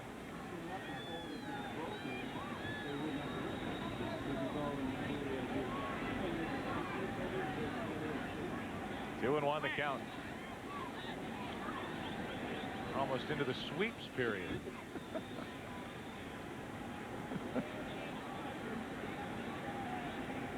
Two out, nobody on, and wow, it's been a long game when you wear that stuff all day. He may not be wearing it. That might be his. 3-1 on Graffinino. Did he have a magic wand in his hand? One never knows nowadays. 2 magic wands. Yes. Not 1, but 2. Like the guy that was running the jugs gun a while earlier. 3 balls and a strike. Graffinino a full count. That guy probably got up about 6:30. Started painting his face. Yeah. Took the pins out of its carrying case and put them on the top hat. Yeah. Put his wig under his top hat. One has to assume that is a wig. Fancy shades with those Oriole colors on his shades, worn on his forehead. And threw on a cape. Graffinino with a count remaining 3-2.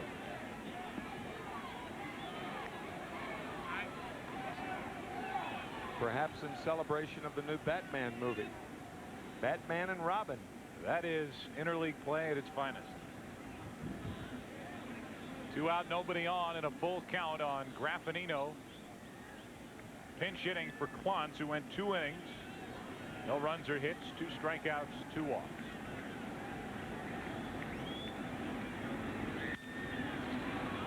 And we will do it again.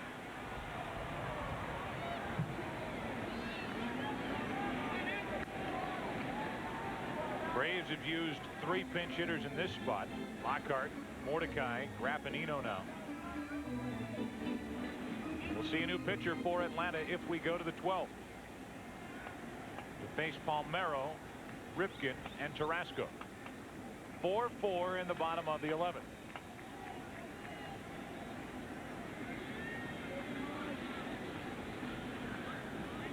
Two out, nobody on. 3-2 to Graffinino. Pretty well hit into right center, but he got under it. Anderson over to get it. And we sail through the first 11 here in Atlanta. Number 12 rolls around. Orioles and Braves tied at 4. Top of the 12th inning, Orioles will send in their 4, 5, and 6 hitters. Palmeiro, Ripken, and Tarasco against right-hander Joe Borowski, who's done a very good job for Bobby Cox out of the Atlanta bullpen. Formerly of the Baltimore Orioles. As a matter of fact, we told this story in a game last year, and you may remember it. Joe Borowski working on his splitter with Greg Zahn in the minor leagues, and he and Greg Zahn went to the big leagues, and sure enough, the first pitch, working on it on the side, the splitter that is, and when he got to the big leagues, he had never thrown the split finger fastball in a game, and the first pitch he threw in the major leagues was a splitter, flashed down by Greg Zahn when he pitched for the Orioles. So Joe Borowski who I guess his other claim to fame, he was traded for Pete Rose Jr. from the White Sox back in 1991. And we've had 2 Greg Zahn references in one game. Yeah. The other That's being a lot. the trade for Terry Matthews. Yeah. Here's Rafael Palmeiro leading off. Rafi led off in the 8th inning against the tough left-hander Alan Embry, and went deep into left center field to, at the time, with this swing, put the Orioles out in front. But in the bottom of the 8th inning, the Braves came back with a run. Driven in by Ryan Klesko, then left the bases loaded. Palmeiro takes a ball from Borowski. Rafael is lined out to first, fly to right, singled, homered, walked. 2-0. Peter Angelos, majority owner of the Baltimore Orioles.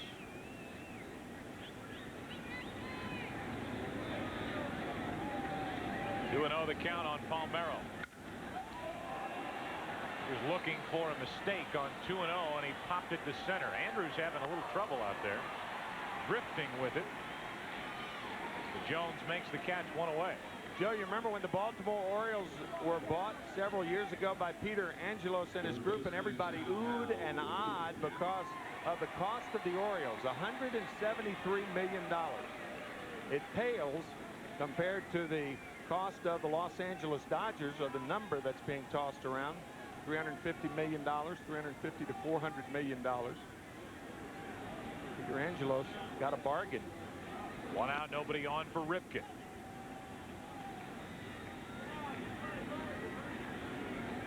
Ripken hitting .288. It's a long day. His average has jumped up 2 points. He is 2 out of 5. 2-0. Other owners of the Baltimore Orioles, the limited partners, Tom Clancy, the author, the tennis great Pam Shriver, Jim McKay, the announcer.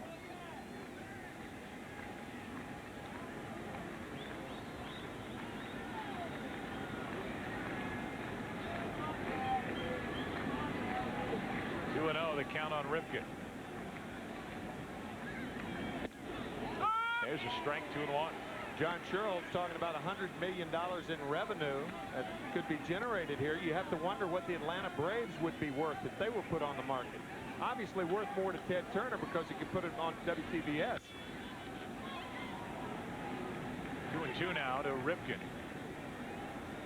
It's John Sherholtz. Has gone home, changed clothes since he was on with us in the 5th inning, and now he's back.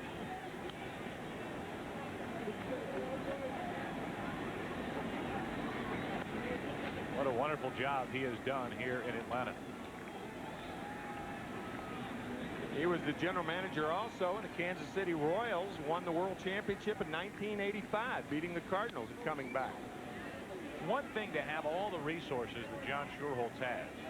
It's another to turn all of that into a franchise, which the Braves have become, of a team that wins, replenishes through its farm system, adds key elements through free agency, and just year after year seems to get a little better than the year before.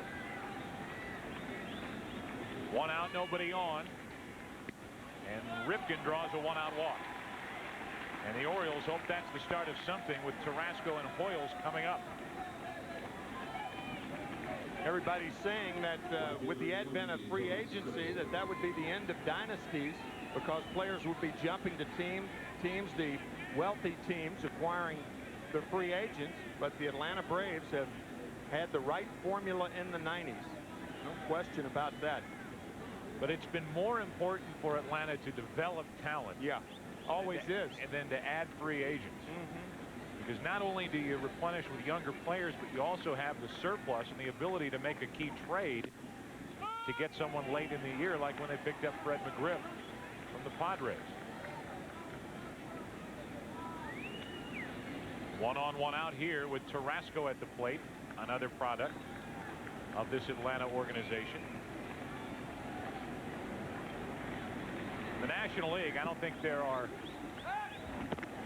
better organizations than either Atlanta or the Montreal Expos in finding, developing, and then in the Expos case, getting rid of talent in this league. The Expos have had a phenomenal farm system record.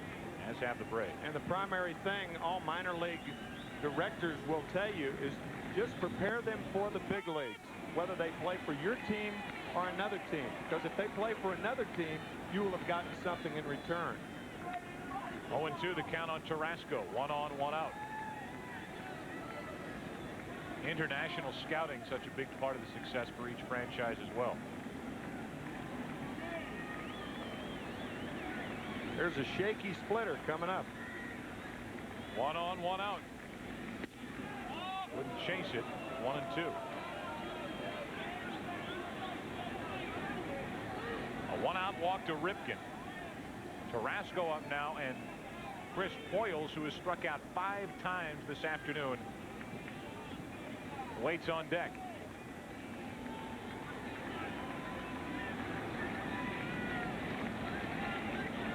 One on, 1 out. Tie game, 12th inning. And the count will stay 1-2.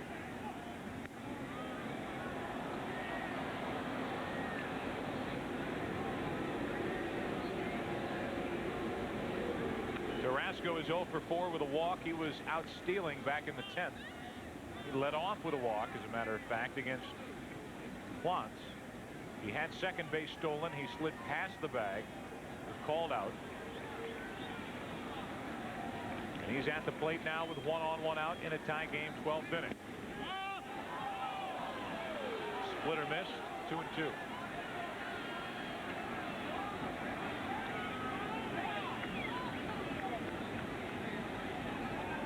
Cleveland won the first game of a day-night doubleheader in St. Louis, 8-3.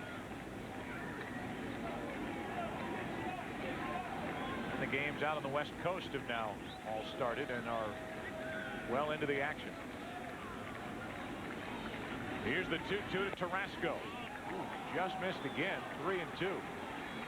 Home plate umpire Paul Nart has been giving that pitch all day long, that outside corner, especially right-handed pitchers to left-handed batters.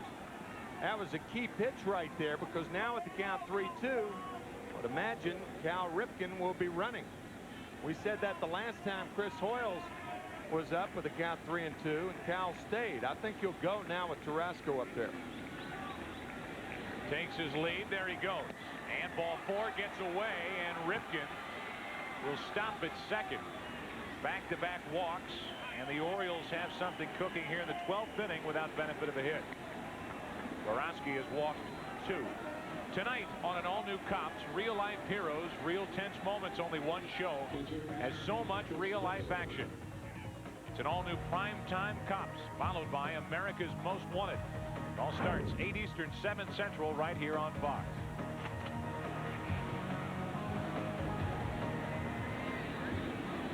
Two on, 1 out, and as Tim said earlier, baseball always gives you a chance to redeem yourself, and here is Chris Hoyles, who is 0 for 5 with 5 strikeouts. He could put the Orioles back out in front. That was a foul ball. And strike 1 on Hoyles. The runners return to first and second. Hoyles came in hitting .287. He's down to .279. He's hit 7 home runs, driven in 27.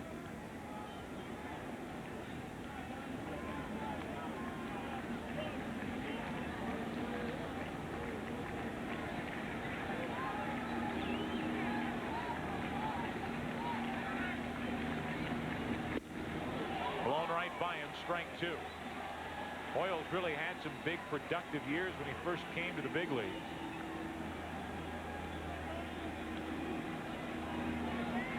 And Chris Hoyles doesn't want to see any part of that. He is set up for number 6 right here. 2 on, 1 out. Stays alive. Hoyles last year hit 25 home runs, his major league high 29 in 1993. Greg Maddux with a bat in his hand. Who knows? You get deep enough into a game like this, you may see him pinch hit. Their first choice, however, would be Glavine. Now that Smoltz is erased in this one. 2 on, 1 out, and 0-2 count on Hoyles. Just able to fight it off to stay alive. After Hoyles, it's Bordick, who came in hitting .209 and had driven in only 21. Hoyles would like to be the guy to do it, but he's set up here at 0-2. By the way, the Braves in their half of the 12th inning will have Tucker, Andrew Jones, and Chipper Jones, the top of the lineup.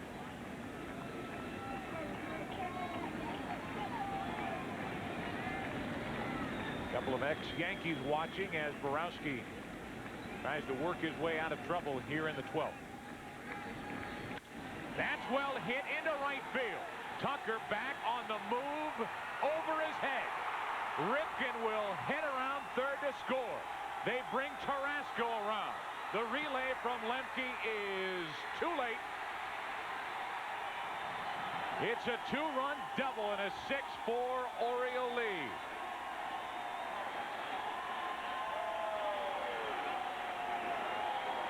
Redeemer time for Chris Hoyles.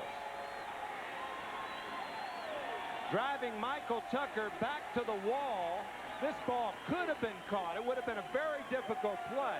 Maybe not should have, but could have been caught. Chris Hoyles, after striking out 5 times, finally makes contact between the lines.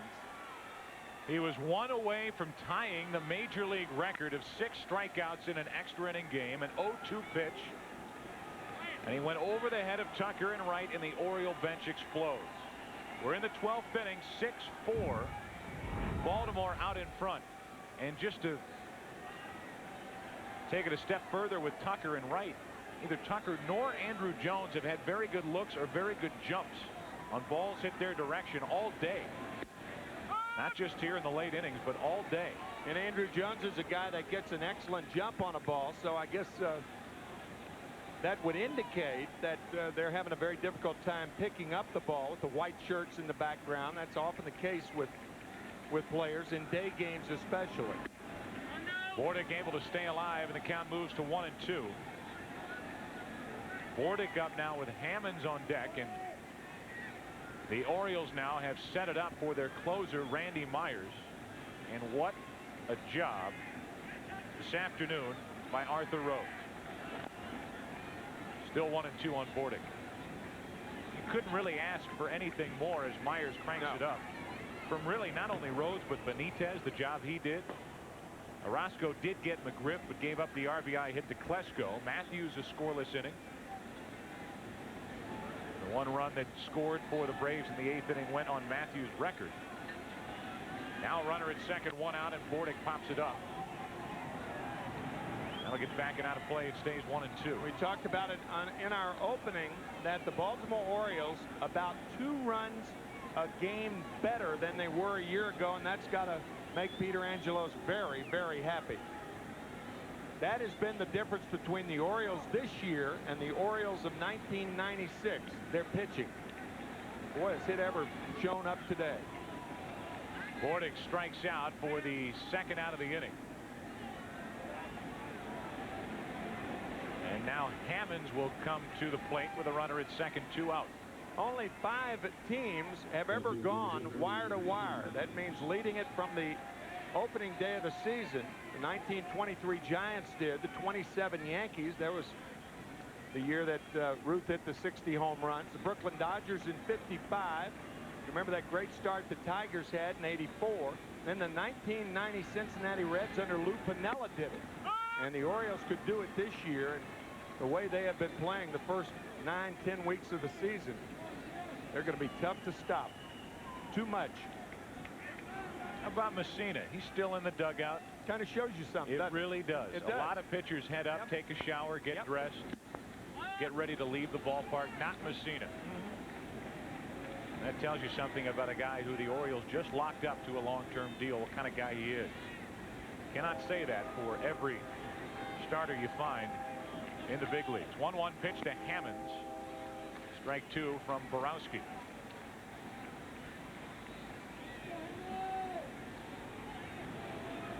Two walks issued by Borowski come back to get him. 1-out walk to Ripken, followed by the walk to Tarasco, an 0-2 count on Hoyles and the 2-run double to make it a 6-4 game in the 12th.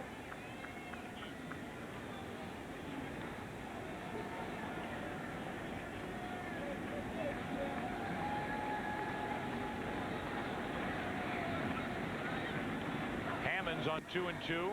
Took it just low, full count with Brady Anderson on deck. So Borowski, he wants to make it easier on himself. He better get Jeffrey Hammond. 288 hitter. What a bounce back season this has been for Hammond. Looking for the 2-out RBI hit. That's foul. Top of the order for the Atlanta Braves in the 12th.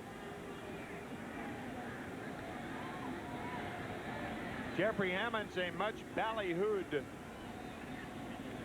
young player, as you see the Thunder Boomers up above. And then a series of injuries to Jeffrey over the last couple of years really curtailed his progress. Took strike 3 over the outside part to end the top of the 12th. Back to Atlanta for the bottom of the 12th after this from your local Fox station.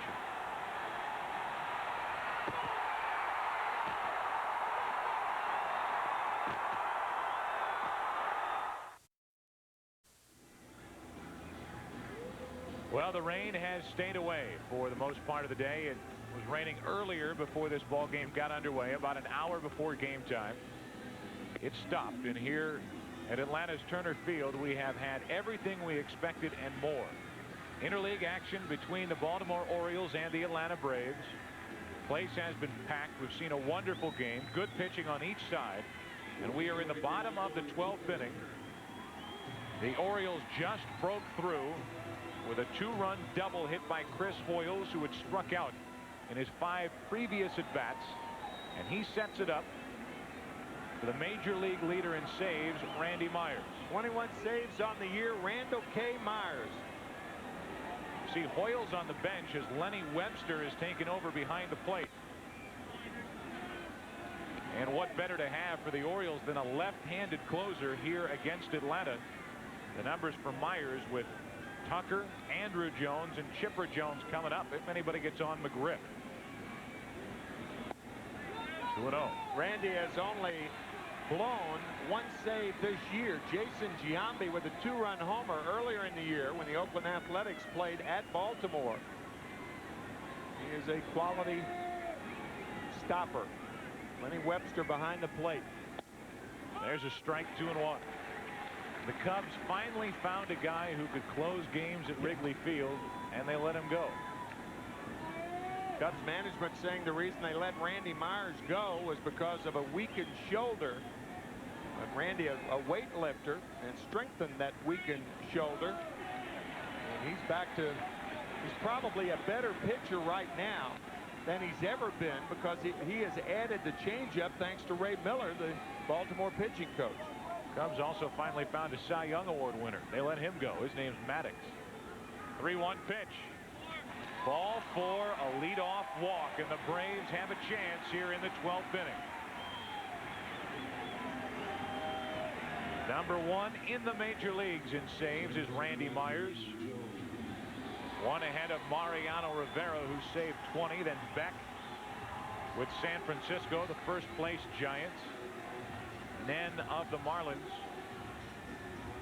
as Randy Myers gives up the leadoff walk. Good closers in the major leagues rarely do that. Let's take the Cubs while we're on it 1 step deeper. Dennis Eckersley was traded from the Cubs to the Oakland Athletics in 1986. There's a foul straight back from Andrew Jones, the coordinating producer of Major League Baseball on Fox, and the producer of today's game is John Filippelli. That'd be Filippelli. Today's game directed by Billy Webb. Studio show produced by Gary Lang, and Bob Levy directed it. Senior producer of Fox Sports, Bill Brown. The executive producers, David Hill and Eddie Gorin. Andrew Jones out in front. A check on Ripken. That's a foul ball, and strike 2. Special thanks to Lance Garrett. Wonderful job as always. And Steve Horn helping us out here in the booth. Barry Landis down in the truck. It's been a long day. It's been a fun day here in Atlanta, our first taste of interleague play. 0-2 the count on Andrew Jones. What a battle between these two sides, as the Orioles, with a win here today, would be the only team in the major leagues to avoid a 3-game losing streak. That is some kind of start. Runner at first, nobody out, and time call.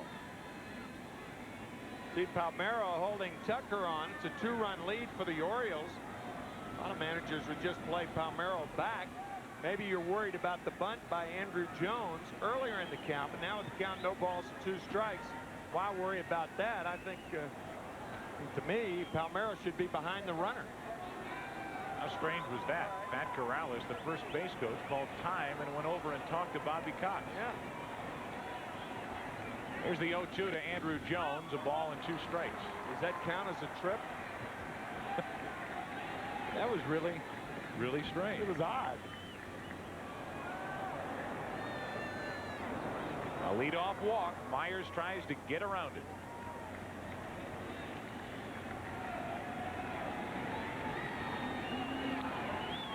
As Andrew Jones set up at 1-2, and a check on Tucker.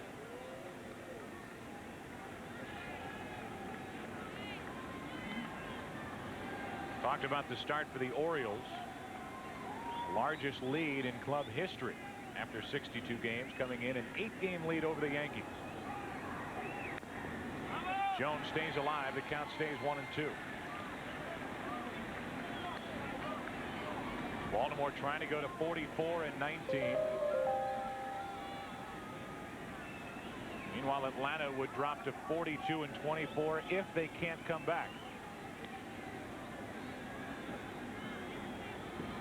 But Andrew Jones at the plate now. Chipper Jones on deck. McGriff to follow. A leadoff walk and a 2-2 count on Andrew Jones. Myers got the save here last night. Randy's saying that, in his opinion, telling me yesterday, that the differences between the leagues is that in the National League, the plate is wider, and umpires have a tendency, instead of the plate being 17 inches wide to a pitcher, the plate's almost 19 inches wide. Not so in the American League. It shrinks a bit over there. 2-2 pitch. Trying to hit that outside corner. He missed. Full count.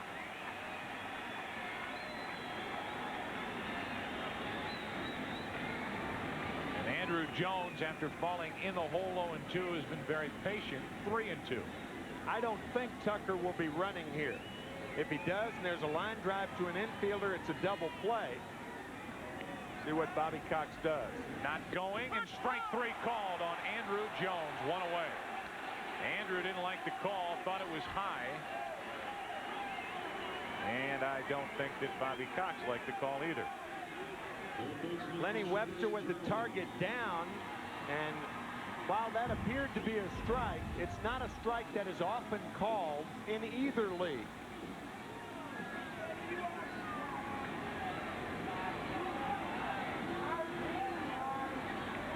So 1 on, 1 out for Chipper Jones. Hey, that looked like a 3-2 slider from Randy Myers. A hard slider for a strike has been the key for him this year. You know, backdoor right-handers with the breaking ball. And that appeared to be what he did with Andrew Jones then.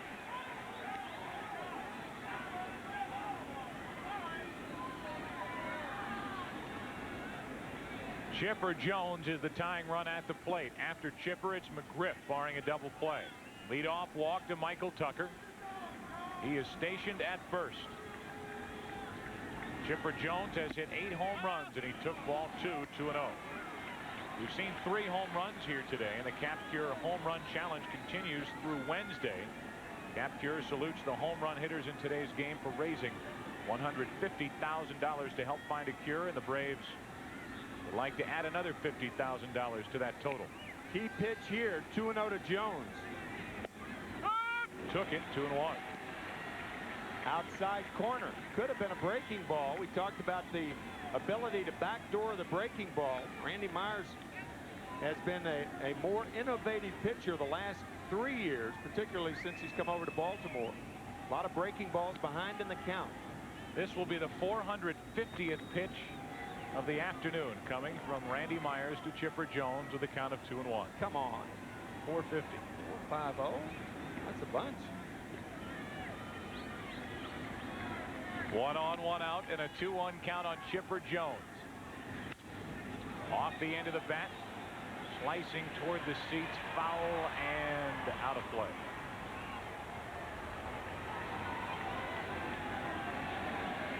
Chipper doubled home a run in the first, singled in the third, struck out in the fifth, walked in the eighth, struck out in the ninth. His average sitting at 289. Tying run at the plate. Bottom of the 12th inning here in Atlanta, 6-4 Orioles.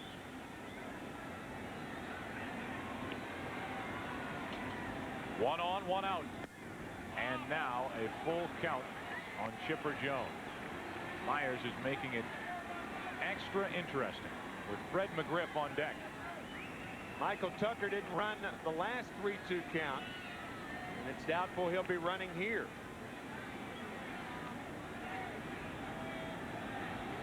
Full count on Chipper Jones. Not going, and we'll do it again.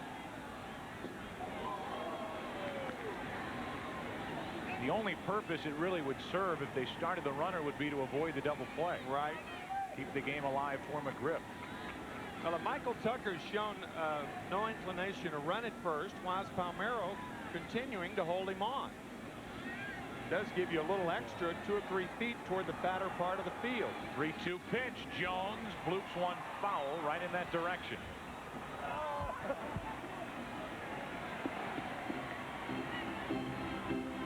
Don't forget tonight on Fox, an all-new Cops, followed by an all-new America's Most Wanted. It all starts tonight at 8 Eastern, 7 Central, here on Fox. If we're through. It is 6:11 Eastern time. With 1 on, 1 out, and a 3-2 count on the tying run at the plate, Chipper Jones.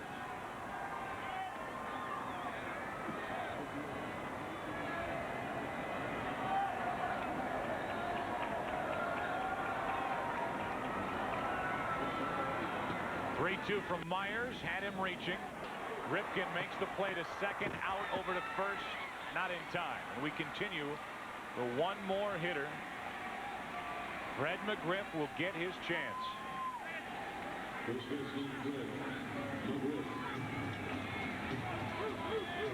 Cal Ripken making sure of the lead runner. Good throw to Alomar, but Robbie's return to first base not in time. A good job by Michael Tucker taking Alomar out of the play. Alomar using the bag for protection.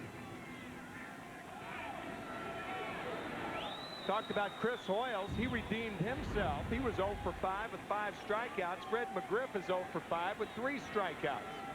So his opportunity to make good for Atlanta here in the 12th inning. He's the tying run at the plate. Now they do play behind Chipper Jones. With the lefty at the plate, McGriff, strike 1. McGriff has hit 9 home runs. He's driven in 39 this season. And his average sitting at 274. Down 5 points from the start of the afternoon. And he continue it against the left-hander, Randy Myers. To the shortstop, Bordick. Gets a funny hop, throws across, game over, 6-4 Orioles in the 12th. A long day of baseball here in Atlanta, nearly 5 hours. And Chris Hoyles came up in the 12th inning, having struck out in his first 5 at-bats.